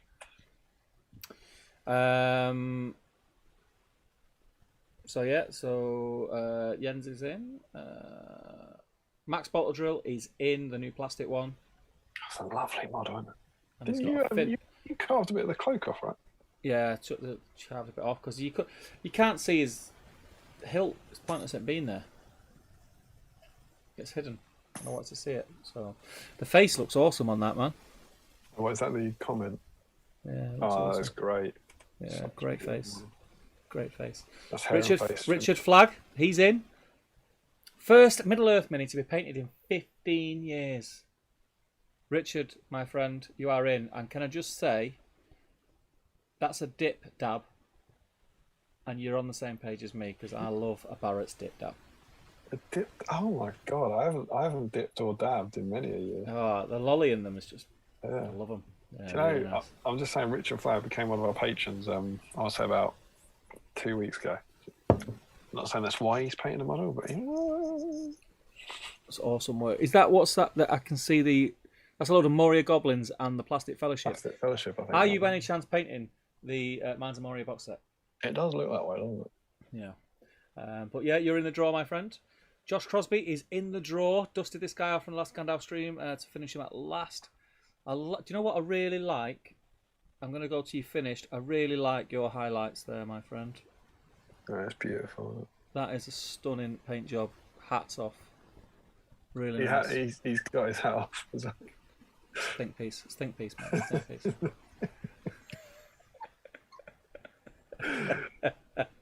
Nathan Talbot. Nathan's doing it wrong. Yeah, he's wrong way around, mate. Wrong white wizard, that kid. Great match. You see his quote? I still get into the draw because, to quote Gandalf, I am Saruman. Or Saruman as he should have been. Unfortunately not, Nathan. Joe Monroe. Unpainted for far too long.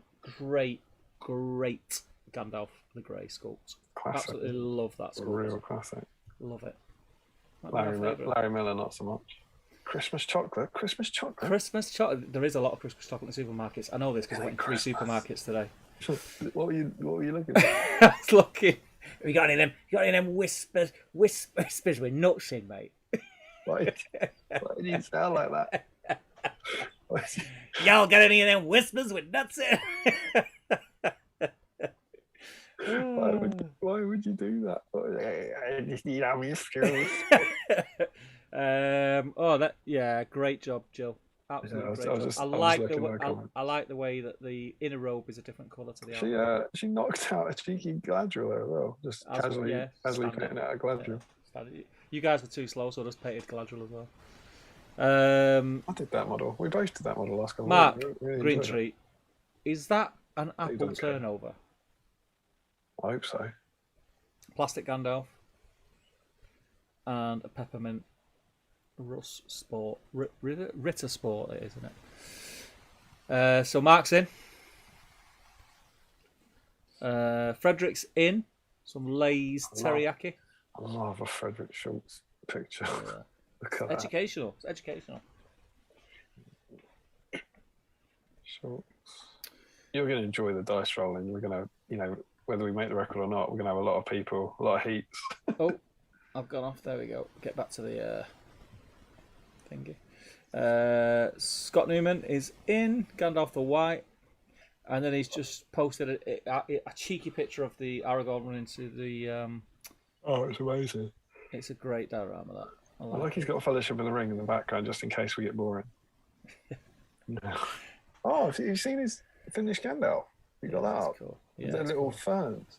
Yeah, it's nice. It's brilliant. It's nice. I like.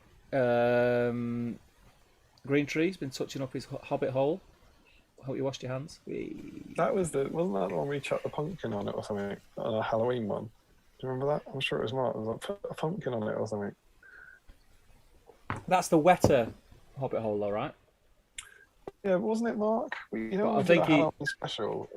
He wasn't doing anything. We said put a pumpkin on it and you'll be in the draw, and he did.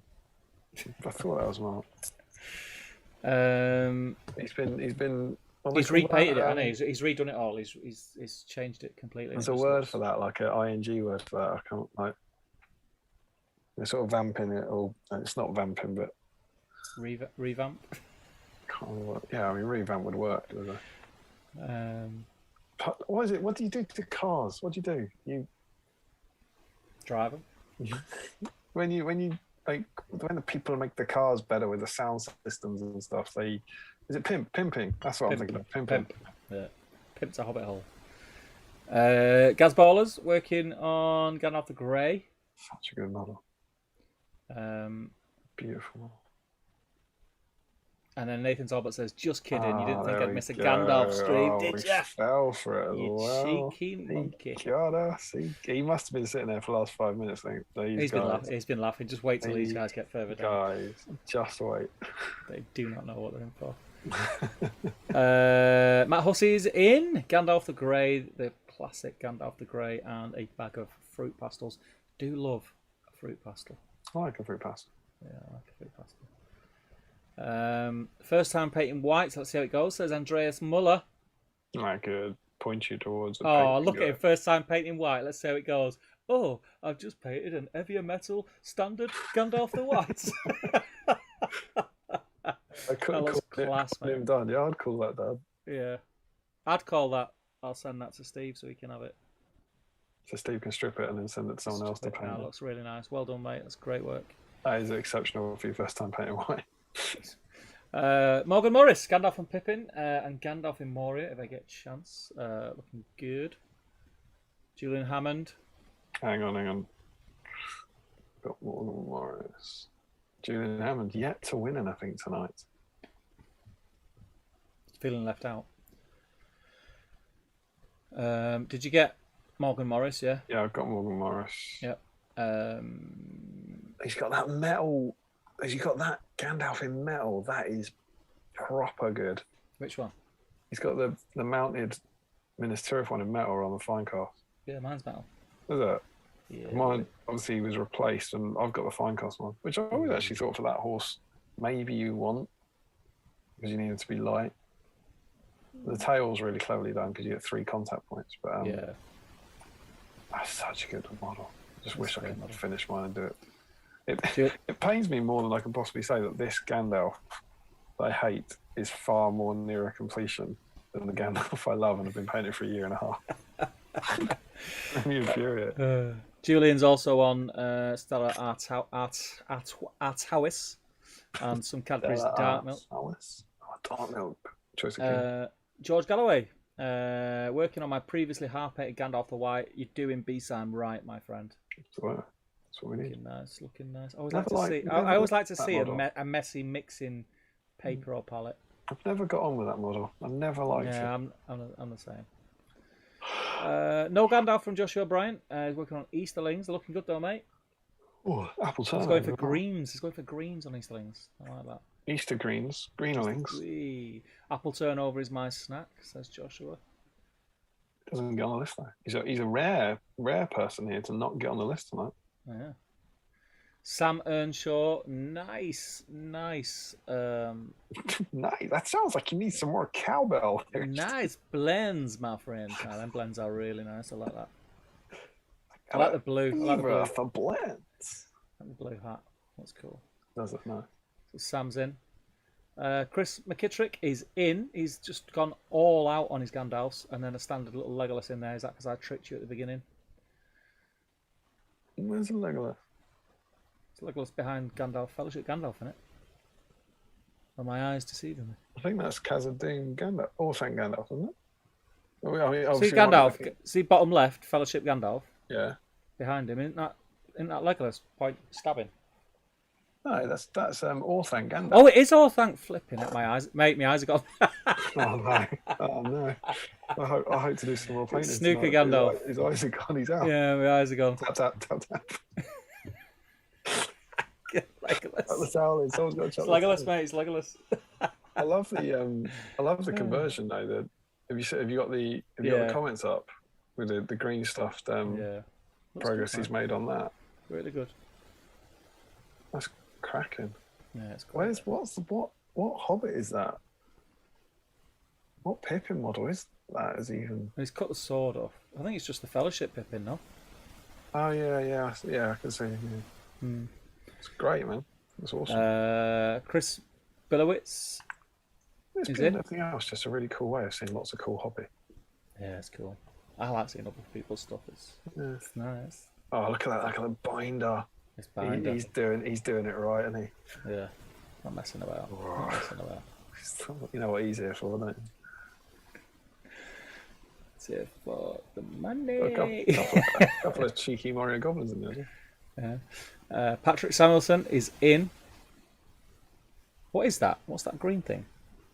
That's a cutting mat. No, the lid, the round thing. Is that mints? Quite pleased with that, to be honest. I can't see, mate. I can't see. It says catch spearmint. Yeah, it must be mints. Yeah, mints, yeah.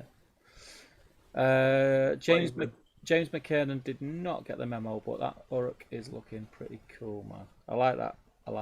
I really like that captain model. Oh, that is a cool idea. Yeah, he's a great model. That's the engineer captain, right? It's the engineer captain. I really like it. It's cool. Very cool. Ashley Fisher he's not messing about. He's got reference picks. I love Ashley. He always has reference picks. He's got reference picks ups. He's not. Look at that. Look at on the wide shot. Look at those paints. That's how you paint Gandalf in it. Let's just grab all my creams and go nuts. The black is knocked over in fury. He will not need the black. Ashley Fisher. We've got some. There's quite a lot of comments there. Has he finished? Is job done finished? Is that? Oh, assembling some paint racks now instead. No, he's give up. He said, "Nah, it looks rubbish. They're going in the strip pile." Oh no. No. You can get that up to white, mate. That just looks like you've done like a base coat. It can't have gone wrong. Yeah, get that up to white easy. You can get that up to white. I'll start. This guy's paint. Am I on screen? I don't even know. Yeah. This guy's painted brown and blue. If I can get him up to white, you can get your cream one up to white. We're on the side, are we?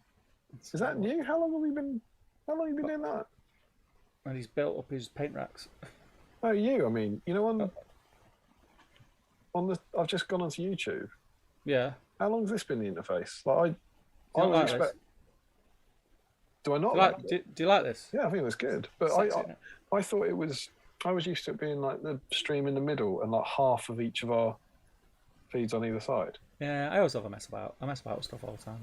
But it looks good. You know me, mate. Well, actually, gets in. Yeah, so Andrew Poole is in, giving Gandalf a repaint progress update. I'm feeling pretty good about the record at this point. What do you think? Yeah, it's looking good, mate. It's solid. Stephen Ryan is in. Has he made all things? 2 eBay saved Gandalfs on freshly baked flapjacks. I can smell them from here, Stephen Ryan. That's looking good, man. They look good. That is looking good, that Gandalf. Is that a convert? It's not a conversion, is it? It's just a repositioning of the wrist there. Yeah. Because it's like diagonal normally, like I've always said, but I quite like that version, to be fair. Hang on, I'm just seeing his... Yeah, he is looking good. Yeah. That's a similar sort. I wonder, because Stephen makes all the scenery, he could legit be following the same guide I am, because that looks very similar to the Battle Games one. Yeah. The quite blue underrobe. Yeah.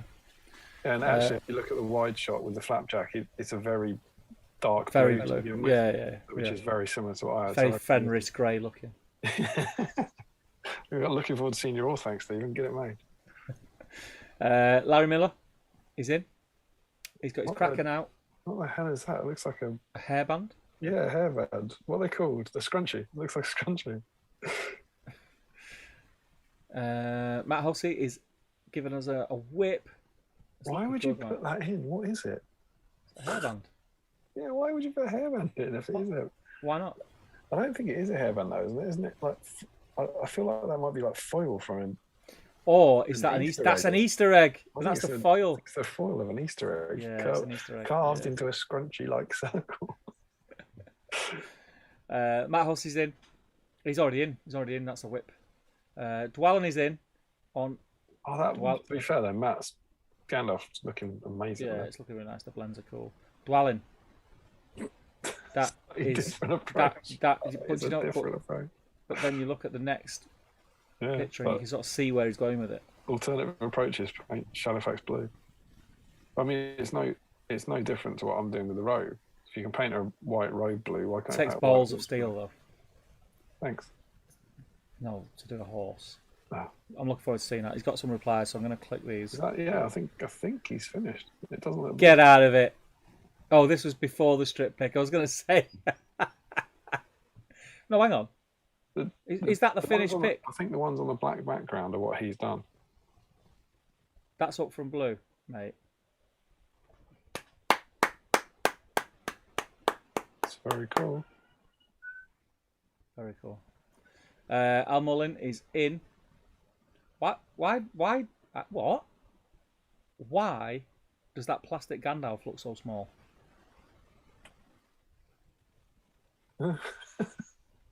Is it just me?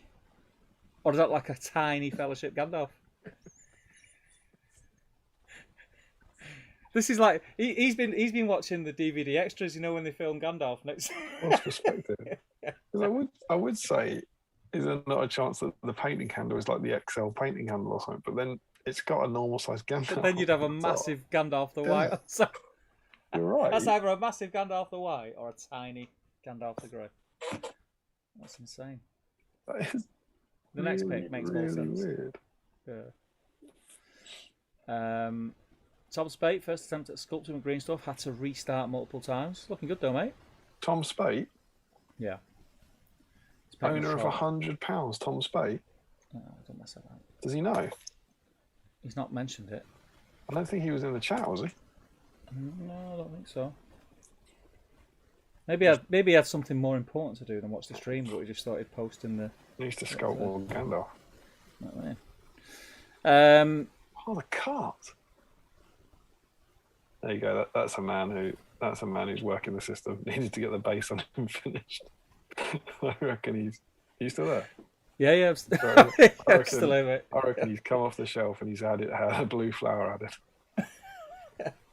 But it all gets you there. Yeah. It's looking good. It's a cool tree as well, right? Oh, Aaron Noonan's painting Legolas. Look at that. 4 whisper golds, none of them hazelnut. Yeah. Aaron Noonan, welcome back to the Patreon family, sir. It's looking good, man. It's looking good. Gaz Baller finished up. Gandalf the Grey, very nice, as per Gaz. And I feel like, do we already have... Yeah, we've got Gaz. Yeah, you got Gaz. Ryan Cuthbert. Don't feel like we've got Ryan Cuthbert here. No, I spent most evening stripping Gandalf on cart. I had to reassemble it and just finish priming it. Hope I could get at least a bit of paint in it. Managed to get a few base coats and wash on Gandalf. I've written Gandalf on the list. I'm losing my mind. My head's gone. I've just replaced all of their names with the word Gandalf. Looking good though, Ryan. Looking good, mate. Warwick Griggs, totally off brand tonight, but been working on Elrond. Looks nice. I suppose the foot version face looks really good. And that image has just made me realise how massive his head is on that model. He looks like Kev Spector. Kev painted that model. I'm sure it's Kev's version of the Elrond, and it looks exactly like Kev. I remember probably on the One Ring forum or something. It was a long time ago now, but it was shared quite a lot. I was like, oh my God, that's an incredible likeness. Carl's in. He's been tarting up, as he says. His Gandalf the White and Gandalf the Grey. Cracking use of cherry chocolate. Spruced up a little bit, looking good. Nice. Matt's give us an update. Calling this guy done. Enjoyed watching everyone's progress. Stuff tonight. We'll take a better pick in natural light, I think. But we've got Matt Hussey already, right? Yeah, got him already. Joe Garman, here's Gandalf, starting the highlights on the staff. Looking good, mate. Joe Garman. He's a new one, right, I think? Yeah. It's really hard to remember when there are this many, like whether they're on the list or not. Yeah. Michael Curtis, my first ever Gandalf the White, thanks to Battle Streams in Middle-earth. One more of the pile of possibilities. My first ever Gandalf the White was due to Battle Streams in Middle-earth. Oh, there you go. Looking pretty awesome. Michael Curtis, we are agreeing is new, yeah? Yeah. Michael Curtis is painting on a 4-up, isn't he? No. You had a go. It's Cameron. That's it. Michael Curtis is the guy who sent us the dice. Oh, right. I knew it was someone we knew. Yeah. Will Underfoot, first time painting the right model. This will be tricky as it's a very battered Gandalf the White a friend gave me a few years ago. That's what it's all about. Absolutely. He says, I'm not happy with it, although this picture is even worse, but he's done. He's clearly got a job interview as he's such shiny shoes. Mate, you got him painted. That's the main thing. He looks all right. I like him. Absolutely. Better than unpainted. Remco painting Gandalf the Great, looking very, very nice. Really nice contrasting highlights. Don't think we've had Remco in. Non-metallic on the sword, looks ace. That does look beautiful. It's really good. Gorgeous paint. Harry Parkhill, my whip tonight. Pirate Ruffians prepped and based, ready to paint. Oh, Harry, get Gandalf out. What are you doing? I got so sick of painting Ruffians. I've still got. I got fairly sick of painting Ruffians. Do you know how many Ruffians I've painted in my life? 0. 2. No. 3. The other way. 1. I painted one for Lockie. Yeah, I painted Lockie as well. Yeah. I just got really bored of painting them. I thought I'd really enjoy them. It was that disappointing. I don't really like them as models either. Weird. Larry's giving us a whip. Looking good, Larry. Looking good. That's progress we've got, Larry. Yeah, and then there's my 2 dudes that I got done tonight. But I've noticed that I've not dry brushed the fur on the back of the Orc Captain's. Oh, we're putting our stuff on in now. I started joining. They look good, mate. So what were you debating? The shoe? I've not. Yeah, you can't see them. I've not highlighted. You know what? It's funny, isn't it? This is what happens when you drink. Like I thought, oh, I've done him. And looking at the picture now, I've not highlighted any of the browns. I've not highlighted the fur. I pretty much washed it. That's it. I don't think you necessarily know that. I think he looks good. I think it's with brown, like browns and leathers and straps and stuff. Just put a base coat and a wash on. You can see you've done. I'm guessing here, but I think you have highlighted the red loincloth and the purple loincloth. No, but there is no red loincloth or purple loincloth in that picture. No, on my screen they look. Do you know what I mean? Is it a reddy brown and a purpley black? Then maybe It's dryad bark. Is the purple I think that you think is the purple, and it's Steel Legion drab. What on the Orc? Yeah. What, the lower level with the plates hanging down? Yeah, there's the ball savers. That's dryad bark. That's dryad bark. And the colour above it is Steel Legion drab. Next to it, the lightest brown. Yeah. Steel Legion drab. I would, if I was replicating that, I would have said that was Doomball brown and probably Corvus black. Some sort of grey with a bit of purple in it. And you'd be wrong. Yeah. But they look highlighted though, is what? Yeah, I think they'll do. Well, in fact, so I've got a bit of time now. I've finished the armies a lot quicker than I thought I would because I've just hammered them. I probably will go back and highlight a little bit. But yeah, that's my 2 armies fully painted, complete for the B-side meetup. Yeah, boy. Larry Miller, best picture I could find of him for Frederick. I remember that now. Now I see that. It looks good, doesn't it? So good, yeah, so good. I'm going to refresh, mate. I'm going to refresh. I can see 2 more. They're both from Chris. Oh no, Harjinder Singh. You haven't got Harjinder Singh. No, but here we go. Oh, look at all that. He's got a ton of cool stuff in it. Here we go. Like previous Breaking in the Fellowship, Ambersham on hand, the Finecast race. Ooh. Who are we up to? Larry won it. That picture of the Eagles. Yeah, so the last one I've got on the list is Remco. Is that all right? I'll tell you now. Nearly there. So, Harjinder Singh is in. Yeah. It's a beautiful table of models, that. That's some really, really good stuff. Yeah, beautiful. I like how he's qualified as well. Like, can I forget base tonight? Based, mate. Based. Definitely do it. Chris Billowitz, a whip picture. We've got Chris, right? And then Frederick Schultz is loving Tassel Damian. Dancing Girl, Tassel Damian. Eric Schultz. Chris's Gandalf's amazing. Eric Schultz. Did that come up? Chris is not that far off comment. Gandalf looks beautiful. Yeah, that kind of the cold white on the horse and the warm white on him. Yeah, the tones are nice. And then, sorry, after Chris, did you say someone else? Eric Schultz. I haven't got him, but I don't need to put Chris on, do I? Sorry, because I haven't refreshed. Eric, is that SCHULZ? On Facebook, it's SHULTS. Yeah, see. Oh, what? No C. No C. Okay. A whip from Larry, looking good, Larry. Dwalin, beautiful, mate. Considering that horse was like neon blue not so long ago, that's class, mate. I want to see that now. I need to do a little refresh. Really well done. I like the fact that you've done the brown cloak, like in his hat. He's pretending not to be Gandalf the White and Rohan. Yeah, that's how I did mine with the elf cloak for that. Yeah, that's cool. And they're on. Is that so? I think I've just found it's Dwalin. Is it finished White Rider? Yeah. And then also we've got Daniel Moss. Might have only painted and tufted the base as recommended, mate. That's all you need. You're in. Yeah, it does look really class nice. from Dwalin. I'm just saying that it doesn't look blue at all, does it? No. And then Daniel Moss is in as well. Really nice. Original Fellowship Gandalf. Really, really nice. Top class. I like his honesty. And that is it.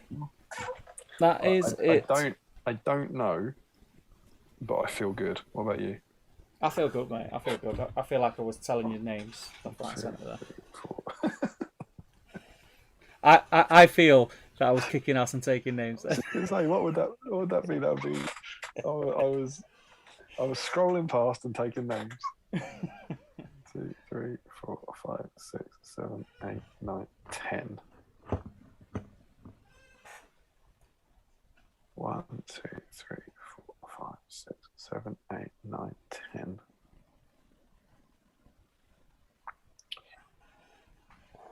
One, 2, 3, 4, 5, 6, 7, 8, 9, 10.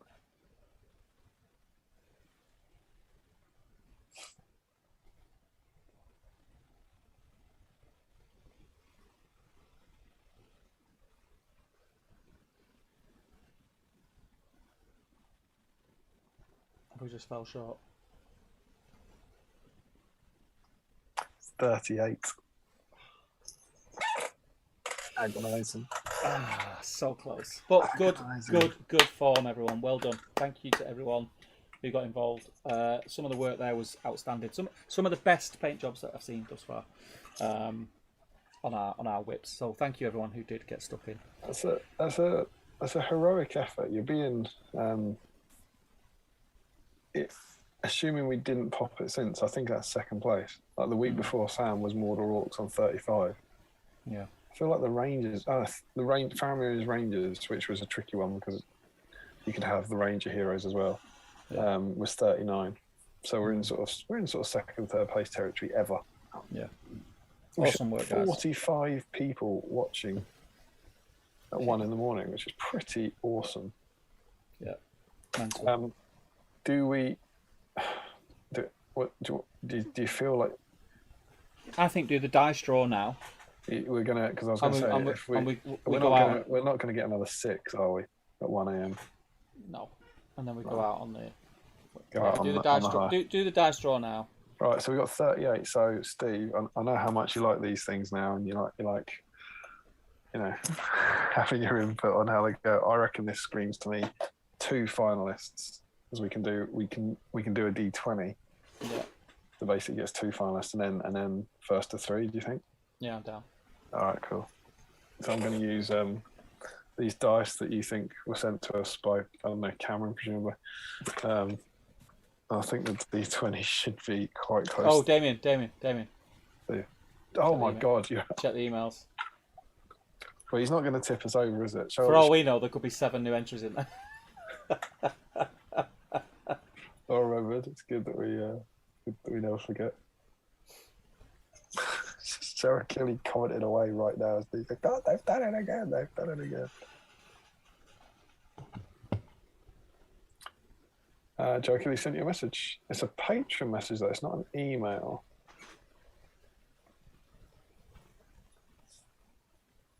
We do have 2 new patrons tonight. So Aaron said he's rejoining Chris. Well done, people. It's actually just a message from Joe saying in a response to a thing. I don't think he has sent an email tonight. No. Okay. So there's the D20 gone.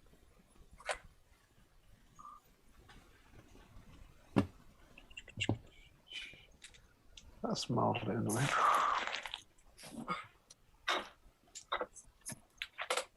I feel like the D20 must be out because we use it all the time. It's oddly not near the top.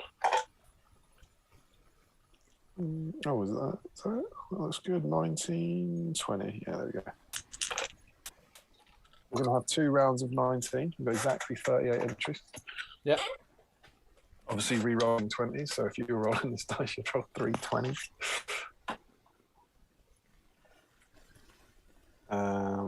And I will number these up now. So that's 10, so 11, 12, 13, 14, 15, 16, 17, 18, 19.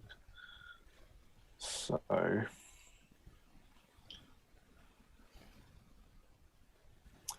just check that works out.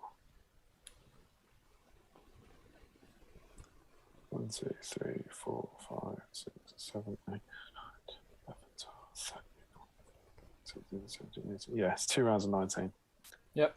We've got Joe Holzman, Sean Clark, Jens Elmos, Matt Feltjaw, Richard Flagg, Joshua Crosby, Jill Munro, Mark Greentree, Frederick Shorts, Scott Newman, Gaz Baller, Nathan Talbot, Matt Hussey, Andreas Muller, Morgan Morris, Julian Hammond, obviously, George Galloway, Sam Earnshaw, and Chris McKitterick in this first draw. Let's do it. Let's do this shizzle. So there is your prize. Let's move these purple dice that roll natural 6s. I'm going to put the prize here so that prize worth fighting for. So this is for our first finalist. Yeah. 1 to 19, re-rolling 20s. Okay. Go for it. 16. 16. That's quite deep. 80s. Did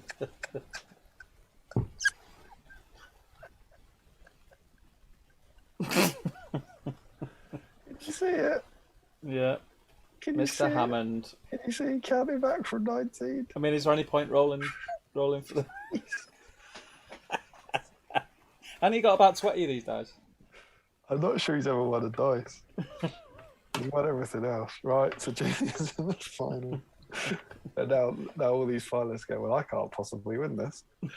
Chris Bellowitz, Patrick Samuelson, Ashley Fisher, Andrew Paul, Stephen Ryan, Larry Miller, Dwayne Grudgebane, Al Mullen, Christopher Cooper, Aaron Noonan, Ryan Cuthbert, Carl Daly, Joe Garman, Michael Curtis, Will Underfoot, Remco Keegstra, Harjinder Singh, Eric Schultz, and Daniel Moss. Okay. Go for it. Oh God, the dice. It's a 1 when it landed on the floor, by the way.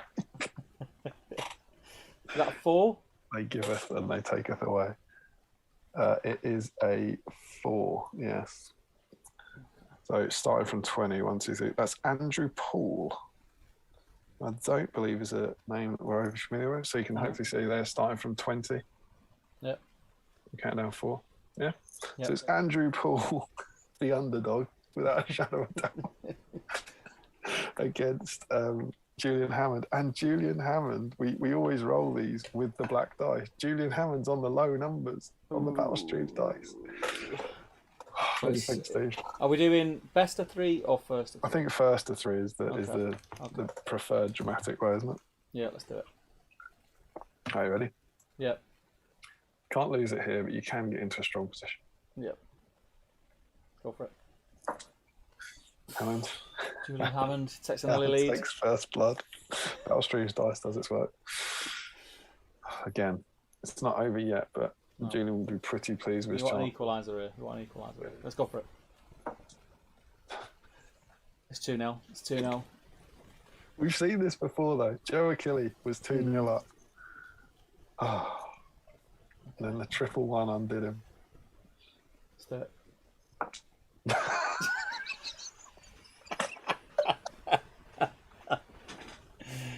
Ah, Julian. Still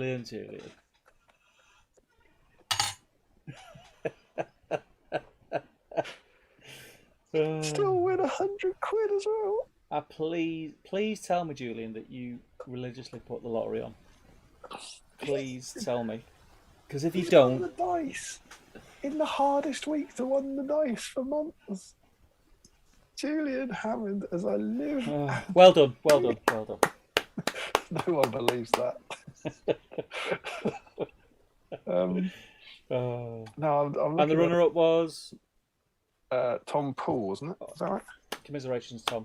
Yeah, you were up against it, mate. You were up against Andrew Poole. Sorry, Andrew Poole. Andrew Poole. I don't think. Of all the things, he's like. It's like when you want to win the Premier League and the FA Cup and the Champions League. You want to get them all. That's what Julian's doing. He hadn't won the paint and draw. He's going for the quad. Yeah. I can't see him on our list of. I've got one eye on the Patreon chat, and Dwalin has just put in brackets, copy and paste. Well done, Julian. It's 38. Well done, mate. That is your Julian. Right. Do you know what? That is 3 prizes we have to bring to the meetup for Julian, because you've got Hurins, right? Yep. You got Hurins. I've got his Final Fight of the Witch King. We'll just bring him a goodie bag, and this very black dice, Julian, which won you the black dice by rolling 2-1-1. So you can trust in it. They are ominous things, aren't they? Who beat? Was it Carl? Who beat? Broke physics. Right. No, it was Johnny, wasn't it? It was Johnny Wright. And he rolled 1-1 to win the dice, so that's not what you want. But yeah, Julian, you can't write this, can you? You could not write this. Right, before we do the big final £100 draw for our patrons, I think we should just fly through the remainder of the chat. There you go. I've been in there for a bit, so I'll jump in. Joe Holzman says, don't forget to check the email. Done it. We did forget, but then we remembered, so it's all fine. Joe, were you dipped in any underworld rivers in your youth? Mitch says, my brother thought Grima was called Snake because Eowyn calls him that.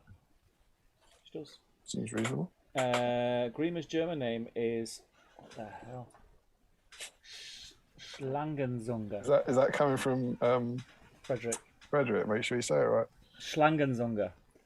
Snake tongue. Kind of sounds more like more evil than worm tongue, but worm is still called worm, I think. Joe Kelly says, not that I know, but I do feel awesome all over sometimes. I think because he's talking about being called Achille. Joe Holzman says, if we're talking fun Greek myth-related body facts, the top vertebrae which holds your head up is called the Atlas bone, named after the Titan who was sentenced to hold up the world. Yep. Joe says, don't worry, Damian, no email from me this week. I've got a whip Gandalf, but haven't actually pulled him out of the closet of unfinished models. That is a fun fact for Joe Holzman. Joe Holzman says, Cable is the son of Cyclops, Scott Summers, who time travels to prevent the mutant apocalypse. Leon K says, you're probably thinking about the dragon blood because there's the story about Siegfried who got invincible by dragon blood, but Leave got stuck to his body, so he had a weak spot as well. Larry Miller says, I think it's more like that just wrong. Of Siegfried and Roy. Wet Gandalf says Larry. Is that Steve's impression of himself? Says Joe. What was that for? What's that? I don't know. Pimping, says Joe. Yeah, that's what I'm talking about. The word.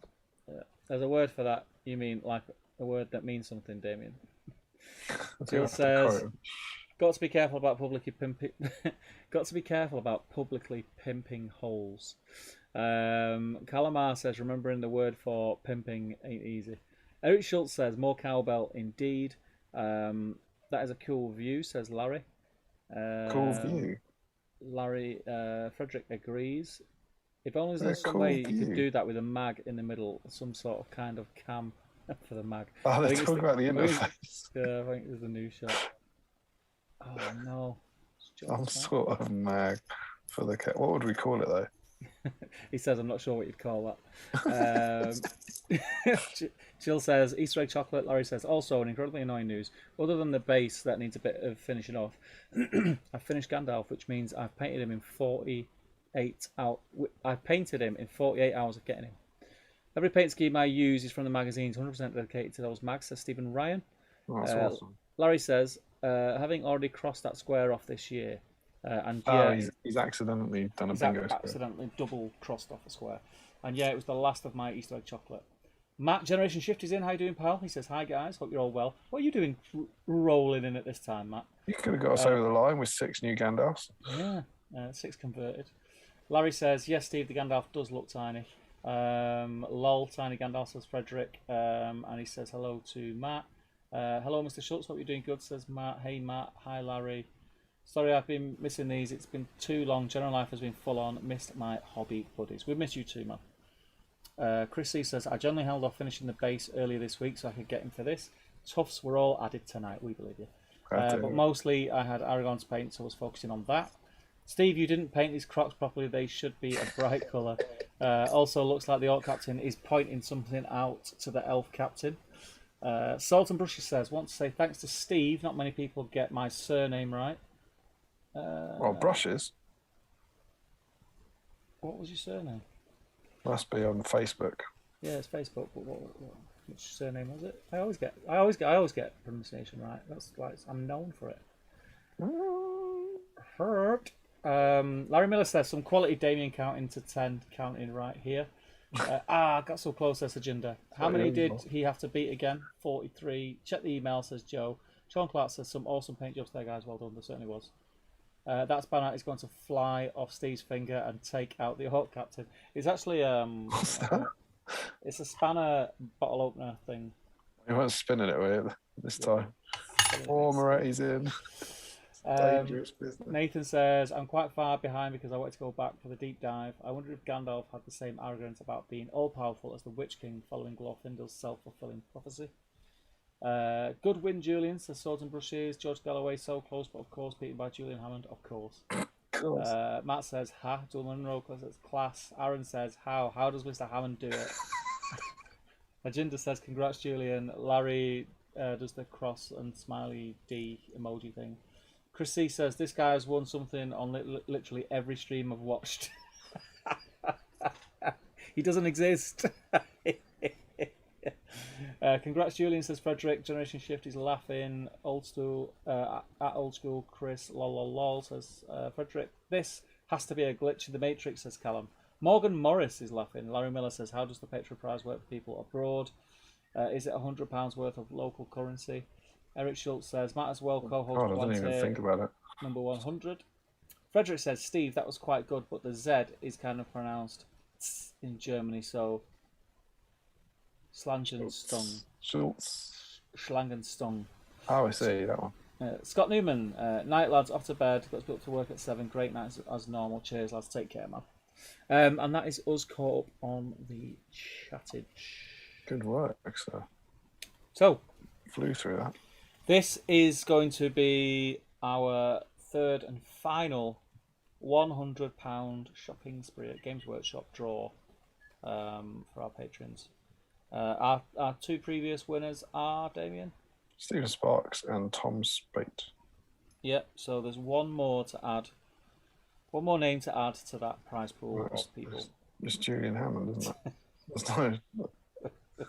I mean, you know, I don't want to sound lazy, but I am painting at the moment. It hardly seems worth my while. I was going to say... I'm going to actually be more surprised if he doesn't win it. I'm painting Ricard Flesh straight out of the pot at the moment, so that's all right to pause on. Rebel.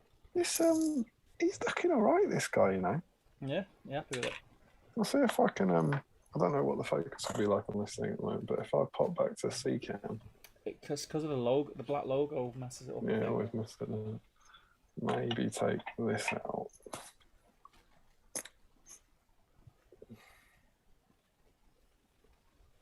Put your hand over the logo. That's better. He was there, wasn't he? I feel like it had him a minute ago. Yeah, it did a minute ago. I was just getting fingernails in focus. No, how close. I might be able to get. Hmm. Oh, he's having a go, isn't he? He wants to come. There you go. Don't move. Yeah, it's looking good. You wouldn't have thought that was blue and brown. No, so the inner robes are done. Like the skirt that's attached to his feet. Yeah. But then the outer robes will still go lighter. Yeah, that's good, man. Yeah, it's cool. I'm quite pleased with it. And I'd say it looks better.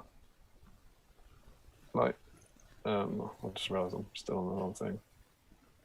Like, looking at it in the hand, it looks better than it does on there. Yeah. And I'd almost be tempted to say it's light enough. Do you know what I mean? The cream, to the eye, the cream looks white enough. But I'll probably do. I'm doing Ricard flesh at the moment. I reckon I'll probably put Ricard flesh with white. It's good. I'm happy with it. Really pleased. As long as you're happy, mate, that's all that matters, isn't it?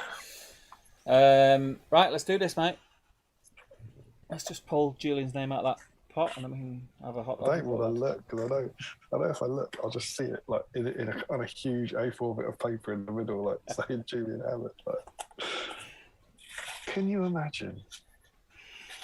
There's a 1 in 99 chance of pulling Julian Hammond out of this, and I've never been more certain of doing anything in my life. Rocky numbers for Julian. At least he's coming to the meeting. Yeah. Right, get your hand in. Get it in there, kid. The last one. Give it a twirl. Clockwise. Anti-clockwise. Corner in, corner in, corner in, corner in. Give it another mush. Grab one from the centre. Go on. Here we go. I've got our last winner. Does it feel like Julian? They all feel like Julian, Steve. Ready? God, here we go. Steve. It's not Julian, mate. God. It's Josh Crosby. Hey! Joshua Crosby, congratulations. Well done, Josh. A very long-term B-sign with us. Yeah, support from Josh. beginning. Yeah, he's been us very, very early days, I believe. August 2020. Yeah. That is awesome.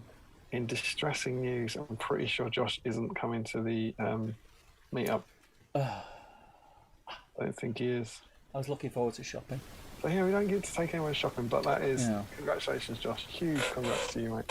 Well done. So well done to all three of our winners. Well done Josh to Crosby, Stephen Sparks, and Tom Spate. Exactly that. Well done to Julian for winning the dice. I feel like we've give loads away tonight. I mean, what we'll do. These are likely. We do want to honour this and do it like we said. So these are likely to be Zoom calls or something in the evening, chatting, ordering things online, and then we'll obviously get them sent to you. So it might mean that it takes us, I don't know, three or 4 years to do this, but we'll get to you. But no, I don't know. We'll contact you guys and then try and maybe we'll set up a group chat with the three. Yeah, we'll get a Zoom call with you 3 guys in and me and Damian when it's convenient. Couldn't have come to the meetup, could you? Just turn up and we'll go shopping. I'm not going to lie. I'm pleased it wasn't Julian Hammond, and I like Julian Hammond. I am pleased. I don't think these 3. Josh Crosby obviously owns all of our black dice, but I don't think these 3 guys have won a draw before, so that's quite nice as well. Well, there we go. That was obviously our celebration of 100 patrons. Thank you all so much for your support over the last year and a bit. We don't expect another big milestone because, quite frankly, we'd like it to stay about this. It's quite manageable at this point. So thanks to our new patrons, but we're not going to be pushing for 150. I think we're going to be pushing for subscribers. Yeah. So get sharing, people. Get sharing. How's the chat? Where did we get to the chat? Yeah, it's just nicely flying through the chat again. Correct, I've been loving it the last few minutes. Everyone's just kind of congratulating Josh and commiserations to Julian for not winning another draw.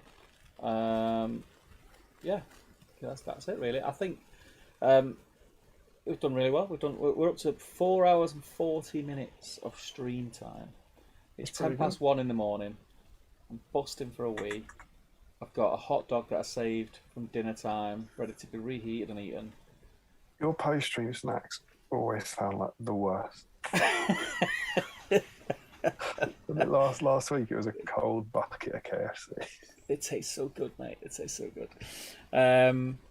But yeah, thank you everyone. We didn't even really get time to discuss. As I was going to touch on the build, and we didn't talk about what hobby we've done because I've been really busy with hobby and stuff. But I think we'll have a lot more to talk about in the next stream when we won't be giving away £300. Yeah, I agree. I will say incredibly briefly, as I put on the page, I had possibly one of the worst working weeks of my life. Awful business, really. I was doing 9-hour days and then 3 hours in the evening. So I was sort of working 12-hour days for 5 days. It was awful. But this has been brilliant. The last 24 hours have been absolutely brilliant. I'm really pleased with this guy. Yeah. I think he's come out of nowhere. I'm not going to hate him as I thought I might and think he looks crap and never use him. I'm actually going to be relatively pleased with him and far more pleased than I would have been with him sitting in the box being silver, which is awesome. So, well done to issue 39 of Battle Games Middle Earth, and well done to all of you for motivating us. Yep. And we will see you on, I think we said the 15th? Yeah, back to the Friday. Yeah, so Friday the 15th. Destination of Smaug week. Yeah, that'd be cool. It's going to be good. Yeah. Mark was my favourite part of the story. Legolas my favourite character. A little change of flavour. Pretty sure people know what I think about Tariel. So yeah, it's going to be a good one. But yeah, it's been awesome. Well chuffed. Really, really pleased. Lovely. Should we call it there? Put a line under it? Yeah, you probably should. Yeah. Well, thank you everyone for joining us yet again. We will see you on the 15th. Patrons, we will be chatting to you as per usual in the Patreon chat. Again, big thank you. Josh is in there. I don't know if we knew Josh. He said, "I'm so sorry, Julian."